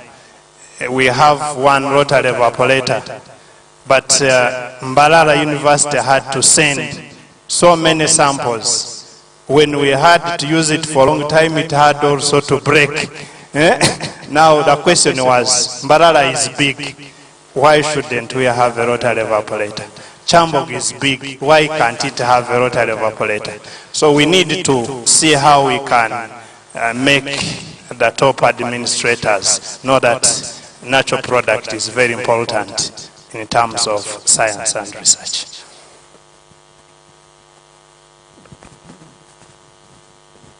Thank you very much. I have a question. I wanted to ask it in the morning, but maybe I've got a chance. One is, normally the indigenous knowledge is owned by the local people. So in case someone develops a product based on indigenous knowledge, who owns the property rights? Two, I think as I have said, there are some equipments that are within Uganda at the moment. But sometimes you find that even within the same institution, if let's say you are in the chemistry department and the equipment is in the pharmacy department, in some institutions you have even to lobby to access them within the same institution.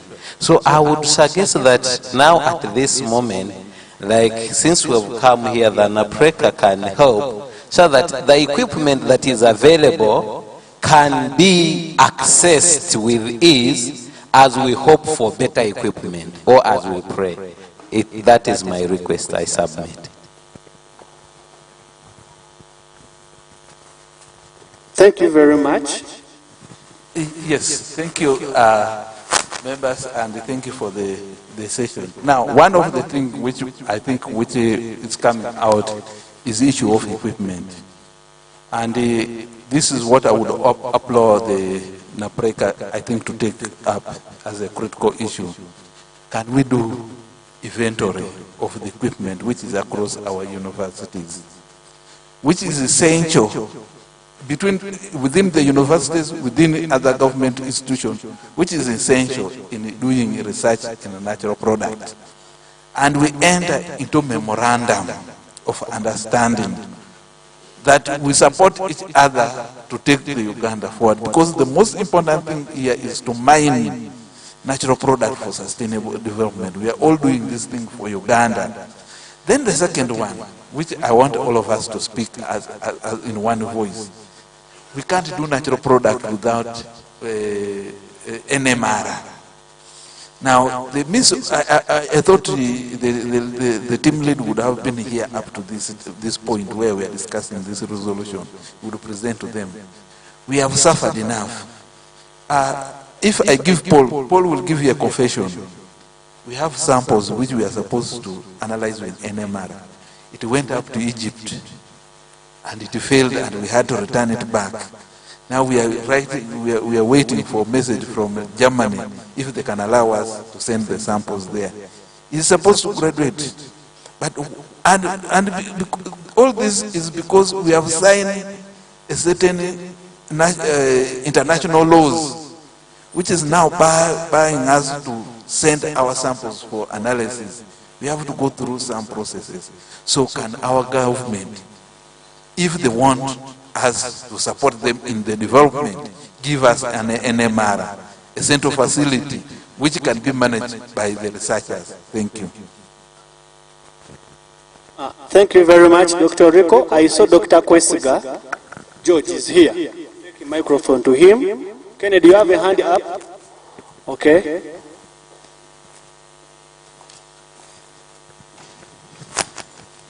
Yeah, thank you very much. My name is George Kwesiga from Kavala University. And as Dr. Mutiava already mentioned that we need to make an exhibition of what we can do, and not only equipment, but maybe also in terms of human capacity, human capital. So I am a natural products and synthetic organic chemistry, so we can do natural products, but also synthetic organic synthesis. And as a way of sustainability, we also want to change now from isolation maybe to synthesis, so that if there are no natural sources, we can synthesize the natural products. But what I would also like to change within this year in natural products, I want us as researchers, I would like that we move from the laboratory to sales and pharmacies. So that is my prayer that now let us work on product development. From our basic research, let us move our basic research to product development. Thank you. Thank you very much. There is a hand there.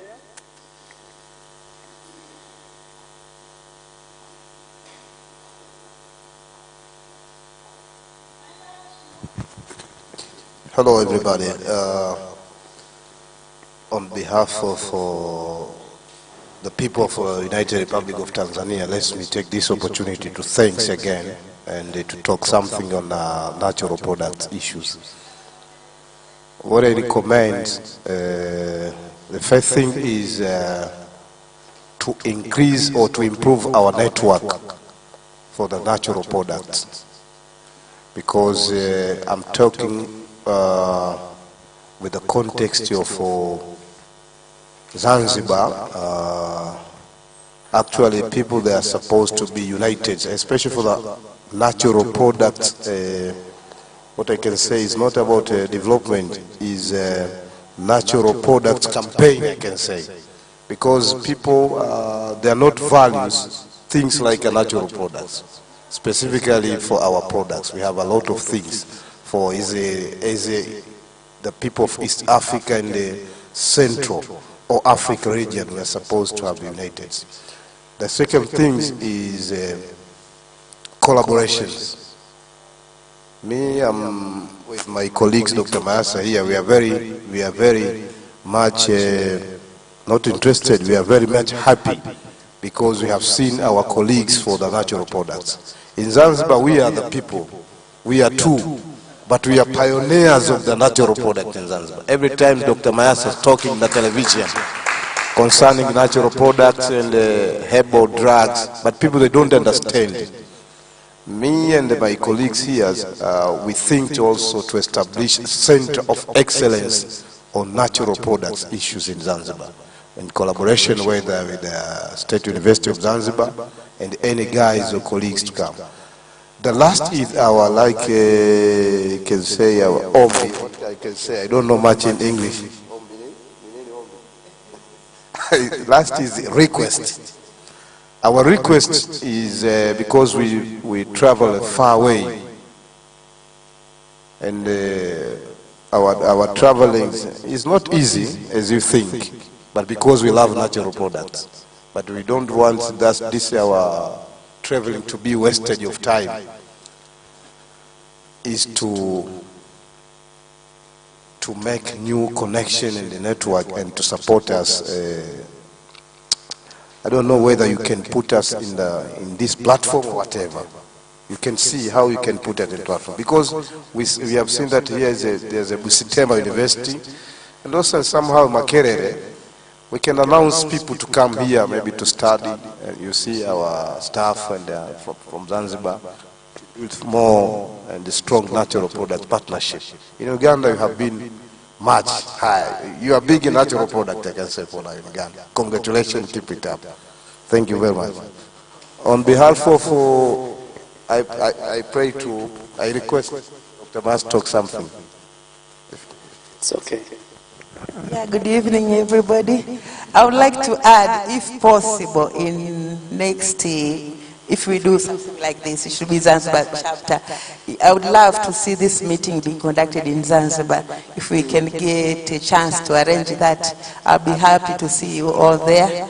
You can see a lot in Zanzibar. A lot of we use spices, a lot of spices, which are also herbs, which are also have a lot of biological active ingredients inside there. So you are welcome to Zanzibar, and then we have a lot of products from the sea. We have oceans there, so you can see the sea products, sea moss, for example, and others, which are very good medicine also. So I would like this platform, the meeting next, if possible, to be organized, to be in Zanzibar. But it'll be it's a great tourism point in Africa, so you're all welcome to Zanzibar. Thank you. Thank you very much. Our visitors, we are really excited about what you're commenting, and no doubt partnership is one of our goals. So, in the interest of time, I will invite my co-chair, but before I invite my co-chair, I want to give a chance to my dean. He is a clinical pharmacist, a professor of clinical pharmacy and pharmacology. So he's not here as an administrator, but also a person who champions what we are doing. And specifically, I want him to speak on the issue of equipment, access, procurement, and so on, as an administrator, but also sharing experiences from wherever he has gone beyond Uganda. How can equipment be made accessible for research? So, who has my microphone? The person I'm talking to is the other side. Yes. Then my co-chair will take it from there to pick the points, and we wrap up. Thank you, Chair, for this session, and the Chair for this conference. My name is Professor Dan Chivule. I'm a pharmacist as well as a pharmacologist, the Dean of the Faculty of Health Sciences. Dr. Bakiro has our PI, and perhaps he's our innovator for the year for the university. I hope you know that. Please extend a hand clap. Alongside Dr. Rico, those are our innovators for Busitama University. So you can, Dr. Rico, just wave. I think people have seen you. The reason I've introduced them is you see how natural products are leading research fronts for universities. Natural products have become the center for the Ugandan government. The president strongly believes to take our people away from poverty is to industrialize, is to get these products from the community, develop them to support the leap in our economy. So what you're doing as researchers, some of you are looking at it as a master's project or a PhD project, but to us, we see a contribution to our economies in Africa. That's the only way we are going to get our people away from poverty once we put science in whatever we are doing. The question is about equipment. One of the barriers is equipment. Uganda and Africa, they are blessed with brains. I worked also as a dean in Namibia or in the southern part of Africa. We have the brains, but we lack the equipment and perhaps mentorship. What can be done? What we see, we don't have centers of excellence. Each university is holding on to their own equipment. Every expert wants to be the expert alone in that area. I think we need to break those barriers. It's not 100% true that we don't have equipment, but we need to optimize the few equipment that we have within our spaces. So we can establish centers of excellence within our countries, not necessarily in one building, but we are aware that perhaps there's this equipment in Uganda, another one is in Tanzania. There's a network where you collaborate as Napreca and you have mapped out the equipment that you have. It might be impossible for each university, each research institute to purchase certain high-level equipment and replace them and maintain them. So through such networks whereby you've mapped out where a particular equipment is to complete the process would make it easier for researchers to move from one area to another to access the different equipment. So centers of excellency sometimes are not looked at as one building such as this, but a network of buildings, or like Napreca here. We can identify what is in Zanzibar, what is wherever, such that we exchange in those areas. But that said, the usual way is grants. Perhaps if you are together, it's even easier to put a grant application to apply for a certain equipment. Most governments, and especially our African Union, is open to herbal medicines, so such applications should be targeted towards these. Our governments would be willing to bring in such equipment, and we see how we can network together. So once you visit our Mbale campus, perhaps Dr. Bakiro will throw more light on it. Our government is setting up centers of excellence, as well as in Nagongela, where there are certain equipment that are going to be installed. So in this platform, we can map out what do we have where and where, such that, and what expertise do we have to run this equipment. Chair of the session, I don't want to take long, I submit.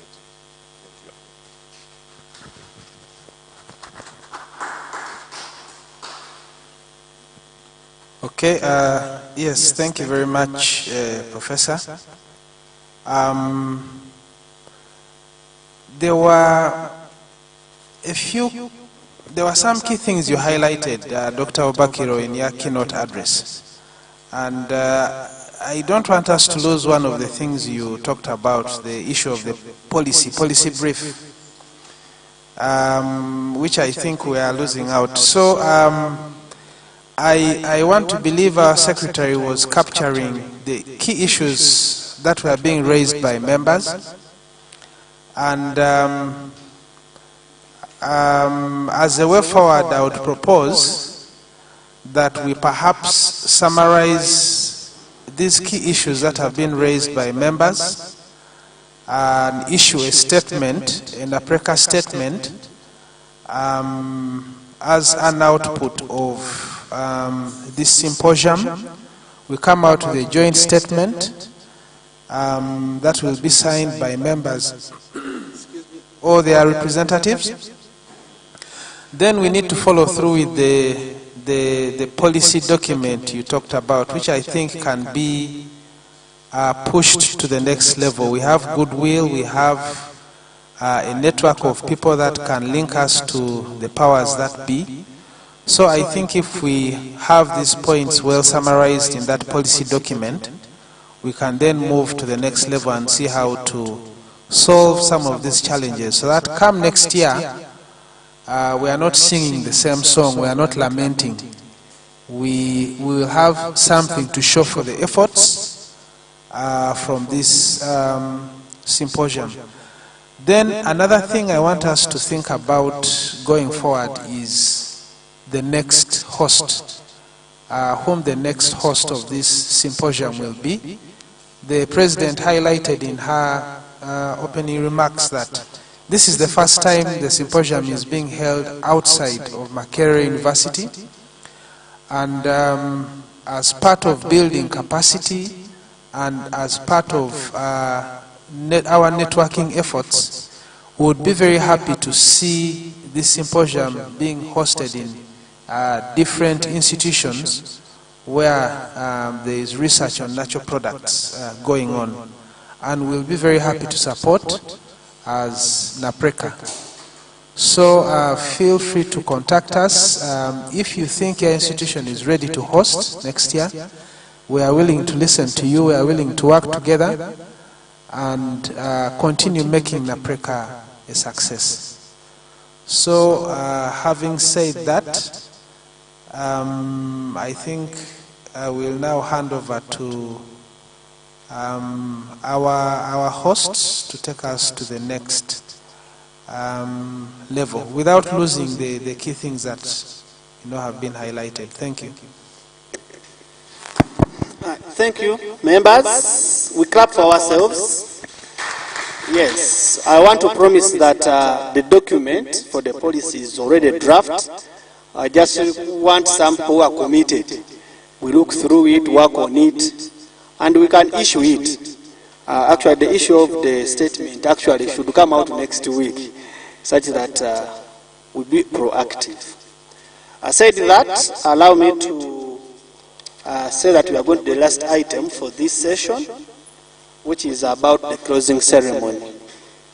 And I'm going to invite, I'm waiting for the president. I don't have the shoes to do this, but the president Napreca, as well as the dean, faculty of health science, and then Dr. Michael Mutiawa.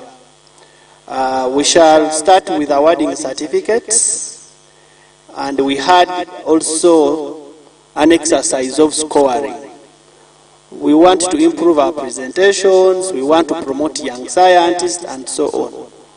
So as earlier communicated, we have, the team has selected the best presentations, and we shall award certificates to those 3 categories as the president will release the results. For my case right now, I'll request Florence, since we invite the dean, we are going to be taking the certificates from here. The dean, the president, and the Dr. Mutiaba to stand in front here.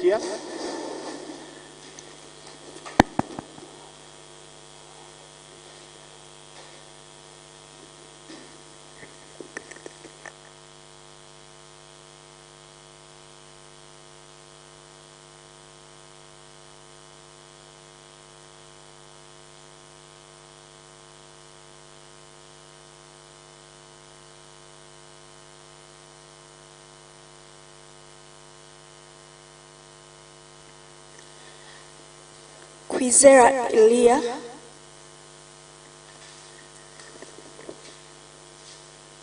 Bwire Ivan,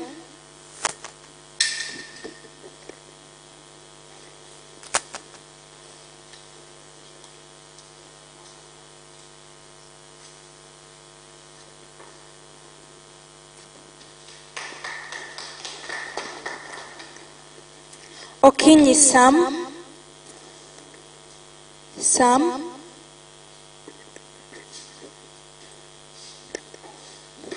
Muhumuza Clement, Hamis,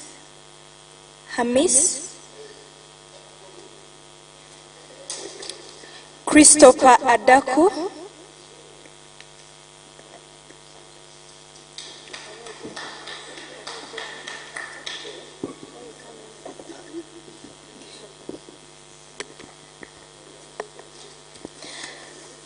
Akampurira Dennis,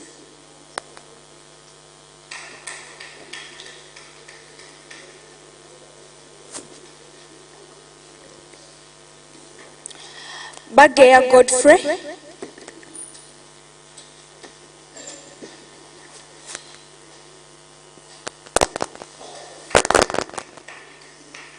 Jeremiah E.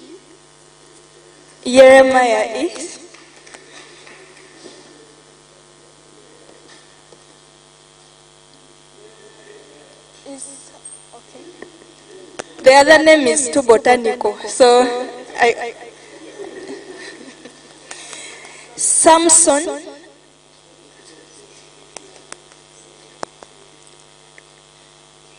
Mugai Lydia,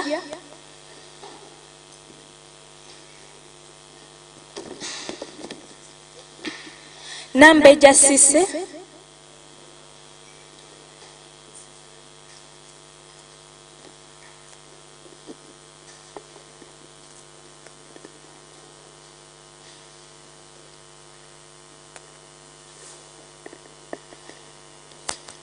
Hannington G.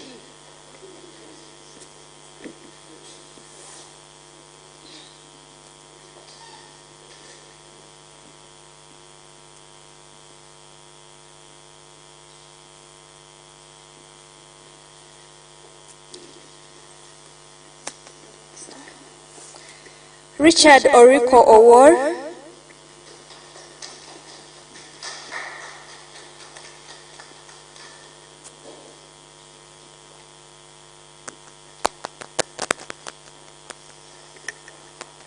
Okot David Fred,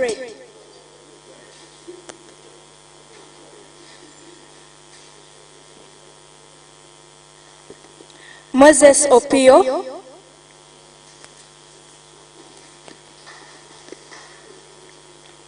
Paul Mukasa,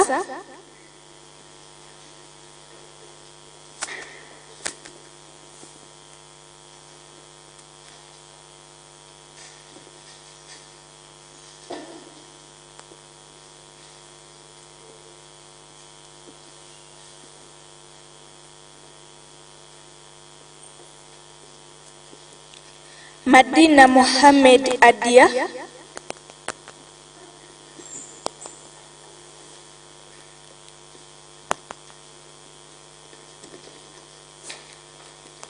Kamoga Omar,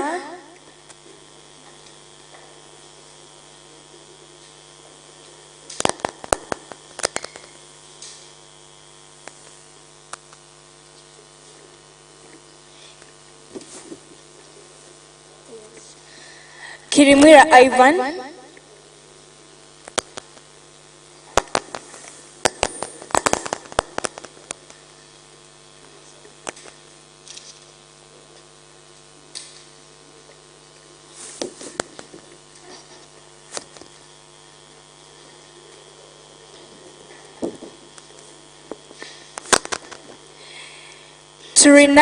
Turinawe Marvin,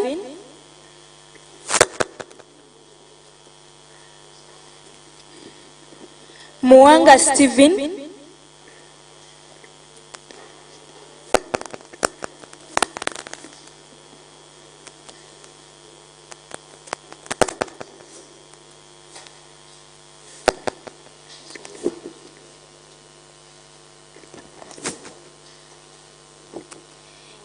Edea Sharon, Maseruka Richard,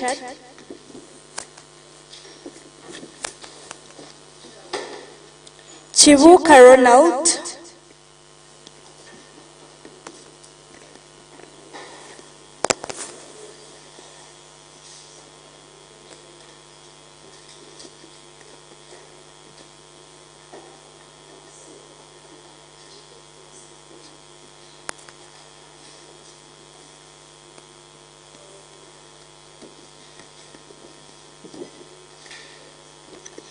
Pascal Mwesije John,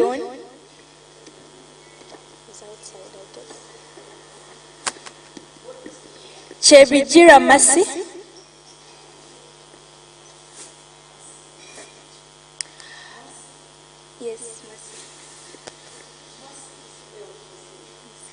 Katwesije Richard,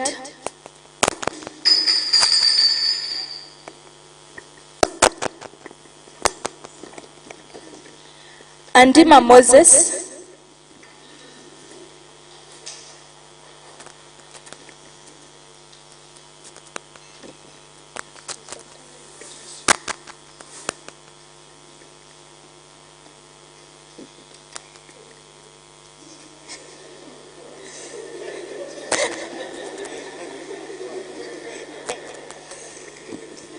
Enusu James,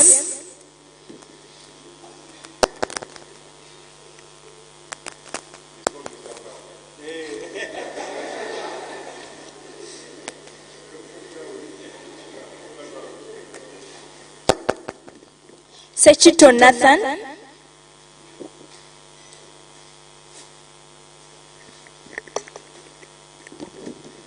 Bunoga David,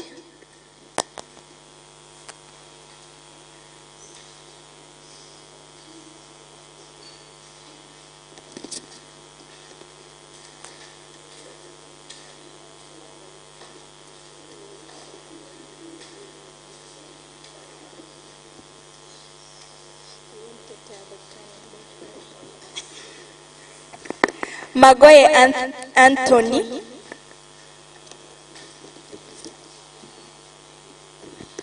Abopetwa,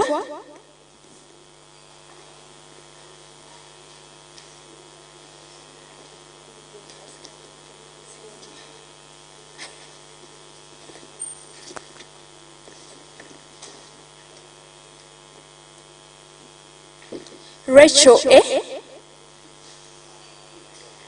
Akatuherebwa, maybe, I'm not sure. Magira Charles,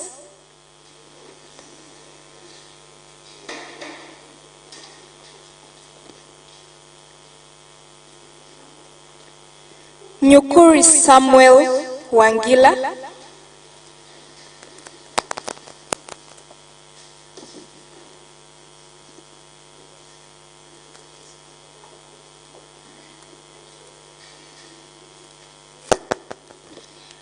Chalimpa Christine,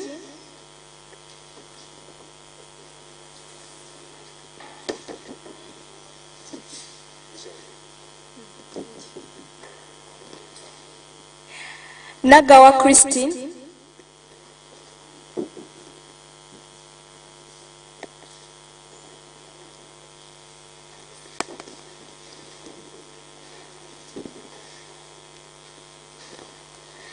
Mugamba Muhammad,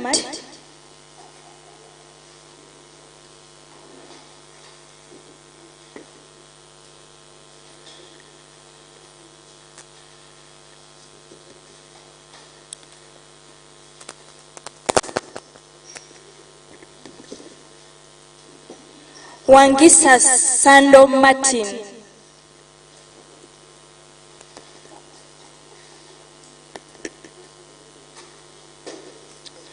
Musagala Peter,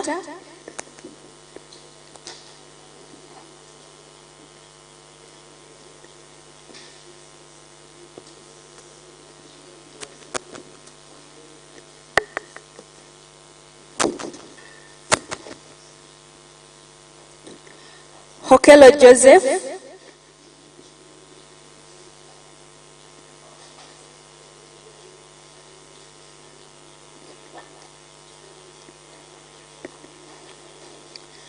Kwesiga George,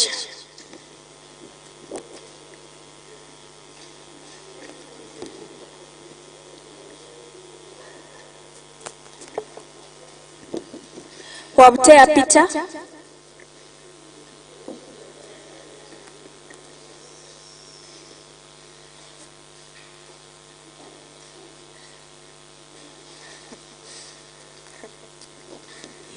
Mazaki Ronald,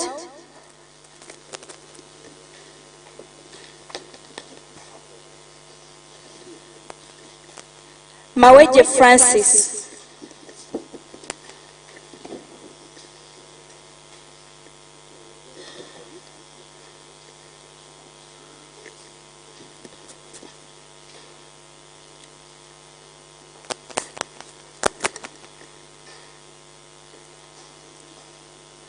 Nakale Abdukalim,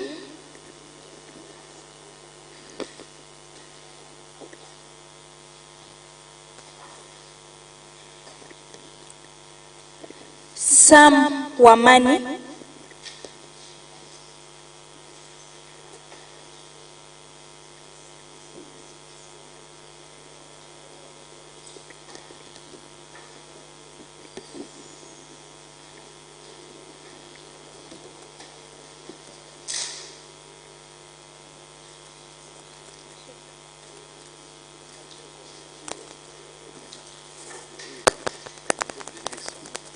Aloysius Mpanji,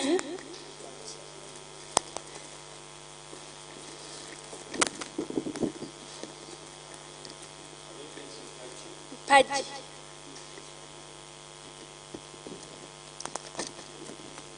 Mayasa Salim Ali,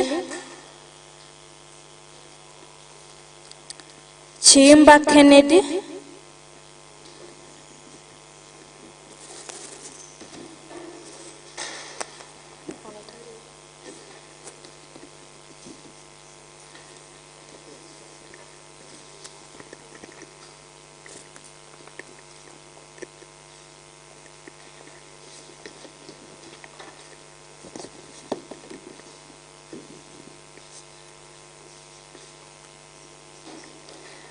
Anua Godwin,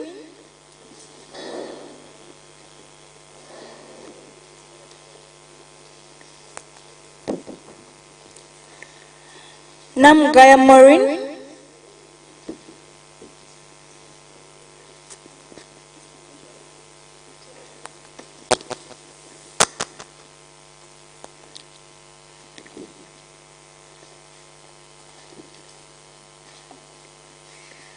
Famao Fahima,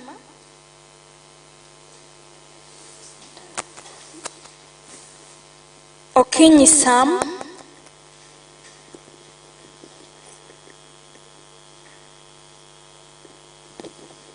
Law Florence,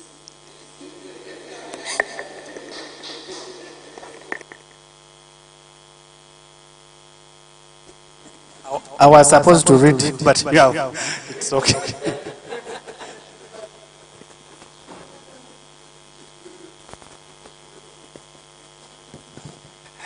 Okay, now read this one. Mutiaba Michael,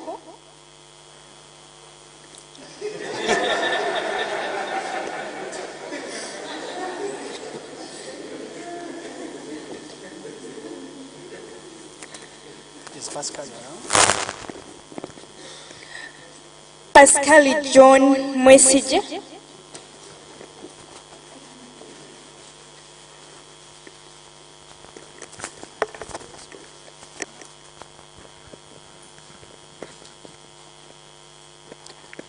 Yes, we clap for ourselves. Yes. I want to hand the microphone to the president now to read the winners. Very tense.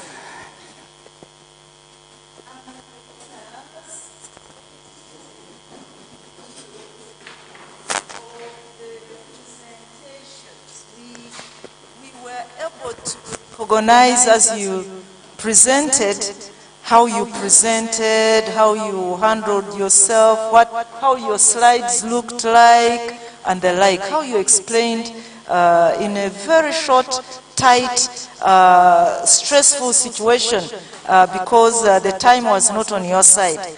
And so, the... Yes. And then Paul Mukasa for the best oral presentation senior category.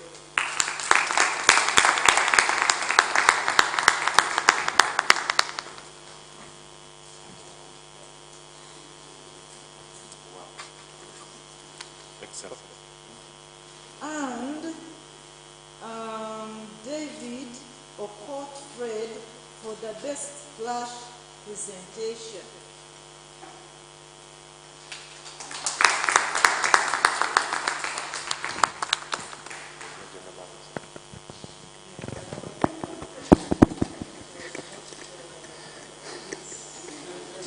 Yes, it was.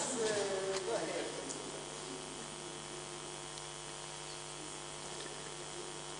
All right. So those were our best presenters in the various categories, and let's clap for them. And therefore they challenge us next time when we are presenting in the shortest time possible, to be precise, to be, and keep time. Thank you so much. With those, I'm going to hand over the microphone to the Dean to close the first part of this workshop. Thank you. Thank you, Chair, for this. I would like to take this time to thank you all, particularly the presenters, for your presentations. The presentations were all good. That's what I hear from the desk. But always, even in a basket of good things, they are always the best. Congratulations. Let me thank the organizers for this symposium before we get into the AGM, as well as the many people who have facilitated the different sessions, chaired the different sessions. I think it has been a learning a step for all of us. And at this time, allow me to close, let us close this symposium together with a big hand clap.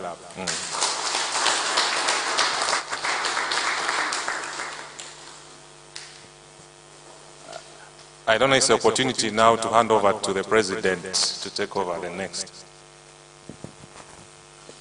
Thank you so much, Mr. Dean.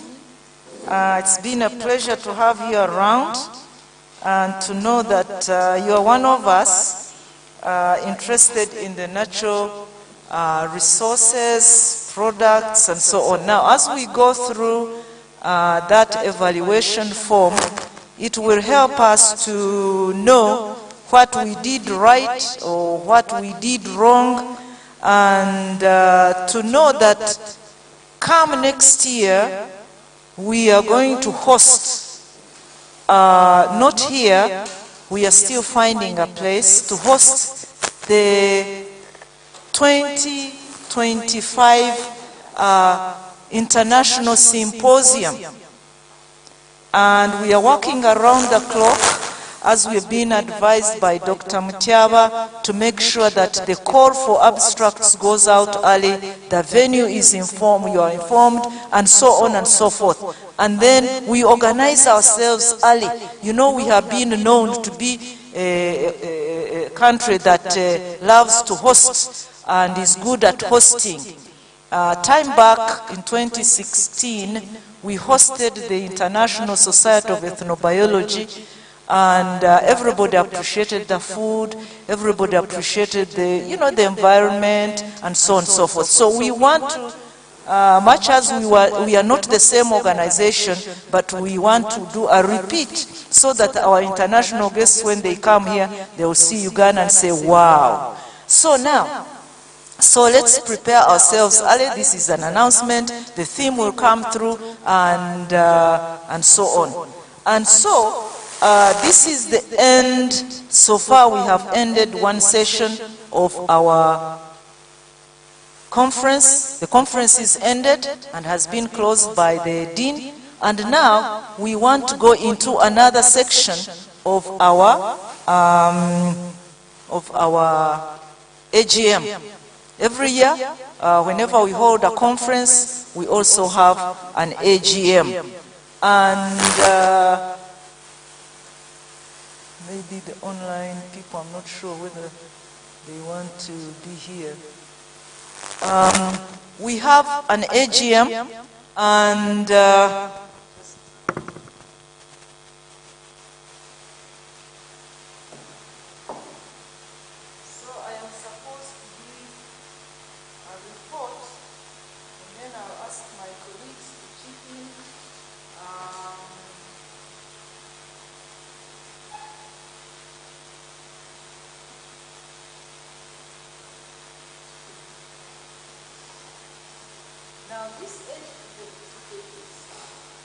this AGM is usually attended by members or prospective members. So if you want to be a member and you remain, know all PhD students and system of university will be members.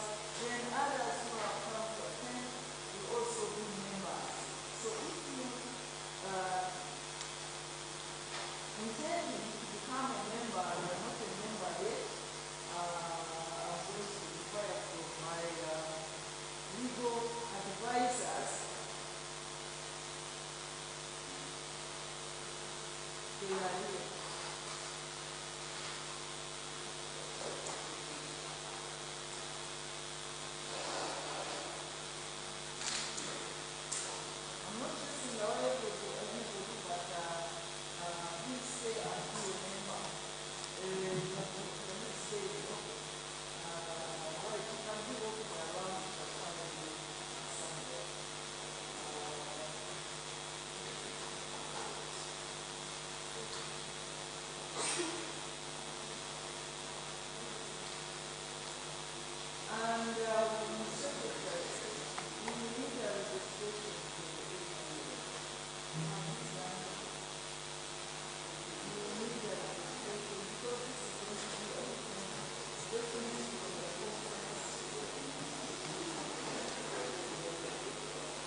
Thank you very much. I want to welcome you all for this program. This is our AGM. As the President has said, every year after the symposium or the conference, we have the AGM. The following is the proposed agenda. Number 1 is the registration. Number 2 is adoption of agenda. Number 3 is opening prayer. Number 4 is communication from chairperson. Number 5, reactions and matters arising. And number 6 is the closer. I repeat, number 1 is the registration. There's going to be a sheet passed around. Make sure you register. Number 2 is adoption of agenda. Number 3 is opening prayer. Number 4 is communication stroke report from the chair. Number 5, reactions and matters arising. And then number 6, the closer. We would like to make this meeting as brief as possible because there are members who have a long journey. And therefore, in case you are making a contribution, make sure you are brief and direct to the point. Now, I want someone to second the agenda. Sorry, to move to adopt the agenda. Anyone?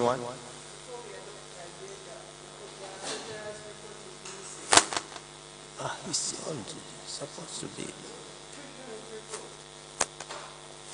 That report was supposed to be sent to her. She represents one report. That is what we had agreed. She even sent that message on our mail. On WhatsApp many times. People must send the reports. That is it. But it's okay. It's okay. It's okay. Registration on the adoption of agenda minutes. No, it's okay. That's part of minutes. It's okay. It's okay. They are not recording them like that. I've been informed. Do you have it?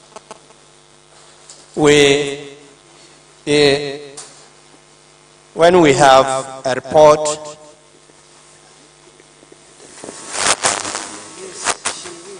yes, after the report by the chairperson, we shall also have a report, the treasurer's report, and then we will react together to the chairperson's report and the treasurer's report. Okay, thank you so much. Sit. Now, we have at the AGM, it is, if you are not paid up member, you are an observer. And therefore, you have to respect the paid up members. Now, by show of hands, let me see the paid up members of Napreca kindly.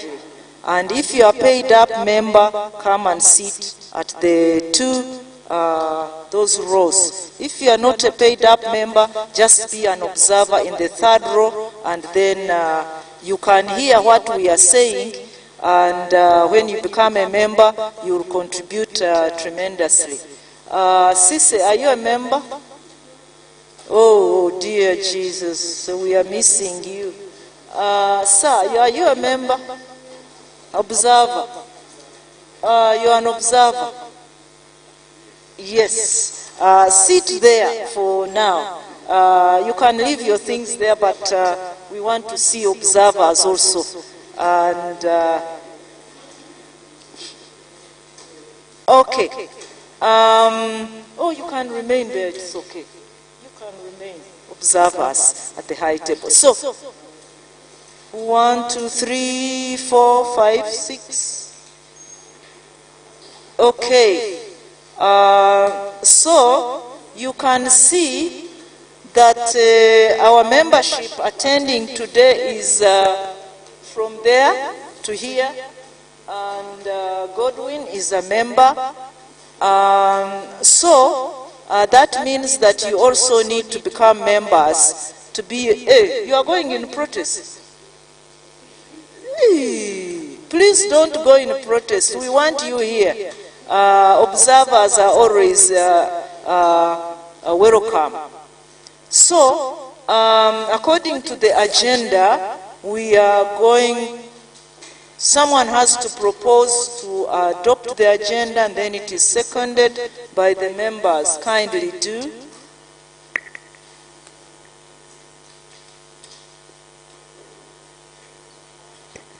I propose we adopt the agenda.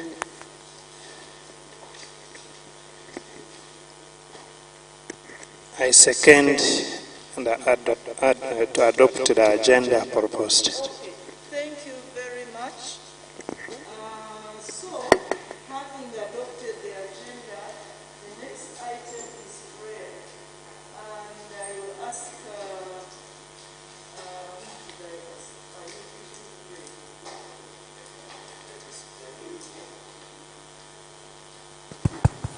Oh Lord God, we thank you for this day. We thank you for this symposium that we have had. You have enabled us to travel and reach here, and we know that with your good heart and mercy we shall go back safely. We ask you to guide us in the meeting that we are going to have now. Let what we propose and we put forward be fruitful for the betterment of the Napreca community.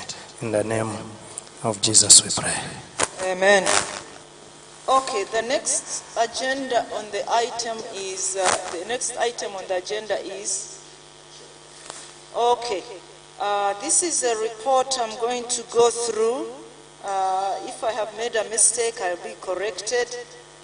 First and foremost, this is our 2024 general meeting. And I wish to welcome you to this general meeting. It has been about 1 year since we met and elected a substantive committee to run the affairs of the chapter. And therefore, I will introduce to you the current elected members who were elected in 2022 and took office in January 2023. The person speaking is the President, S.S. Akakudidi, Vice President, Dr. Godwin Anyuar. Please stand. And then the General Secretary is Christopher Adaku, Doctor, that one. And then the Assistant General Secretary, Dr. Christine Nagawa.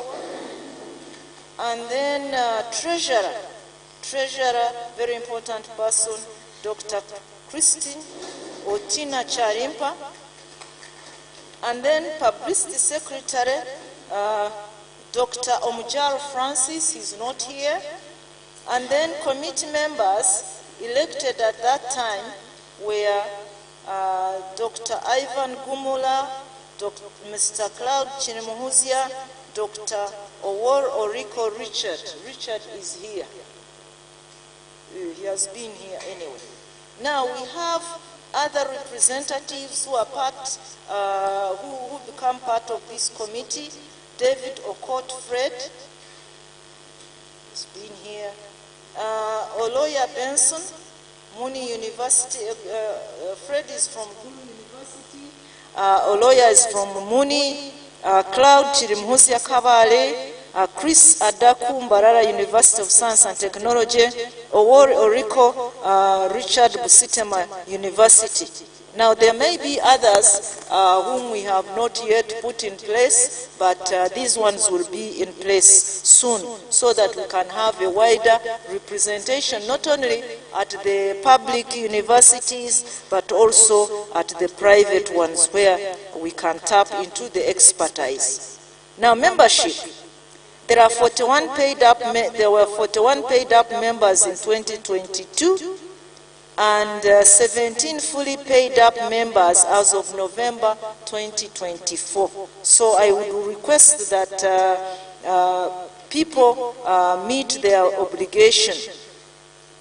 And so when you do meet your obligation, then the activities of this organization are able to be carried out because we need money for certain things. Now the bank, we have a bank account in Centenary Bank, bank number 3100004974, which you can use to deposit some monies at the name of the account, Natural Products Research Network for Eastern and Central Africa, and in bracket U Limited. And so that one will reflect on our account.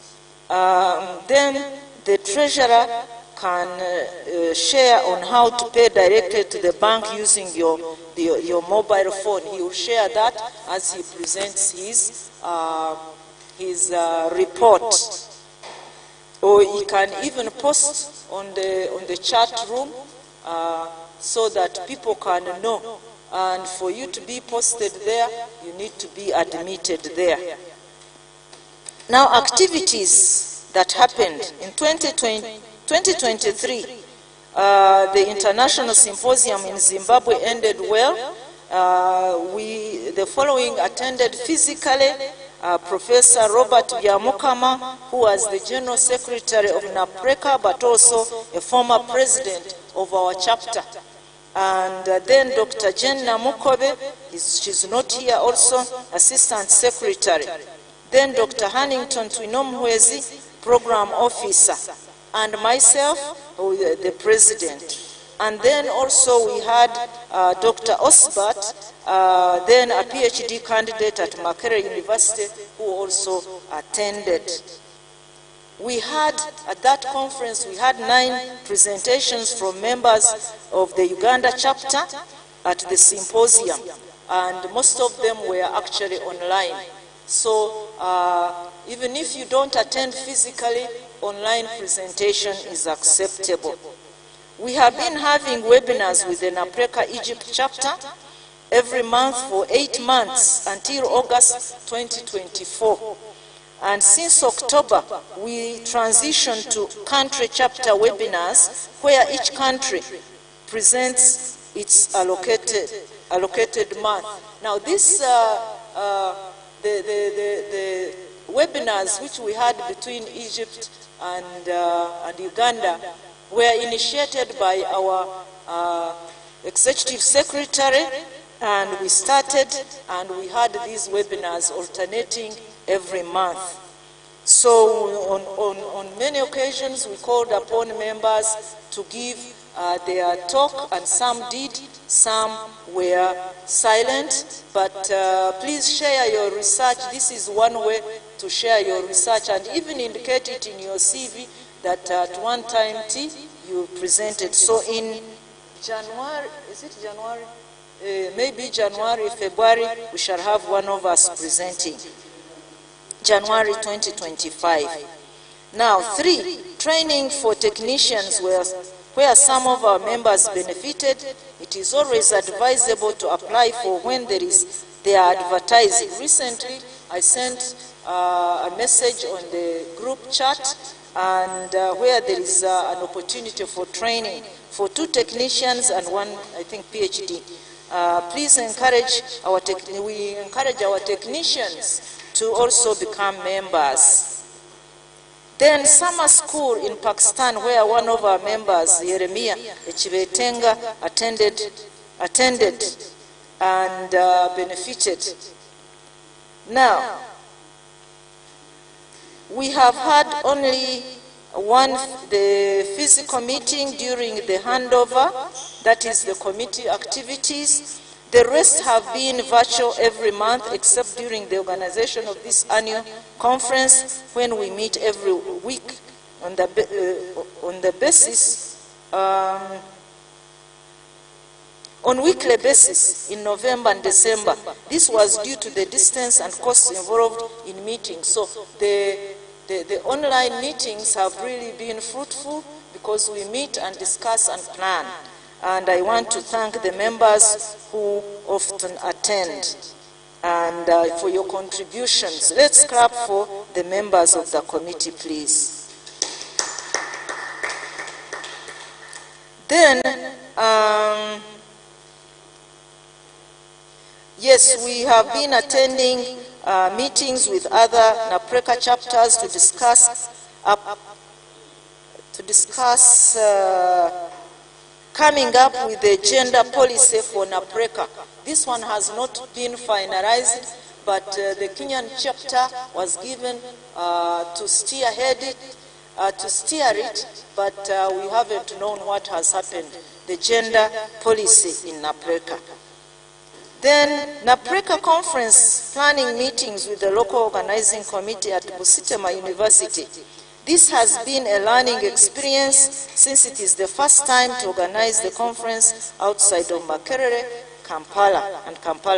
The chapter committee agreed that the various institutions should host the conference in future, and the Vice Chancellor of Busitema University, Professor Wako, is greatly appreciated. Now, let's first appreciate the organizing committee. Please clap for the organizing committee at Busitema University, headed by Dr. Oriko. Is going to say it, but we got sponsorship for this, the conference and the AGM.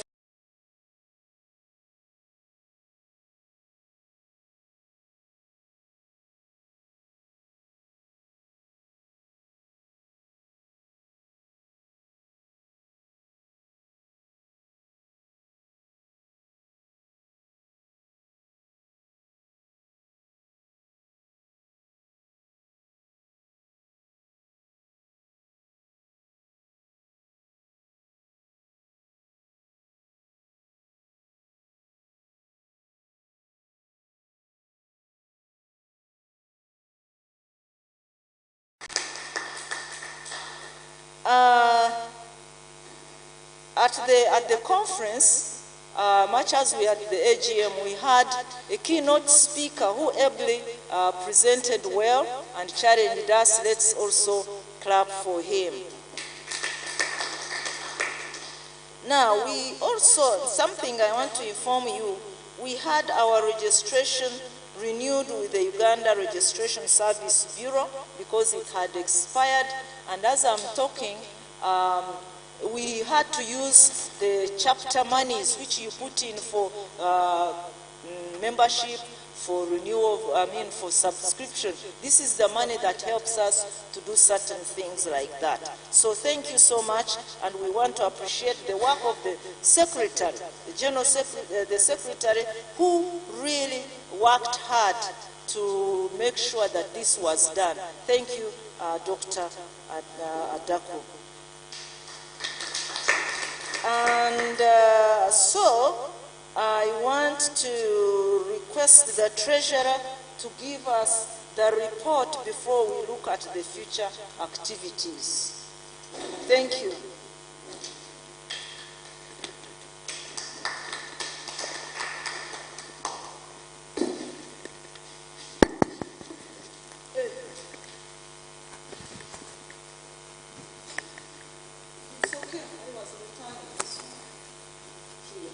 Thank you, President, for this opportunity. My work has actually been made easy because she mentioned most of the things that I had prepared to show you. But for now, you just look at the figures and the monies. So this financial report is from 2022, when we took over office in 2023, and we collected the following monies. Membership fees to the tune of 3,350,000, and I've summarized it in a note, which I've said note 1, which you're going to see. These membership fees include 3 categories of members: the full member 1,000, and student members who pay 50,000 are students doing masters. Then from PhD onwards, you become a full member and you pay 100,000. Then students doing bachelor's, they pay membership fees of 25,000. That's why you see we have 41 members, but the membership fees are 3,350,000. Then we also have subscription fees. Subscription fees, we pay 50,000 per year, whether you're a student or a lecturer or PhD or bachelor's. It is strictly 50,000 per year. But you notice that we are 41 members, but the amount that we have is not in line with that, because most people don't pay. After paying membership fees, they can't relax. So you find that in my Excel, I have many gaps in the subscription fees. Then we received a conference grant from ISP. The president has mentioned it in her remarks. So this is the income we received from 2022 up to now. So this breakdown, I've already talked about it. We have full membership, student membership, category 1 of 50,000, category 2 of 25,000, and then we also have subscription fees per year of 50,000. So there are some of us who are here, yes, you paid membership fees, but you're not subscribing, but you're seated as a member. So if you know that you've not been paying subscription, you're no longer a member, and you should endeavor to subscribe. So this is the note 1 I referred to. In 2022, we collected subscription of 850,000. 2023, 800,000. This year, 900,000. But remember, we are 41 members, meaning that some people are not subscribing, and that's why we have a deficit of 2,950,000 shillings, which we are supposed to collect from subscription. So I urge all of you, those of you who have not been subscribing, to please pay up, because we need this money, because as we know, we are organizing the international conference. We shall need money more than ever. This is just a summary of the expenses we have incurred. The first one, the president mentioned it. We had to incur legal fees to reinstate our chapter, because it was deregistered, so we had to incur fees to reinstate it. So it's now fully operational and registered. Then we also had to pay accommodation fees for the executive members who are here. We are only 6, so each person, we contributed 100,000 towards their accommodation. Then the transport, we supplemented, because as you are aware, we came for free transport, right? So ISP sponsored some, and also us, we sponsored. So we had a supplement of 479,000 as a supplement from our pocket. Then a grant received from Uppsala was 8,905,000. Cash at hand, we have 3,042,430 Uganda shillings. That's it from me.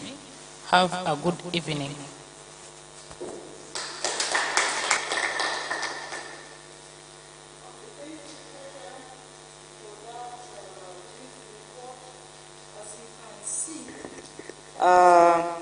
She is the auditor of that report. I don't know whether it is, what is the word they use? Anyway, thank you so much. So we are, as I said, certainly ISP bailed us out to host this conference. Now, future activities, what are we planning to do in the future? The first one is Uganda will host the 2025 Napreca Symposium. I've already said that. That is just a repeat or emphasis.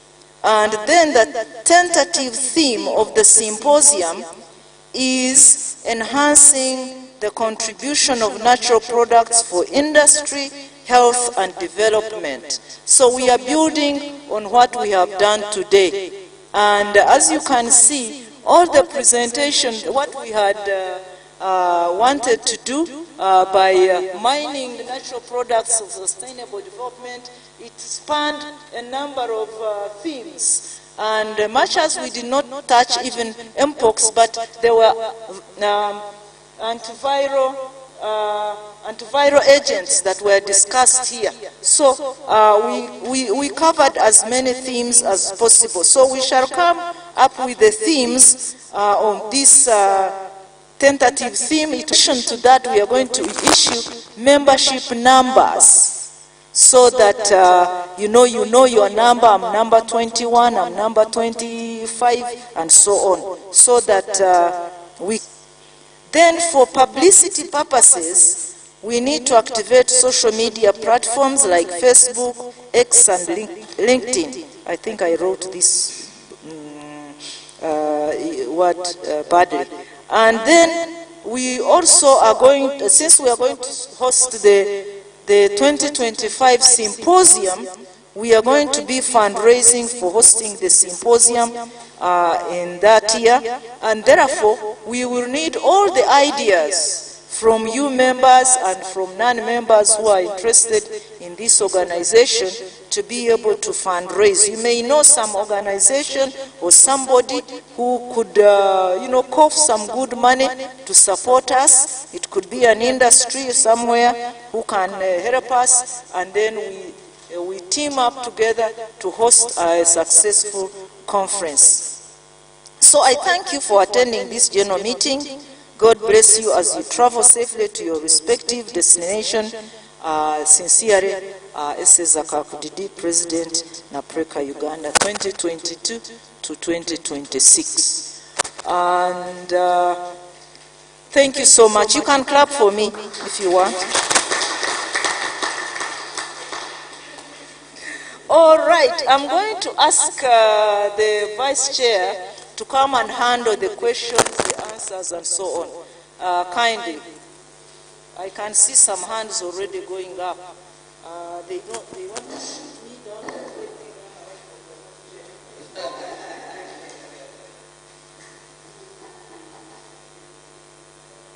Yes. Thank you very much, Madam President, for that report. You are, I think, the second president we have in Africa. There is a new president. I don't know how many of you are aware. A new president of an African nation. Any aware? Is anyone aware? There is an African country that has a new female president. Hey, this guy is only know natural products.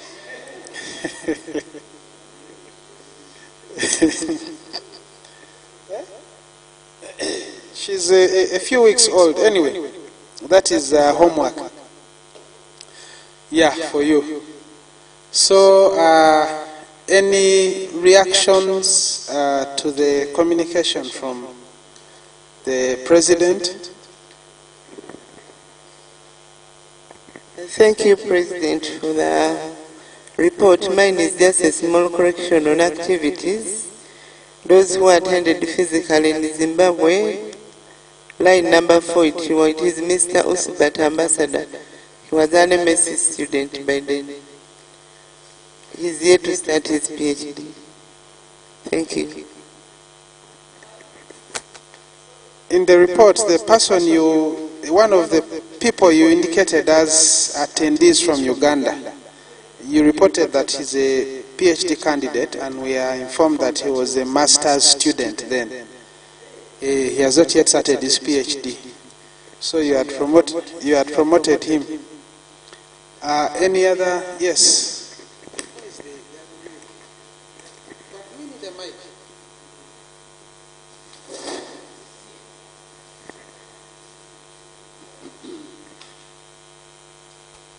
President, I also attended Zimbabwe, and I took a picture with you. I don't see my name.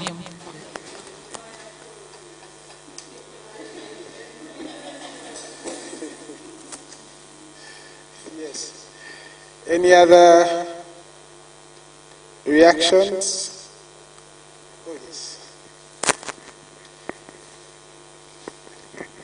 Probably mine is to support the suggestion by the President on issuing certificates and numbers such that we can always be triggered to pay the membership. I think it is a good suggestion. Thank you. Thank you so much, President, for this communication. I have, I think, 2 concerns, or 3, regarding this symposium, which was in Zimbabwe. I'm one of those people who presented.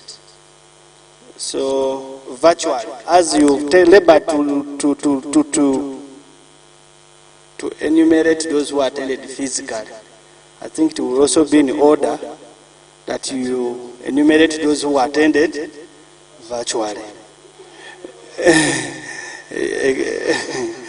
Yes, it is just I don't know why they mentioned them, and so that is it. And she emphasized that virtual attendance is becoming a norm. Exactly.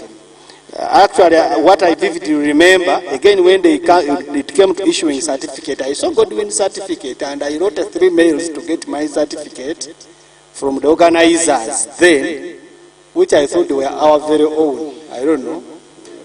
But me, I did get, despite the constant reminders. But that is by the way. My issue is about, I hope this is an official document that we can do.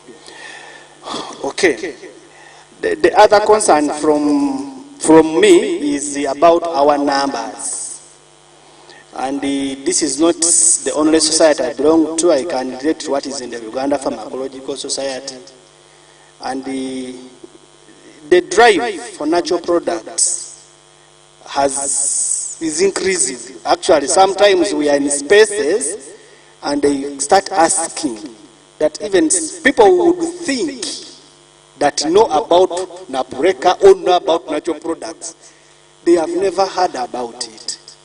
I can just share one experience. When STI wanted to firmly invest in natural therapeutics, they had to actually aggressively look for people to contact. Perhaps that's how some of us ended up occupying some people's spaces. Perhaps we wouldn't be the ones there, and the ones who are supposed to be there could not be contacted, or they had to double think about it, and so on. So STI really struggled to appreciate that even what is Napreca, to an extent that one time Professor Bruce Chirenga, when he was being put at one time, it was not easy. He could not believe what Obakiro is saying, and he had to write, I think, a letter to Professor Byamukanga. But we were the one telling him that there is this kind of association and so on. Only what they were thinking about is pharmacy. Then where is natural products in pharmacy? It is not there. Pharmacology, they are trying to trace it. It is also somewhere not easily seen. So the point I want to make here is that there is a dire need for us to increase our visibility. And this is the time. Perhaps the conditions and circumstances before could not allow. But we are right now, I can assure you, at the high table. If things don't change, even if they change right now, we can't go backwards. The issue of natural therapeutics in Uganda is a forefront issue I've got an opportunity to meet the president through these things and so many other things. And sometimes they keep wondering, where are the professors and so on? Perhaps, I'm very sure even the president of this country may not be knowing about Napreca. But he knows right now that in the system there are people who are researching about traditional medicine. The other person who will talk about is Ogwang. This is how we have allowed Napreca to become small. That anything to do with the natural products, they either think about Ogwang. Right now, Bustema is trying to occupy a given space. So I believe we can position in Napreca and we move from people, because people are not sustainable. Napreca is more sustainable than people. How do we occupy this niche? Actually, we are just allowing other people to occupy it for us. So I would request that as one of the action points Napreca needs to do, one is occupy what belongs to us, because right now the platform is a little bit leveled compared to them. For example, like I'm going to advocate on 18th, they are releasing the results of TASCO and VDC at what? At Makerlang Institute. This is a big, like a big thing, but Napreca is not going to surface again. So these are things we would say, advocate that, no, this is not your backyard, but we have a bigger consortium that probably the next product may come from good, and so on and so forth. And on that note, the president is again launching in February. They are organizing big things, but Napreca is nowhere to be seen. So I would think that we should use these networks to make Napreca bigger and better in that case. I believe Natural Chemotherapeutic Research Institute has tried to do what it could do within its mandate.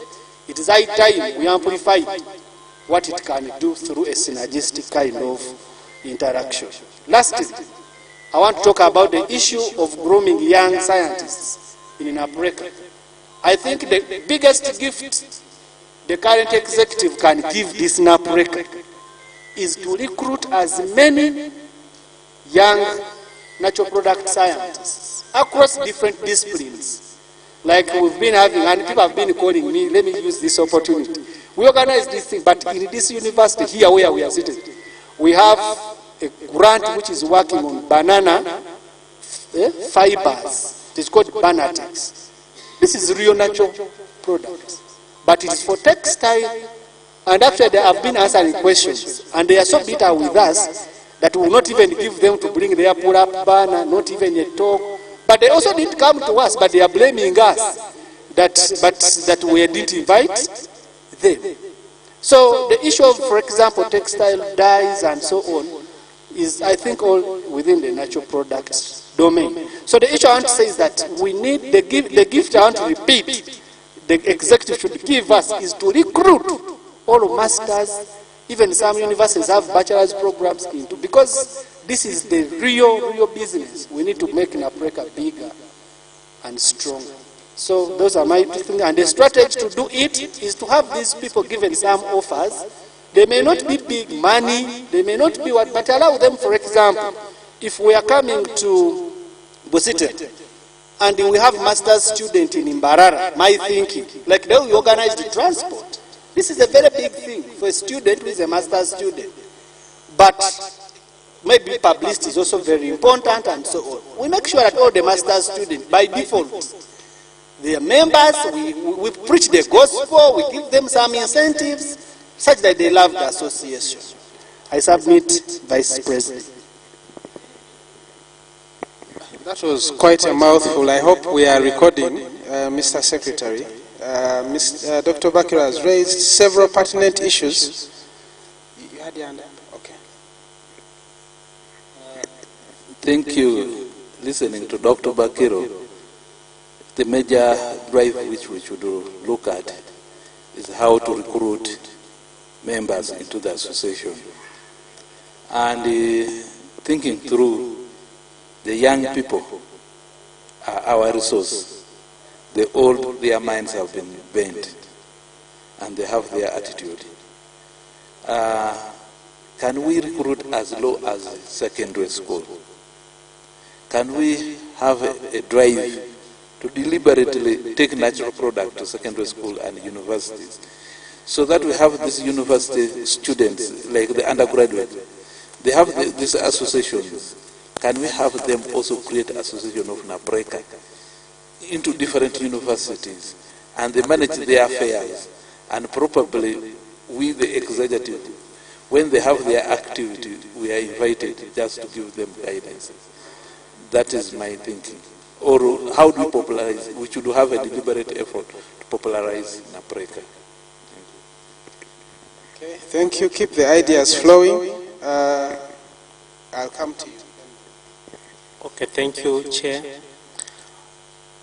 I'm talking about the advantages the opportunities which I've obtained being an Napreca member.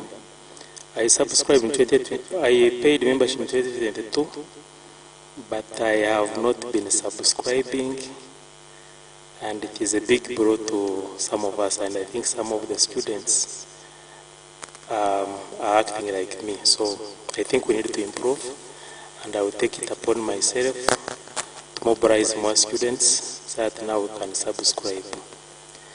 Then maybe some question which I would ask: if I pay membership as a master's student, then I enroll, I become a PhD student, will I need to pay membership again, or I will just keep on paying subscription?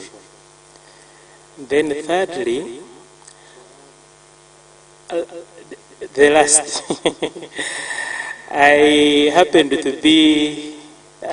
to get an opportunity to attend the Napreca winter school in Pakistan. I enjoyed every moment. The university which was hosting us, they were begging, I can say, they were begging for collaboration with Napreca. They signed a memorandum of understanding with Napreca, whereby the representative was Professor Mbala of DRC. So they have so many opportunities for us, because they were saying their pharmacology lab, the chemistry lab, they are a bit equipped, and they were saying there can be some exchange programs. So they have a lot for us. So I would implore the executive to take that opportunity seriously, because it can benefit some of us, the students. Thank you so much.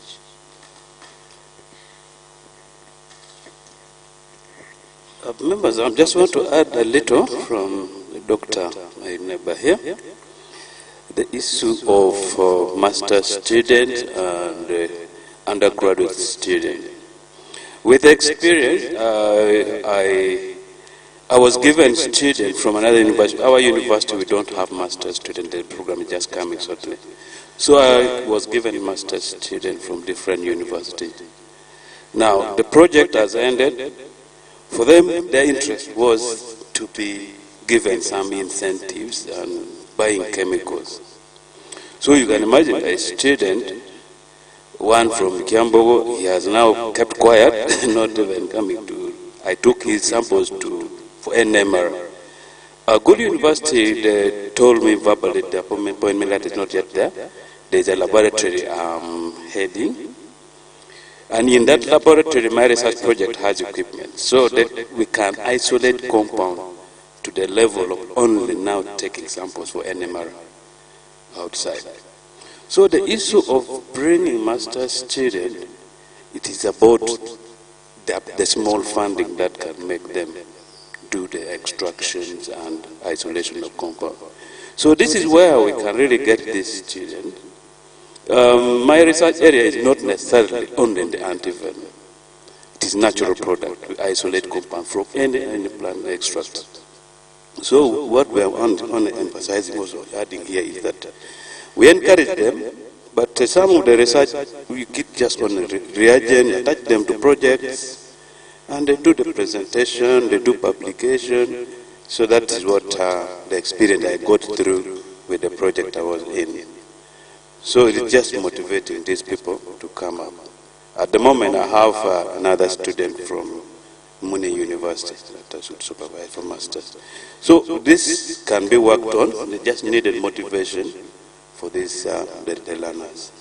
That's what I wanted to add. Okay, thank you. I need to be advised on the time and the agenda. Thank you very much. The issue of membership revolves around money and commitment. We Ugandans are not as aggressive as the Kenyans, our neighbors here. When it comes to spending our own money from our pockets, it's very difficult. That is why you see membership is very few. You talk to members, you do all these things, but lack of commitment from the members is a big issue. People don't value acquisition of knowledge, sharing of knowledge when it comes to spending their own money. So once we think different, we change our mindset, I think we can grow Napreca better. But this is a challenge for the executive that needs to consider it seriously, especially in our strategic plan. Thank you. Okay, thank you. I have a couple of thoughts of my own. One of the things I think we could do is to have student representatives from the universities, the different institutions. They are very good at mobilizing. They are able to reach some areas where we are not able to reach. So we can take advantage of that, have student representatives in each of the universities, just like we have senior staff who are representatives. And you will agree with me that we had some gaps. Some of the people that were representing some institutions actually have not participated, they didn't send students, so we missed out a lot. Another thing we could do, there are several advantages the students bring on board. They could help with social media, for example, with running around, organizing. You saw what some of the students were doing here. So in our capacities, in our individual capacities as lecturers, as managers of labs and institutions, we need to encourage our students to join. If we have some projects that have some funding, we could even pay for these students to join, but there should also be incentives for the students. There are a number of organizations that have benefited by being a student member.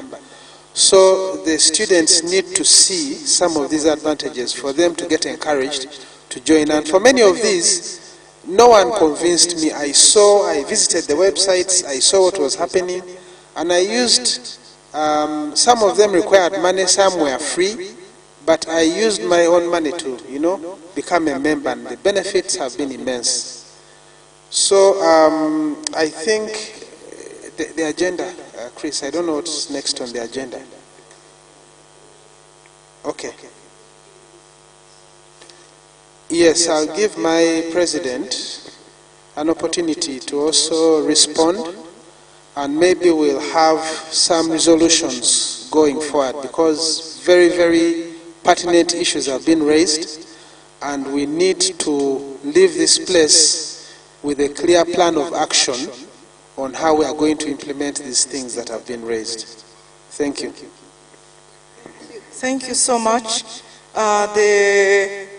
Whatever you have mentioned is good, and it is emphasizing some of the things we are planning to do, but you have clarified them in detail, like the visibility. Certainly we need visibility to reposition ourselves in places where we can be seen and be seen to act. And yes, so that people don't have to use a microscope to find us, but we are there glaringly big. And so we, the committee, and most of you shall call upon you, because you have great ideas, and if you are a member, you can be called and co-opted. Like the other day, we co-opted somebody to organize our dinner, and she did it very well. And let's clap for Madame who really mobilized us before we arrived here, Madame Madina. Please clap for her. Okay. Now, there is somebody who suggested that we need Napreca chapters, or not chapters, what are they called? In different universities or institutions, because they cannot be a chapter in a chapter, it has to be something else. Pardon? Well, we have to look for a name for it, but that is a good idea, because that way students would be recruited and they would be very active at the local level, even going to the international level. Some of these professors and doctors you are seeing, they also started by being groomed by somebody at a local level, and now they are at an international. I sometimes tell my students that tomorrow you are living here and you are going to be an international speaker. They don't believe me, and before too long they send a picture. I'm in Namibia, I'm in Colombia, you know, and they are presenting. These were the shy guys, but somehow through grooming they come up. Now, commitment and money, membership. We are not going to force people, but we are going to encourage them. Recently, I encouraged one of my students to become a member, and she deposited her membership and subscription. And I want to believe that if I encourage her in the university where she is, she's a very active member, and she'll be able to do something with the person in her university. Together they can do something great. And then student representatives. Certainly we need to look into that, because that is great. I remember Professor Byamukam, I think, started as a student representative, being groomed by his Professor Kiremire and others, and now you can see he finally became General Secretary. And so we are going to, but also on membership, if someone cannot raise all the money at the same time, they can deposit in installments, so that at the end of the year, all the money is paid in. So Treasurer, I know you have had challenges, and she has worked hard to really remind us, and she continually reminds us. But let's not be hard when we are going to also request the other members to pay in installments, because if you are in negatives by 150 to 150, when will you finish it? And then at the end of the day, you'll say, it is too much, me, I have left this in Napreca. They demand a lot of money. But it was a little money initially, and then it became a lot of money because you did not pay. So these ideas really are good. And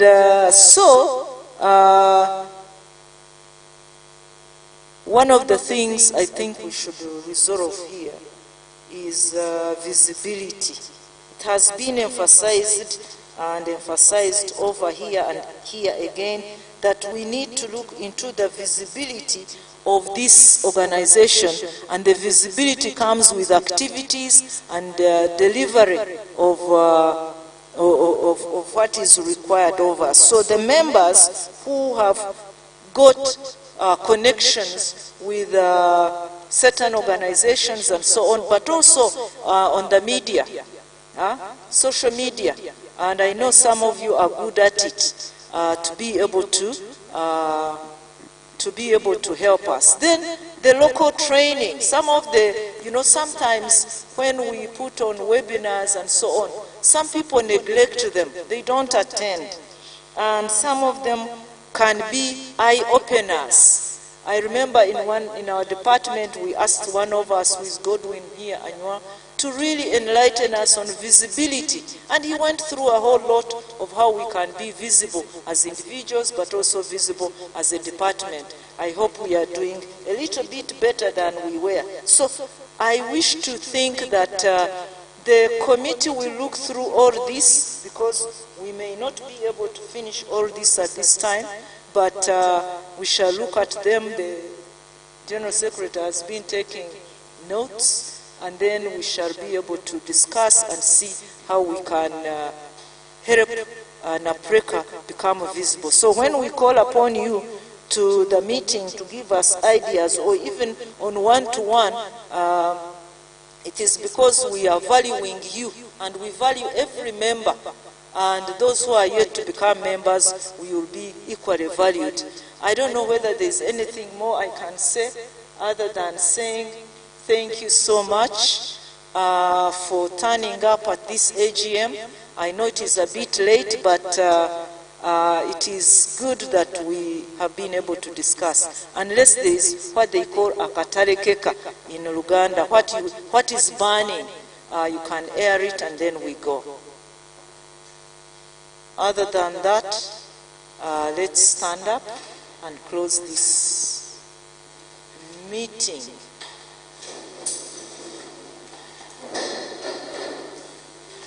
Yes.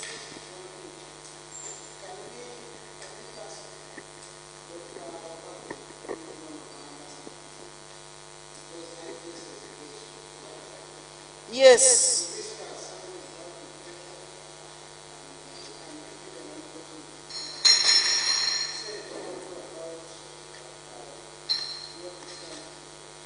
Okay. So Dr. Obakiro has heard, and we shall continually knock on your door so that you can connect us to the connections and connections of the connections. And I thank you once again, the organizing committee at Busitama University, for organizing this conference and the AGM.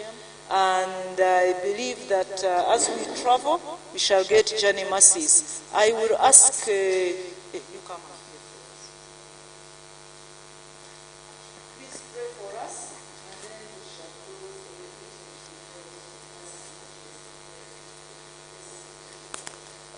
Thank you, the President. Let's humble ourselves for a prayer. We thank you, Lord, for the gifts of life you have given to us. Thank you for all the deliberations we have made to make Napreca successful. We pray that whatever we have discussed should be put in action for the good of Napreca. We pray that you guide us and make us move to our destinations, and we pray that through our Lord Jesus Christ. Thank you.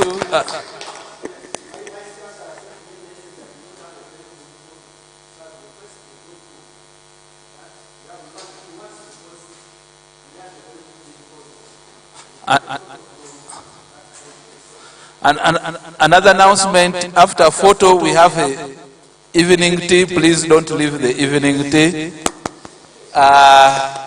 We have tea, we have a meal here.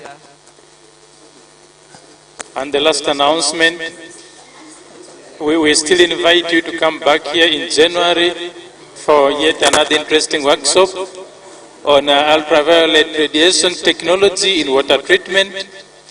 Yeah, so you're welcome January 23rd to 24th.